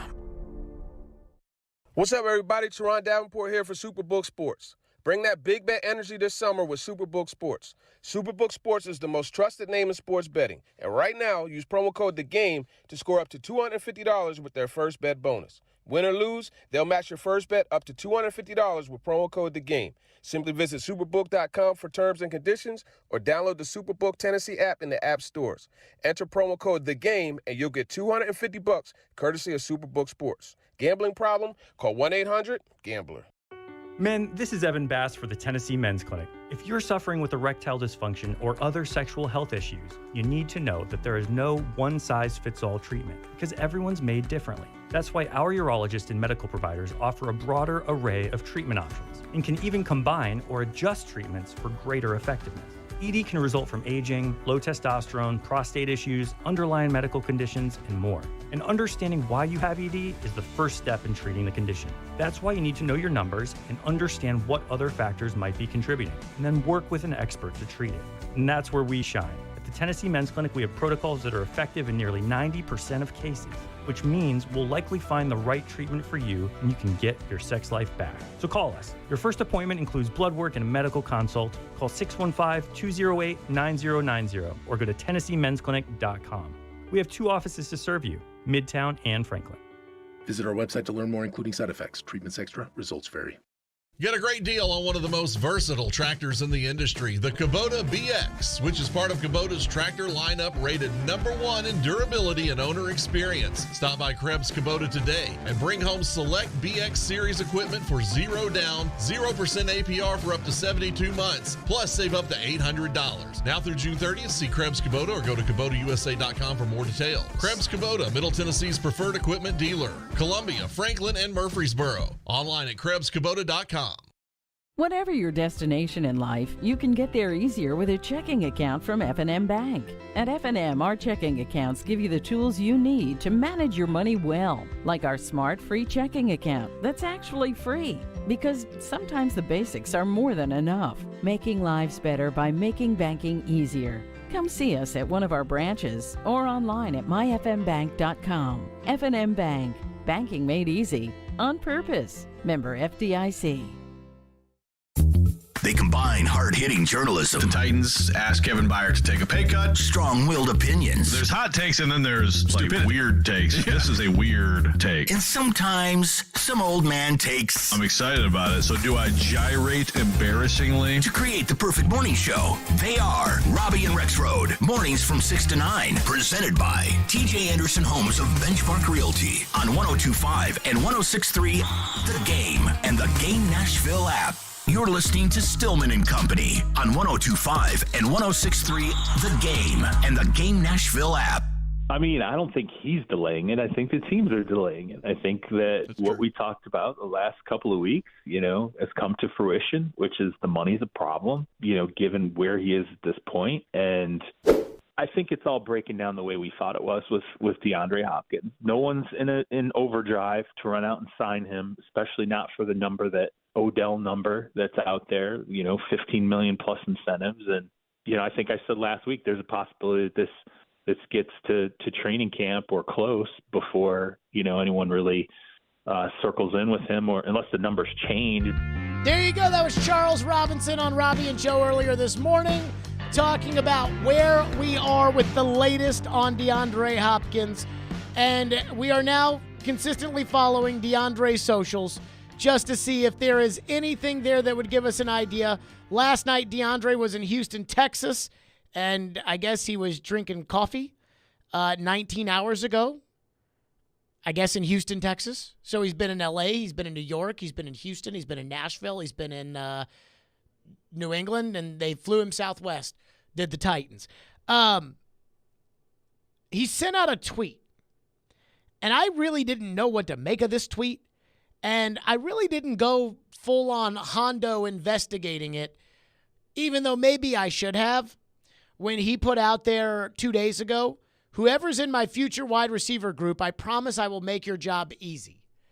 And I guess I didn't look at it because I just think it's, DeAndre just sitting on the toilet deciding to fire off a tweet. I don't know. I don't know why. Maybe I should have taken it more seriously. But Charles Robinson, Yahoo Sports senior NFL insider, on with Robbie and Joe, said that he thinks there was a very direct message with that tweet from DeAndre. Let me put it this way. When you have to get on your social media platform and, whatever your chosen social media platforms are and say, hey, whatever wide receiver group I come to, I promise I'm going to help you and make your life easier. I was kind of like, is he talking to Stephon Diggs?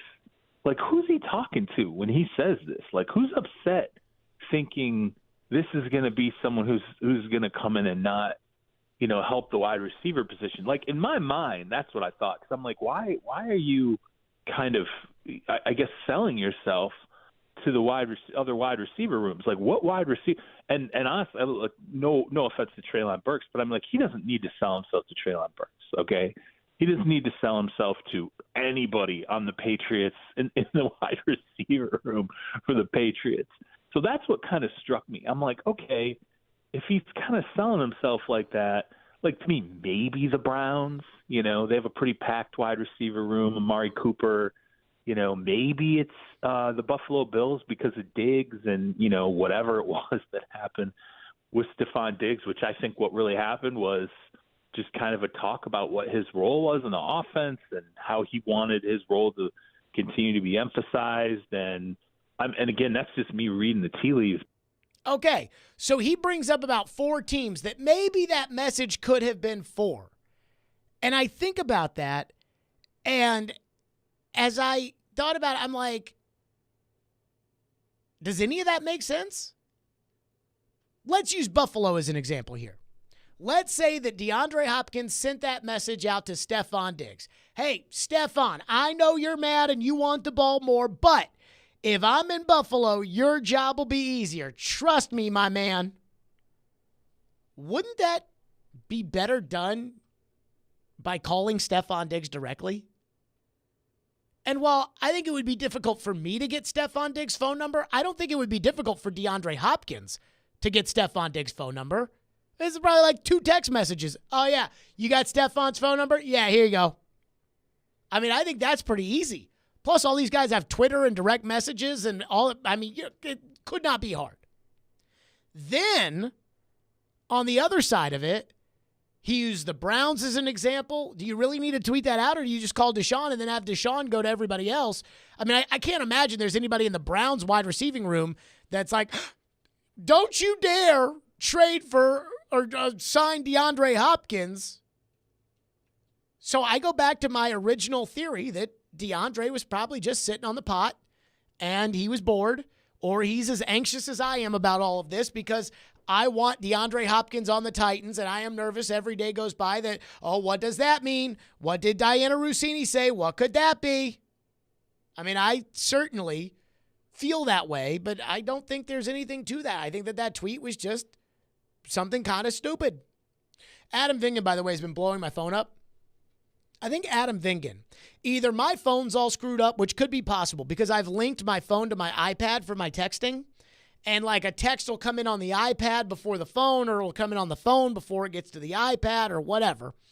But Adam Vingan must be listening to this show the way my dad watches the NBA, which is my dad will watch the NBA like an hour after the game starts and DVR it so he can get through all the commercials, which I could never do. But my dad doesn't use Twitter or anything like that. So he's not spoiled. Yeah. About what happens. Yeah.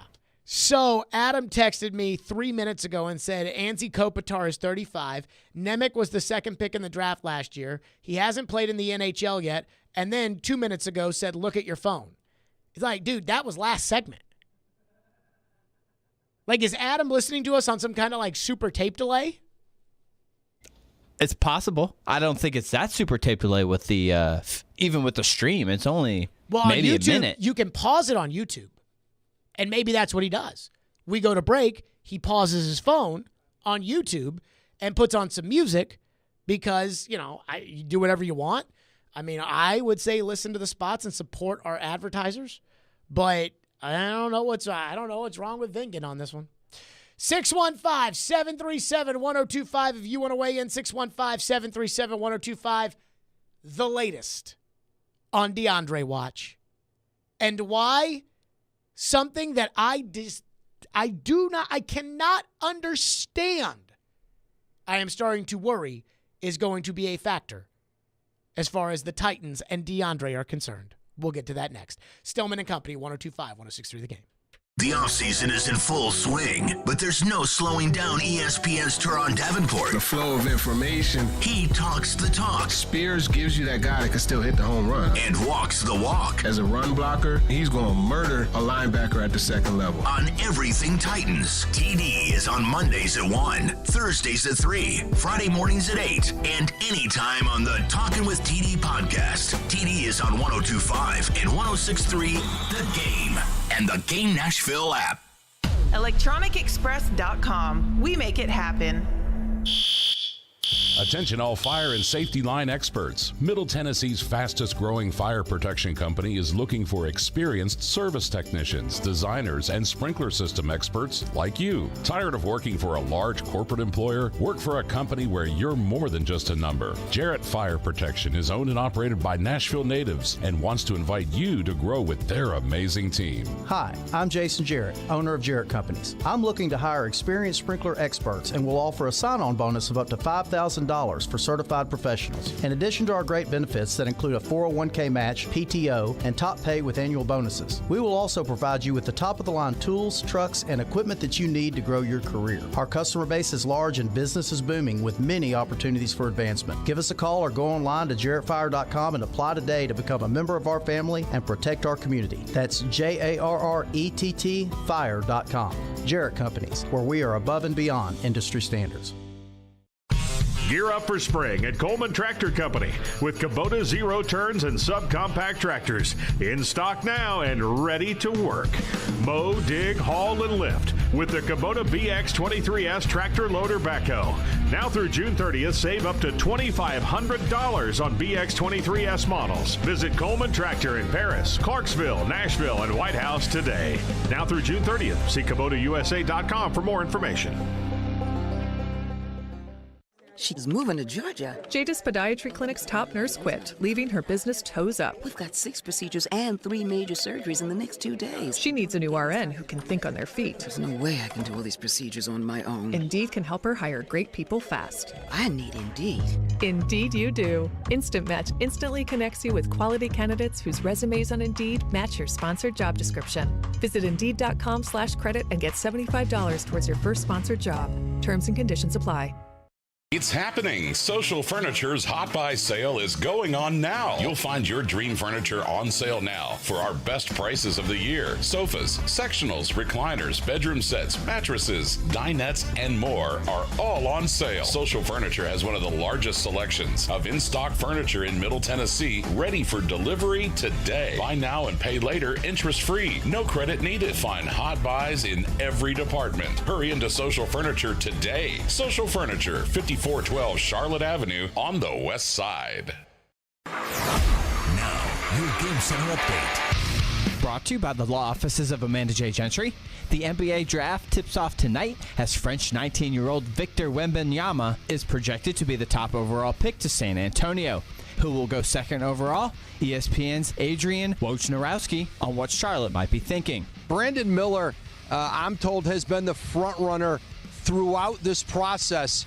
And nothing yet this week has changed that, but I would still write Brandon Miller's name in pencil in Charlotte. Not quite in pen yet. We're getting closer, but this is a player who, at number 2, I think potentially Charlotte sees as a multi-time all-star level wing player. There's been a handful of NBA trades leading up to tonight's draft. In a 3-team trade, Kristaps Porzingis was dealt to the Boston Celtics, and then Boston traded Marcus Smart to the Memphis Grizzlies. In a deal done this afternoon, the Washington Wizards are trading Chris Paul to the Golden State Warriors in exchange for Jordan Poole and future draft assets. Hear ESPN radio coverage of the NBA draft beginning at 6, right here on 102.5, 106.3 The Game. After falling last night, the Nashville Sounds have some doubleheader action lined up for this evening as they host Norfolk, the AAA affiliate of the Baltimore Orioles. Jeff Hem gets the pregame action started at 5:20 on your home of the Sounds, 94.9 The Fan. This update brought to you by the law offices of Amanda J. Gentry. From the Game Nashville studios, this is Ian Safar. Live from the Hiller Plumbing, Heating, Cooling, and Electrical Studios. WPRT FM Pegram, WPUC HD2 Laverne. Robbie and Rex Road. Chase and Michelle. Caroline, Willie, D-Mays. Stillman Company. Nashville's best sports talk. Crank it up. 102.5 and 106.3. Rebound on the score. Make every play perfect. Touchdown, Middle Tennessee. We're going to win the game. A Cromwell Media Station. Where you have a voice. He had a competent coaching staff. You just play terrible and you keep playing. And we have strong opinions. What a whiny freaking crybaby response. This is Stillman and Company with Jared Stillman on Nashville's best sports talk, 102.5 and 106.3 The Game and the Game Nashville app. Stillman and Company, 102.5, 106.3 The Game, streaming live on Twitter, Twitch, YouTube, and Facebook Live. Thanks to Superbook Sports, live from the Hiller Plumbing, Heating, Cooling, and Electrical Studios. It's time we get you updated on the story of the month. This is DeAndre Watch 2023. The latest news comes from Diana Rossini, who reports that DeAndre Hopkins is mulling over offers from both the Titans and the Patriots. No duh. But the bigger news, and it's something I don't understand that we need to keep an eye on, came out of the mouth of one Adam Pac-Man Jones. Pac-Man on the Pat McAfee Show was talking about what's taking DeAndre Hopkins so long. He is friends with DeAndre Hopkins. He has been revealing DeAndre Hopkins information on the air throughout this entire process. Pac-Man is not new to this. And here's what Pac-Man said about what's taking DeAndre so long and what I think we need to keep an eye on as far as the race for DeAndre is concerned. Do you think he is eager to make a decision at all in this, Pac-Man Jones, or do you think he's waiting it out? Well, I thought he would have made a decision. If he was going to hurry up and make a decision, he wouldn't have never left New England. But now it's no reason to rush and make a decision now. Nobody's there except the owners and the coaches. Everybody's on vacation right now. We might well wait. Okay. He says there's no reason to do that, except for the fact that at the beginning of that cut, Pac-Man said that if he was going to rush into this, he would have never left New England, which makes me worry that New England is ahead of the Titans as far as the DeAndre sweepstakes is concerned. Now, it drives me crazy because I don't understand how you could be pro-New England over the Titans. He's not from there. The only person that he has played for there left on incredibly terrible terms. I mean, I don't understand that. The quarterback is not as good as the quarterback here. The receivers are better there, which means more passes will come his way here. The weather is better here. The tax situation is better here. The division is better here. I do not understand it. The defense is better here. The offensive coordinator didn't compare him to Aaron Hernandez or didn't criticize him and chide him about his baby mamas, according to Michael Irvin. But that is the latest. Pac-Man saying that if he was going to rush into this, he would have stayed in New England, which, in my opinion, means New England is ahead of the Titans. Now, speaking of New England, Albert Breer was on VSiN, and he was asked about, what if it happens between New England and Hopkins? What's the latest on a potential deal? And I was a little surprised by this, but knowing Bill and, of course, all the things Floyd used to tell us, this doesn't necessarily surprise me, but this is where the state of the Patriots and the DeAndre Hopkins negotiations are. I think New England's got a good shot at him, though. From what I understand, he's been intrigued with the idea of playing for Belichick. The visit went well last week. He had one-on-one time with Bill. What I keep hearing from that organization is that he's going to have to do this deal on Bill's terms. And, so that's going to mean monetarily. It might mean, working out something where there's a real practice plan that he's going to have to stick to because, as you know, the guy doesn't practice as much and has to be managed physically, similar to the way Julio had to be managed, towards the end of his time in Atlanta. But I think they were able to work some of that stuff out last week.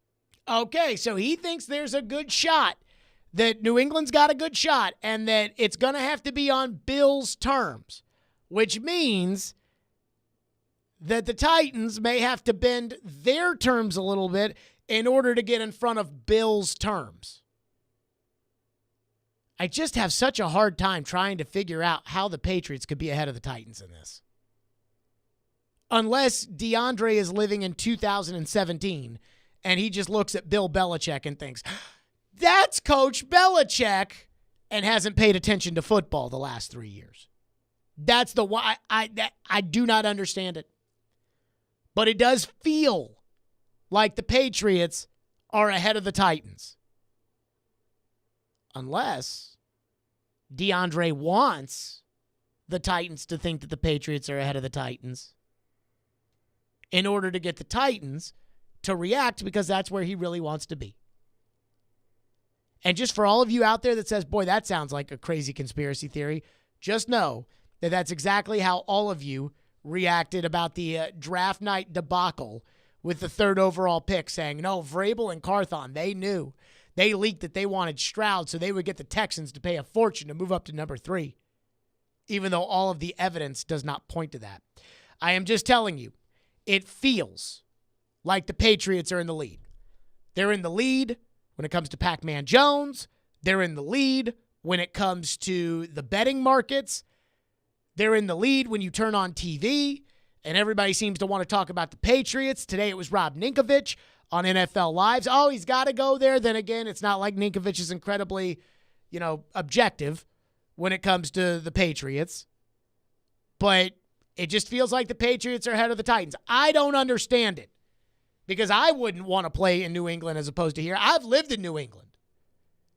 Those winters are dark and cold and depressing. But that's where we are. Phone line driven by WilsonCountyHunter.com. 615-737-1025. If you want to weigh in, 615-737-1025. As hopefully there will be a resolution here on the DeAndre front soon, but it doesn't look like it's going to be. Aiden is up next. Our phone line driven by WilsonCountyHunter.com. Go ahead, Aiden. Hey, Jared, how are you doing today? Good. Go ahead. So I've been seeing these reports lately about Malik Willis and how he's really impressing a bunch of people at training camp. And it's really it's not a surprise to me. We weren't expecting him to be good year one. Anybody who was expecting him to be good year one didn't pay attention to anything during the draft process. We all knew that he wasn't going to be ready year one. Everybody pooped on him when he was terrible against the Chiefs, barely kept us in that game. If we have anybody in that game that's a decent quarterback, then we succeed and we beat the Chiefs. I don't know why this is a surprise that Malik Willis is making year two strides. So and I appreciate your call. Here's what I would say on the Malik front, Aiden. We need to be careful. It's OTAs. Bill Polian said that Marv Levy and Tony Dungy had a rule when he was the GM in Buffalo and Indianapolis that was nobody gets evaluated until the first preseason game. Malik does look better because I didn't think that Malik could walk and chew gum last year in training camp. I thought it was almost a criminal what they did in terms of putting him out there as the backup behind Tannehill. I mean, they should have had an experienced veteran backup quarterback, a Josh Dobbs type. Now, Dobbs was the backup in Cleveland at that point. It wasn't until Deshaun Watson got reinstated that Dobbs got released. But that type of quarterback should have been the backup behind Tannehill. Malik should have been on the bench, and he should have been holding a clipboard. And I would say that it would make a lot more sense if that is what the Titans had done last year, and then all of a sudden Malik looks 100 times better because he had the opportunity to learn, and unlike what happened to him last year, his confidence would not be shot because the Titans put him on Sunday Night Football against the Super Bowl champions and expected him to win them the game. I think the Titans totally failed Malik Willis. I believe that to a T. That being said, the idea of, everybody crapped on Malik and now he's shown it's too early for that.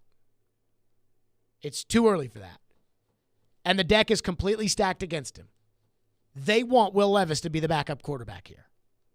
And a lot of times what I've learned about the NFL is if management wants something to happen, management normally is going to find a way to make it happen. Texter in the text line says maybe Mike Vrabel is too intense for DeAndre Hopkins, and thus he put New England ahead of the Titans. I have a hard time believing that they would do that. I have a hard time believing that he would be too intense for Mike Vrabel would be too intense, but Bill Belichick and Bill O'Brien Bill O'Brien seems very rough around the edges at times. So in the Brady documentary or the Brady docuseries, they had Bill O'Brien as kind of one of the behind-the-scenes guys, and they told a story. Because, there's that video when they played Washington and Brady threw an interception, and on the sidelines, O'Brien and Brady just went after each other. And even like Brian Hoyer's trying to step in to break it up, and Belichick had to actually get in there and break it up a little bit. And Dan Deerdorf, who was on the call, was like, oh, this happens all the time. It's okay. It's okay. But they told the story in the docuseries that apparently Bill O'Brien has such an anger problem. And that I can tell you is for real. And I like O'Brien. I mean, I've met him a couple times. Nice enough guy. But there's like a tea kettle that the Patriots had in the locker room or in the quarterback room. And every time O'Brien would go crazy, they would make a little knock in the tea kettle. And until it got to the top. And then I think they gave the tea kettle to O'Brien with all the times that he went crazy that year. So, with the history between him and Hopkins, I mean, kind of is what it is. 615-737-1025 is our phone number, 615-737-1025. The number one reason why I want the Titans to sign DeAndre Hopkins is because they need him. But there's now a second reason that I feel like they absolutely, positively must sign DeAndre Hopkins, and we'll get to that next. Stillman and Company, 102.5-106.3, The Game. With the first pick in the NBA draft. The stars of tomorrow in the association will take center stage tonight with the NBA draft. I wanted to be in the NBA, but this is unbelievable. Our coverage begins at 6 o'clock. On 102.5 and 106.3, The Game and the Game Nashville app. It's the first day of the first grade, and she found a new best friend. It's a laid-back Sunday afternoon. You wish would never end. The homemade taste of Bluebell and good friends gathered round. The good old days are being made right now. Wake up your taste buds with Bluebell Java Jolt, a delicious pint of coffee ice cream with dark chocolate flavored chunks and a decadent coffee fudge swirl. It's the jolt you need to perk up your day. The good old days are being made right now. The good old days are being made right now. Look for Bluebell ice cream at Walmart Supercenters and Walmart Neighborhood Markets. Does this sound familiar? Did your agent provide excellent entertainment with their TikTok videos and constant social media posts about themselves while completely ignoring that you hired them to sell your home? Did they tell you how wonderful they were? How many followers they had? They probably never sold your home, but hey, they did get 15 likes on their selfies. Hashtag my clients love me. Don't let that happen to you. Google TJ Anderson Homes and see why the only likes we care about are our clients loving our service. Ask us about our prepay with TJ option and how it can save you thousands. TJ Anderson Homes of Benchmark Realty, office number 615-432-2919. 3 days of racing, 3 days of music, one huge weekend event. The Big Machine Music City Grand Prix is not just a race or a festival, it's an experience. Multiple music stations with Flo Rida, Vince Neil, Chris Jansen, Gavin DeGraw, and more. Fast cars going over 200 miles an hour. And a family fun zone with inflatables, Ferris wheels, kids games, and kid-friendly food trucks. Tickets and premium hospitality are on sale now. Go to MusicCityGP.com for tickets and get ready to experience Nashville's premier speed and sound event. 312 Pizza Company is a proud sponsor of Nashville Sounds Baseball on 102.5 The Game. Hey, are you seeking relief? Maybe you just want to enhance your day or night. Did you know there are legal THC products available right here in Tennessee? Yeah, really. You can have legal THC products shipped directly to the comfort of your home. Yes, comfort in cannabis is only a website away. Visit greentreescompany.com. That's Green Trees with a Z, and change your life today. Buffalo Bill's Center of the West in Cody, Wyoming welcomes you as you enter Yellowstone Park's east entrance. 5 museums in one, including the fantastic Whitney Western Art Museum. Welcome to the West. Buffalo Bill's Center of the West, Cody, Wyoming. Want to weigh in on the conversation? It's a brain booster. Slide into our DMs. Or just text or call at 615-737-1025. Our phone line is driven by WilsonCountyHyundai.com. Strong opinions and a strong personality on your drive home. This is Stillman and Company on 102.5 and 106.3 The Game and the Game Nashville app. I said, tell me what happened in Houston. And he went into it. He told me, he said, Michael, it was a bit of a power struggle there because Coach O'Brien thought he had too much influence over the locker room. He called DeAndre Hopkins in a meeting to talk about this and to kind of, hash it out. In that meeting, he started the meeting with telling DeAndre Hopkins this. That blew my mind when DeAndre told me this. He told DeAndre Hopkins, he said, hey, the last time I had to have a meeting like this, it was with Aaron Hernandez. I was like, what? He put in Aaron Hernandez in this meeting? He said, yes, he did. He said, Michael, that blew my mind that he would even bring that up. I've never been in any trouble. I don't know why would he equate me with Aaron Hernandez. And from there, the meeting just deteriorated. You know, he got into talking about DeAndre Hopkins because DeAndre Hopkins has a few kids and from different women. And he said, he told DeAndre he doesn't like that he has his baby mamas around sometimes. And from that, I think the relationship just went bad. And thus, we got a trade of DeAndre Hopkins from Houston for basically, like I said earlier, a ham sandwich, all because of that relationship. And you mean to tell me that they are going to, that right now, the team that Bill O'Brien is a part of is ahead of the Titans in the standings?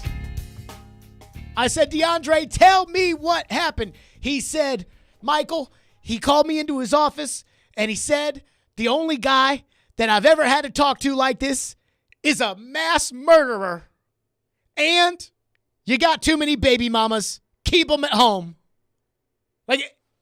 And that's the team that you're trailing by all accounts in the DeAndre sweepstakes. I do wonder if the Titans just, if the Titans offer stinks. I'm starting to wonder that because it doesn't make any sense to me that DeAndre Hopkins would want to go there instead of come here. But that's just me.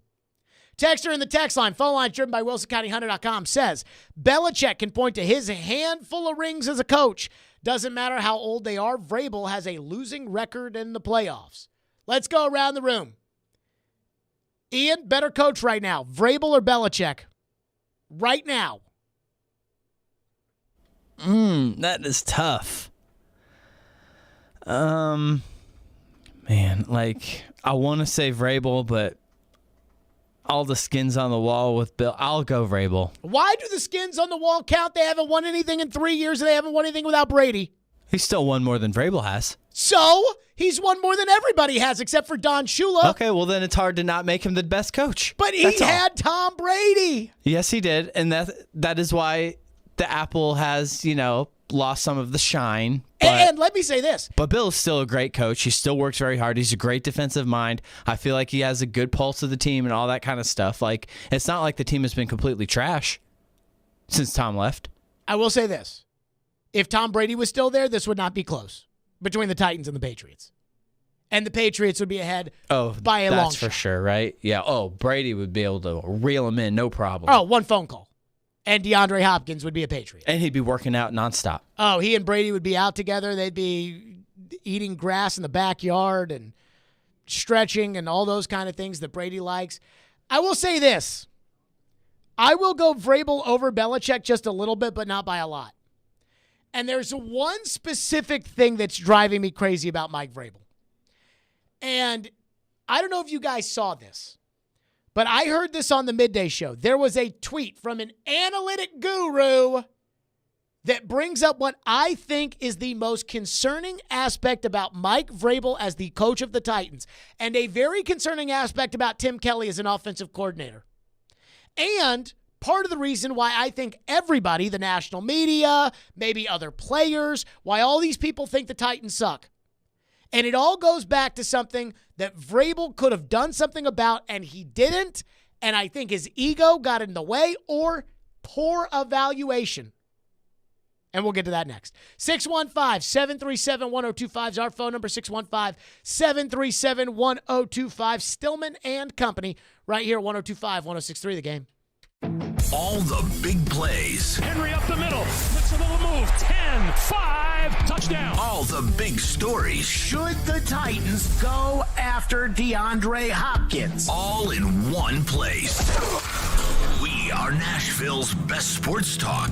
102.5 and 106.3. Touchdown, Tennessee. I want to give you the best players.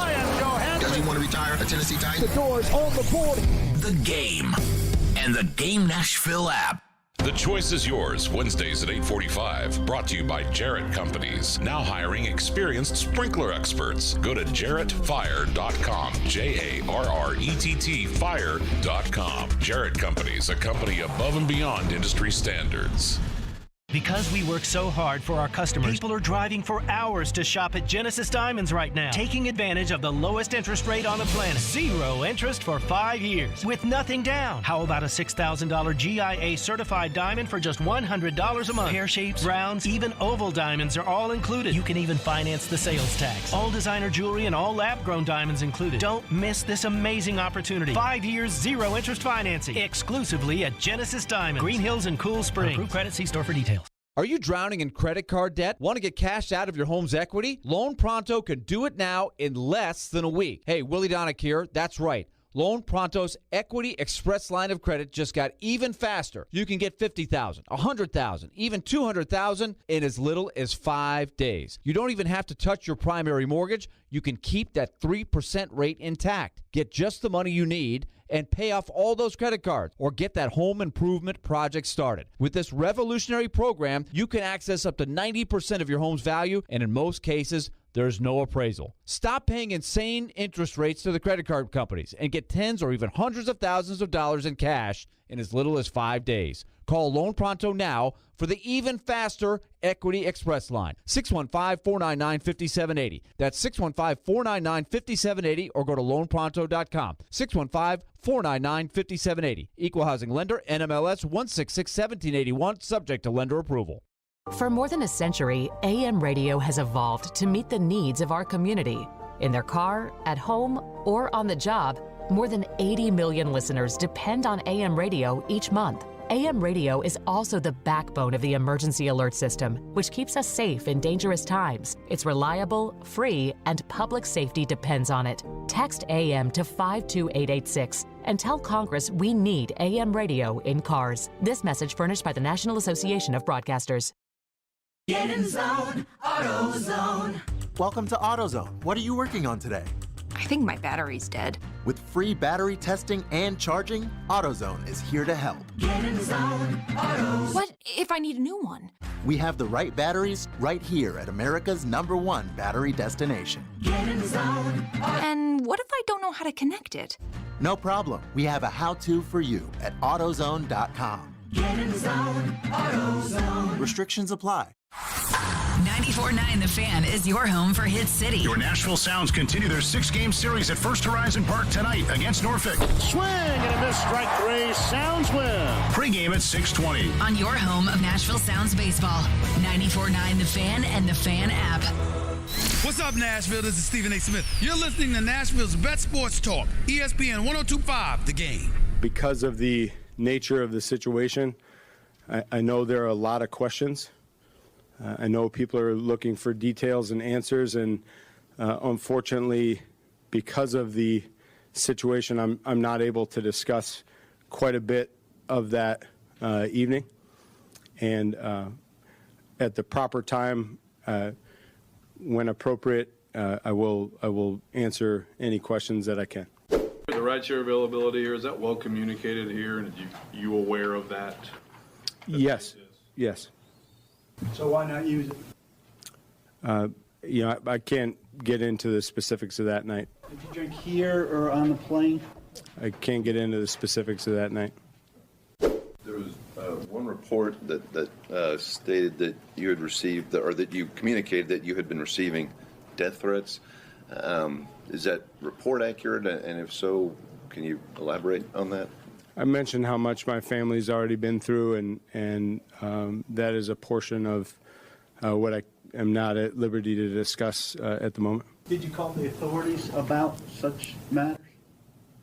I understand there are a lot of questions, and I wish that I were able to just lay everything out, but I'm not able to comment on the events that night right now. There you go. That was Todd Downing's mea culpa last season as offensive coordinator of the Tennessee Titans after he called his best game of the season, and he went and got a DUI. And he didn't answer any questions about the DUI. Said there would be a time and a place for all of that. He got fired, so there was no need to have the time and the place.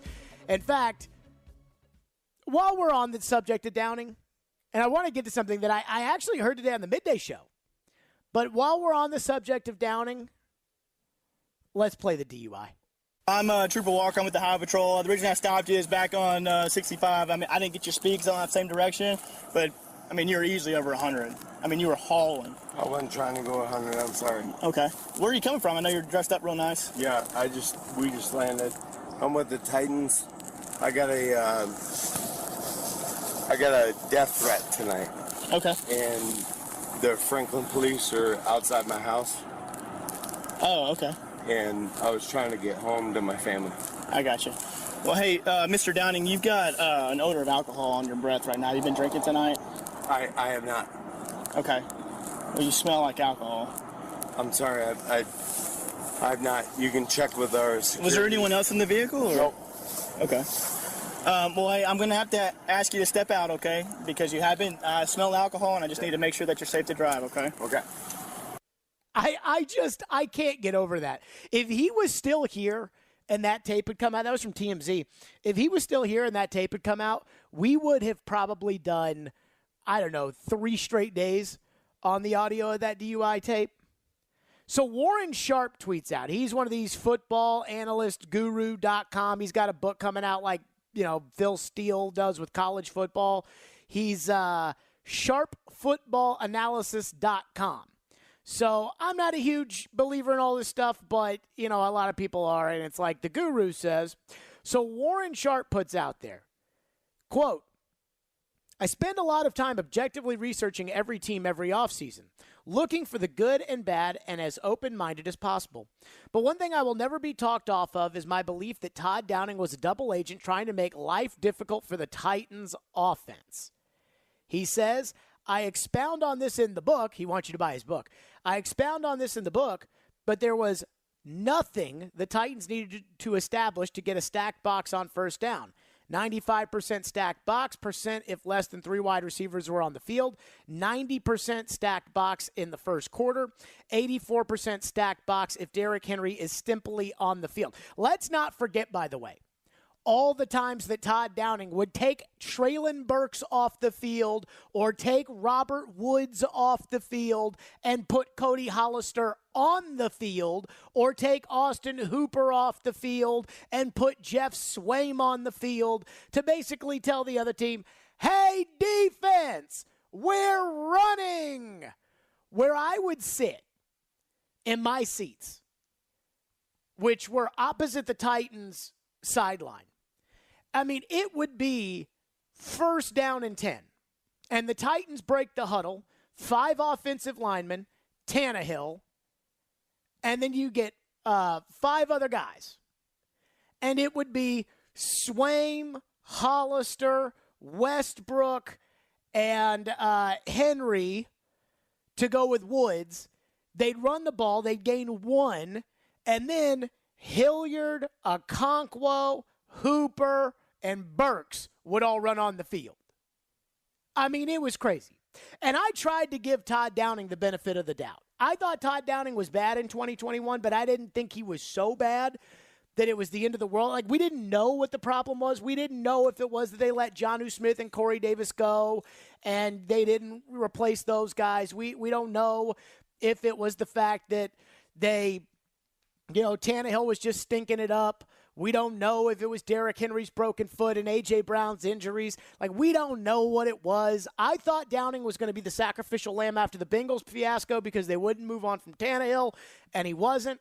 But that takes me to the moral of the story. Todd Downing's gone. He was terrible, and it was obvious right away that he was a bad offensive coordinator. And I do believe if I'm John Robinson and I have kind of any bone to pick with Mike Vrabel as to why I got fired, the way that everybody put it on me for trading A.J. Brown and leaving Mike Vrabel to look as like he was some kind of victim, I would say it was that Vrabel hired Todd Downing to be the offensive coordinator, and that Vrabel was the one that believed that Todd Downing could be the offensive coordinator. But this is the point I want to get to, which is we know Downing is terrible. We know Downing is gone. We're glad Downing is gone. I mean, we can play so many clips of the dumb things that he did over the course of the year. I mean, we got the cuts of James Lofton talking about how in the Charger game, I wouldn't take Derrick Henry off the field on 3rd down and 2. But the story's not about Todd Downing. And by the way, I do agree with the Warren Sharp tweet. I think Downing was terrible. I mean, I think Todd Downing was, honestly, he's up there with Norm Chow and Chuck Cecil and Ray Horton for all-time worst Titans coordinators. But the issue's not Downing. The issue's Vrabel. And that's where, whenever it comes to the idea of what Tim Kelly can or cannot do for the Titans, I am skeptical about Mike Vrabel's ability to hire an offensive coordinator. I am skeptical of Mike Vrabel being able to accurately judge an offensive coach. And this is the kind of thing where if Vrabel can't judge an offensive coordinator, then Vrabel ultimately can't be head coach. I mean, that's how this is going to work. And this is a big shot right here with Tim Kelly. And I say all of this because when they hired Tim Kelly, when they elevated Tim Kelly to offensive coordinator, it was kind of like Vrabel was saying, hey, just trust me on this. I know Tim Kelly. I know what Tim Kelly's capable of. I think Tim Kelly will be great. And that's fine, except that that's what he said about Downing. And not only was that what he said about Downing, but at the same time, after that god-awful 2021 season, he defended Todd Downing. He said Downing was doing a great job after that season. So when I see something like that, the idea of Todd Downing doesn't frustrate me. It's not, oh, God, I hate Todd Downing. I can't. I don't care about that. But it's the reminder that your head coach just promoted Johnny Joe up the food chain, put him in at coordinator. He was god-awful after everybody associated with the Raiders said, do not make Todd Downing the coordinator. Jason Fitz came on our show the day they elevated Todd Downing to offensive coordinator. We know Fitz, big Raider fan. Fitz was like, oh, God, I can't believe they would do that. What are you? He's terrible. He's the worst. And I'm like, maybe that was just the Raiders. The Raiders have had a history of sucking. Maybe it has more to do with them than it does. Okay, that's fine. And so they put him in there, and then Vrabel brought him back. And then in the middle of the season, when it was obvious that Todd Downing wasn't worth a crap, Mike Vrabel didn't fire him. He brought in Tim Kelly in the offseason, and Tim Kelly was sitting right there, and Vrabel in the middle of the season, Vrabel very easily, just like they fired John Robinson on a Tuesday, Vrabel very easily, after the Charger game or after one of these other games, Vrabel very easily could have given Todd Downing his walking papers. Team flies back on a Sunday night. They get back on Monday. Downing gets called into the office when the team arrives. Todd, it's been great knowing you. Pack up your bags. Beat it. See ya. Tim, you're calling the plays. And he didn't do it. And so when I see that, again, football analytic guru Warren Sharp is telling me that he thinks that Todd Downing was a double agent after reviewing the play calling from the Titans this past year, it doesn't give me any feeling of relief, any idea that, okay, well, now it's going to be better because that Downing's not there anymore. It's not that. It bothers me at the idea that Mike Vrabel is not going to ever really learn how to do this correctly, and that it's just the same process. He hires Matt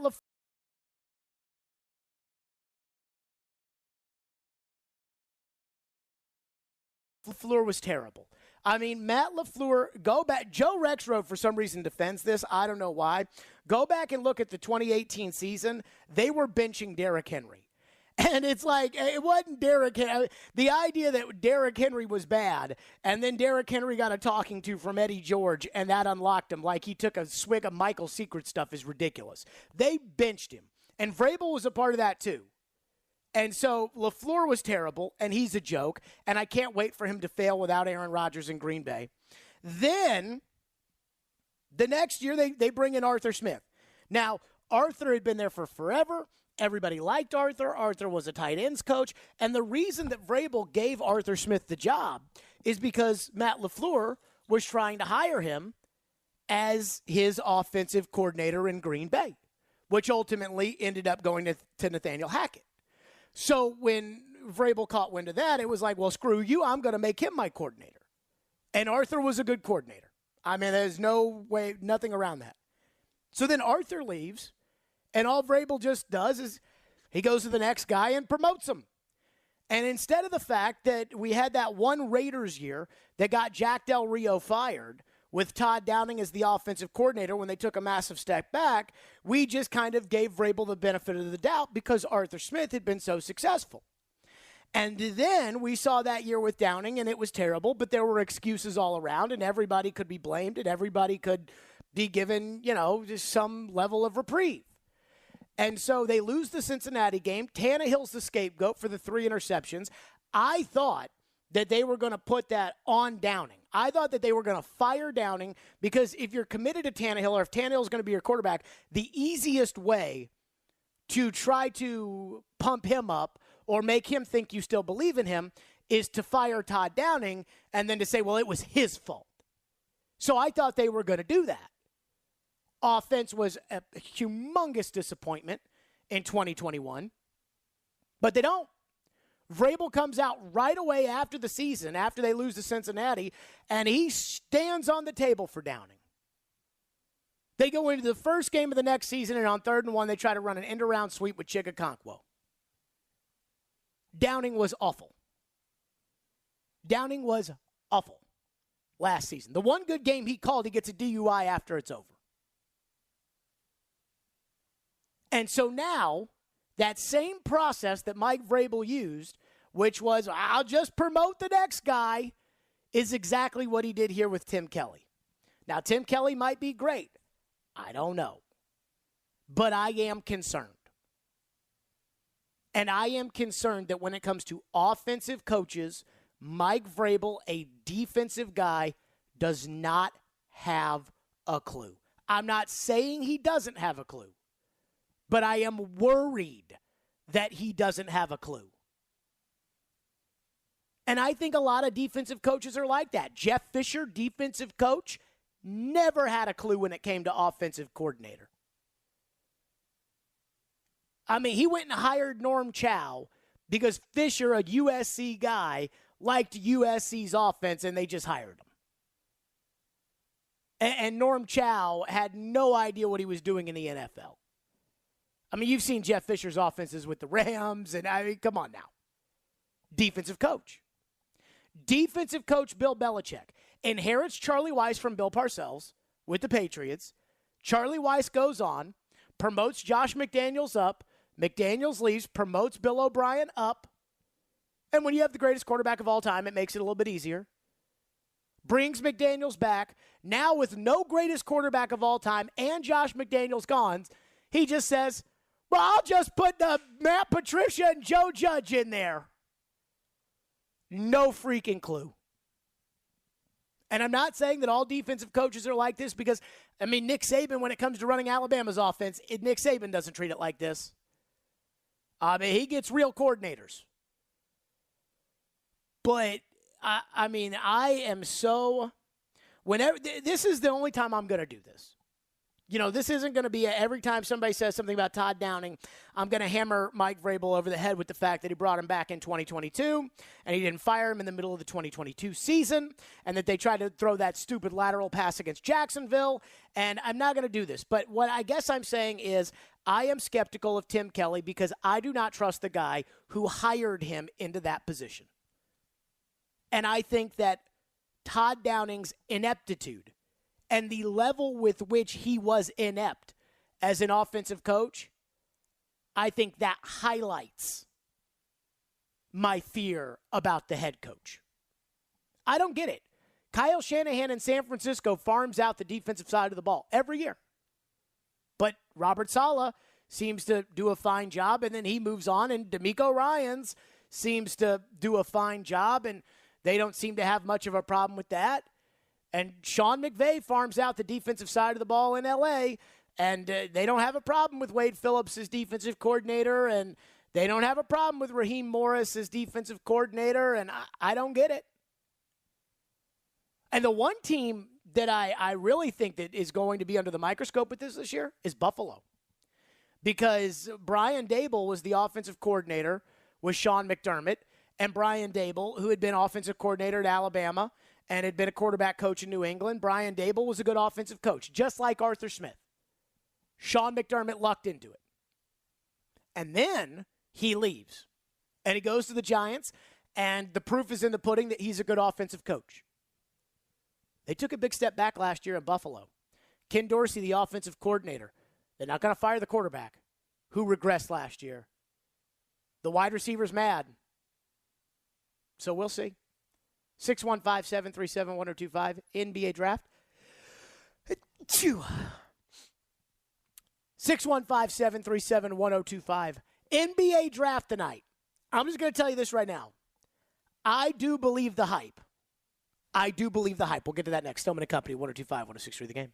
Every Wednesday at 8:30. Come on. Join Robbie and Rex Road for The Choice is Yours. 2 sports questions, 2 non-sports questions. They'll answer a couple of questions about life and sports. The Choice is Yours is built by Jarrett Companies. You have a choice. So when you have a need for site and utility work, fire protection, concrete and asphalt services, the choice is simple. It's Jarrett Companies. For more, visit JarrettCompaniesInc.com. The Choice is Yours. Wednesdays at 8:30 on 102.5 and 106.3 The Game and the Game Nashville app. Catch Sounds Baseball at First Horizon Park tonight at 6:35 as the Nashville Sounds take on the Baltimore Orioles affiliate, and we celebrate Throwback Thursday. The team will wear our classic 1978 uniforms, and you can enjoy $2 and $4 drink specials all night. Get tickets at NashvilleSounds.com.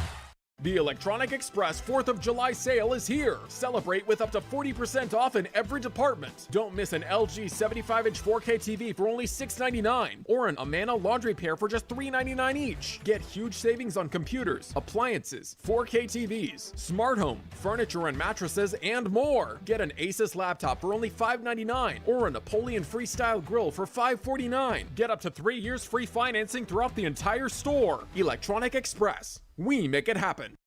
Daniel Tosh is back. Sweet Tea Tour. It is great to be here in America. The greatest country in the world. September 21st, Ryman Auditorium. Late show added 9:30 p.m. On sale Friday, 10 a.m. Online at Ryman.com. Don't miss your chance to see Daniel Tosh. Sponsored by PNC Bank and AXS. Proud partners of Ryman Auditorium. Hey, it's John Tesh. You know why insurance companies use all those cute and funny characters? To distract you from realizing you're only getting one option. If you want to compare prices, you're forced to visit multiple websites just to get one quote at a time. But not with Zander Insurance, because they work for you. Zander is a broker that shops dozens of top companies to find the best competitive rates for the coverage you need, and they keep reviewing your policy every year to make sure you're getting the best value. They're always available to answer questions, handle problems, and make sure that when it comes to insurance, your life is simple and hassle-free. You even have direct access to their senior management team. If your current company or agent doesn't do this much for you, let Xander Insurance help. Compare rates online at Xander.com or call 800-356-1780 for that personal touch. When Xander works for you, you're going to see the difference. Again, that's 800-356-1780, or you can visit Xander.com with no characters needed. FX's Mayans returns for the final season. When I said I bleed for you, I meant it. Our enemies have finally shown some life. Experience the intensity of one last ride. They came to my house and threatened my family. We're done. No, just getting started. FX's Mayans, the final season, all new Wednesdays on FX. Stream on Hulu.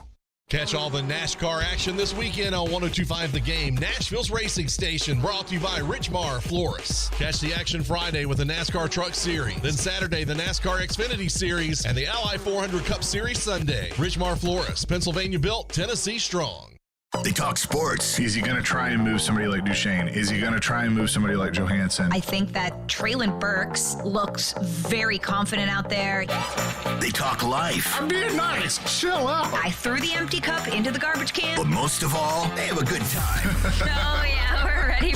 Chase and Michelle, weekday mornings at 9 on 102.5 and 106.3 The Game and the Game Nashville app. You're listening to Stillman and Company on 102.5 and 106.3 The Game and the Game Nashville app. When you look at Wembanyama now, yes, he's extremely tall. He's got enormous hands. But on the perimeter, he dribbles low. And I know that that sounds like a real basic technique, but you just don't see it in a guy of this size. So his ability to handle, shoot, and then defensively, he didn't go to the combine, so we don't have the official measurements, and I don't know the centimeters and everything. But I will bet you from the bottom of his hand to the top of his middle finger is about a foot.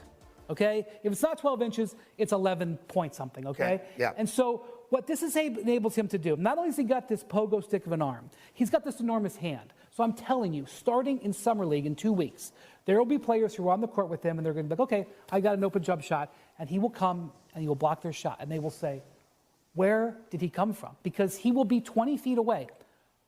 20 feet away from somebody when they're starting a jump shot, and he will block it. And that's what's going to happen in the NBA from day one. He is going to get embarrassed because of his bulk. There's going to be times where he's physically intimidated. But his length and his ability to have ball skills at that size is going to embarrass other people too.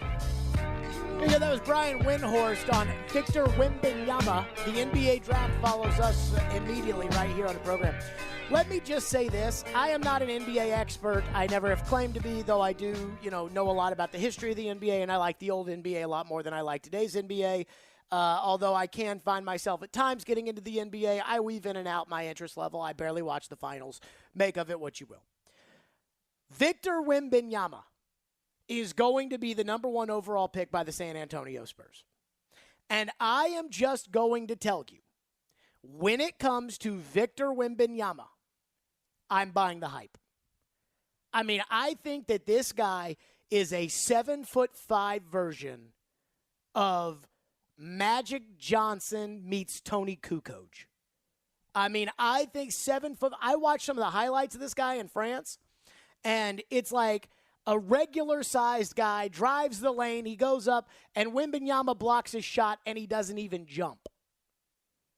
Imagine if you took Kevin Durant's game and you put it in Yao Ming's body, and you made Yao Ming taller.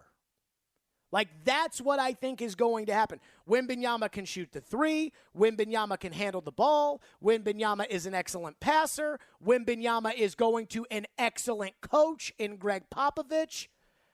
I mean, I truly believe that Victor Wembanyama, I am buying the hype on old Victor. And I don't think it'll be right away, because it never is immediately right away in the NBA with these young guys. LeBron, I don't think they made the playoffs the first year, but by year 3 or 4, LeBron had single-handedly carried the Cavaliers to the finals. Michael didn't make the playoffs, I don't think, his first year with the Bulls. So it takes some time. But I do think in 2 or 3 years, the San Antonio Spurs are going to be probably the best team in the NBA. And especially because a lot of the current generation's kind of phasing out. LeBron's phasing out. Durant's phasing out. Steph and the Warriors, they're kind of phasing out. And I think about, okay, well, who are the best players right now in the game? Who's the best player in the game right now? And it's Nikola Jokic. And Jokic is awesome. But against 7'5", who doesn't have to jump to block his shot and has this giant wingspan, I don't know if Jokic can play his game against Wembanyama. So I'm all for it. I mean, when they play the Grizzlies next year, and, I'm not a big John Morant fan anymore, but when they play the Grizzlies, I might want to go just to see Wembanyama play in his rookie year. I am a huge Wembanyama guy. Now, the rest of the NBA draft, I don't know anything about this Scoot Henderson, who might go number 2. What I know about Brandon Miller from Alabama is not very good, although he is a fantastic basketball player and fits, with the size, the perimeter game, the athletic ability. Really fits what the NBA is looking for. And I did read kind of the story, and I listened to his side of the story of what happened with that murder of that young lady that was just tragic with the teammate and the gun. And it's hard for me to give him the benefit of the doubt on that. And I'm still having a hard time with that. But they talk about him and Scoot Henderson, who should be number 2. I don't know if I care. With the NBA draft, some of these guys are going to become superstars. Some of them aren't. I remember there was all the talk about, could Steph Curry be an all-time great? I don't know. And there was the same talk about Tyreek Evans. So the NBA draft is a total crapshoot for the most part, unless you have a generational talent sitting there with the number 1 overall pick. And in the case of Wembanyama, he is that guy. By the way, guess who I saw at B&A? I was almost going to tell this story the other day, and then we got knocked off the air when, electricity hit when a shot of lightning hit during one of those storms and knocked us off the air for about 5 minutes. Guess who I saw at B&A this weekend? I was flying back from Fort Lauderdale, and our flight that was coming back was going to San Antonio. And I don't know about you guys, but I'm the kind of guy who, hits the head right when they get off the airplane. And I walk into the bathroom at B&A, and there is this giant guy with a ball cap and a sport coat on. And I'm like, that's David Robinson. That's the Admiral. I'm like, and I didn't have it inside of me as I was using the urinal next to the Admiral. I didn't have it inside me to say, hey, man, I know Matt Bonner. But I kind of wanted to. But he's an all-time Spurs great. Tim Duncan is an all-time Spurs great. Tony Parker is an all-time Spurs great. Manu Ginobili is an all-time Spurs great. Sean Elliott is an all-time Spurs great. And Victor Wembanyama, I'm calling it now, although it's not much of a call. He's the number 1 pick in the draft. Victor Wembanyama is going to be an all-time Spurs great. So enjoy the NBA draft. And by the way, good luck to Ben Shepherd from Belmont. I see some of the mock drafts say late first, early second. I hope he goes in the first round. I heard Casey this morning on with Robbie and Joe. And congratulations to Casey and the Belmont program on when that happens. Good luck to Ben Shepherd. The NBA draft, our coverage is next. Stillman and Company. We'll see you all tomorrow at 2. The cup has been raised. In their 6th National Hockey League season, the Vegas Golden Knights have won the Stanley Cup. And the offseason can officially begin. What's next for the Nashville Predators? The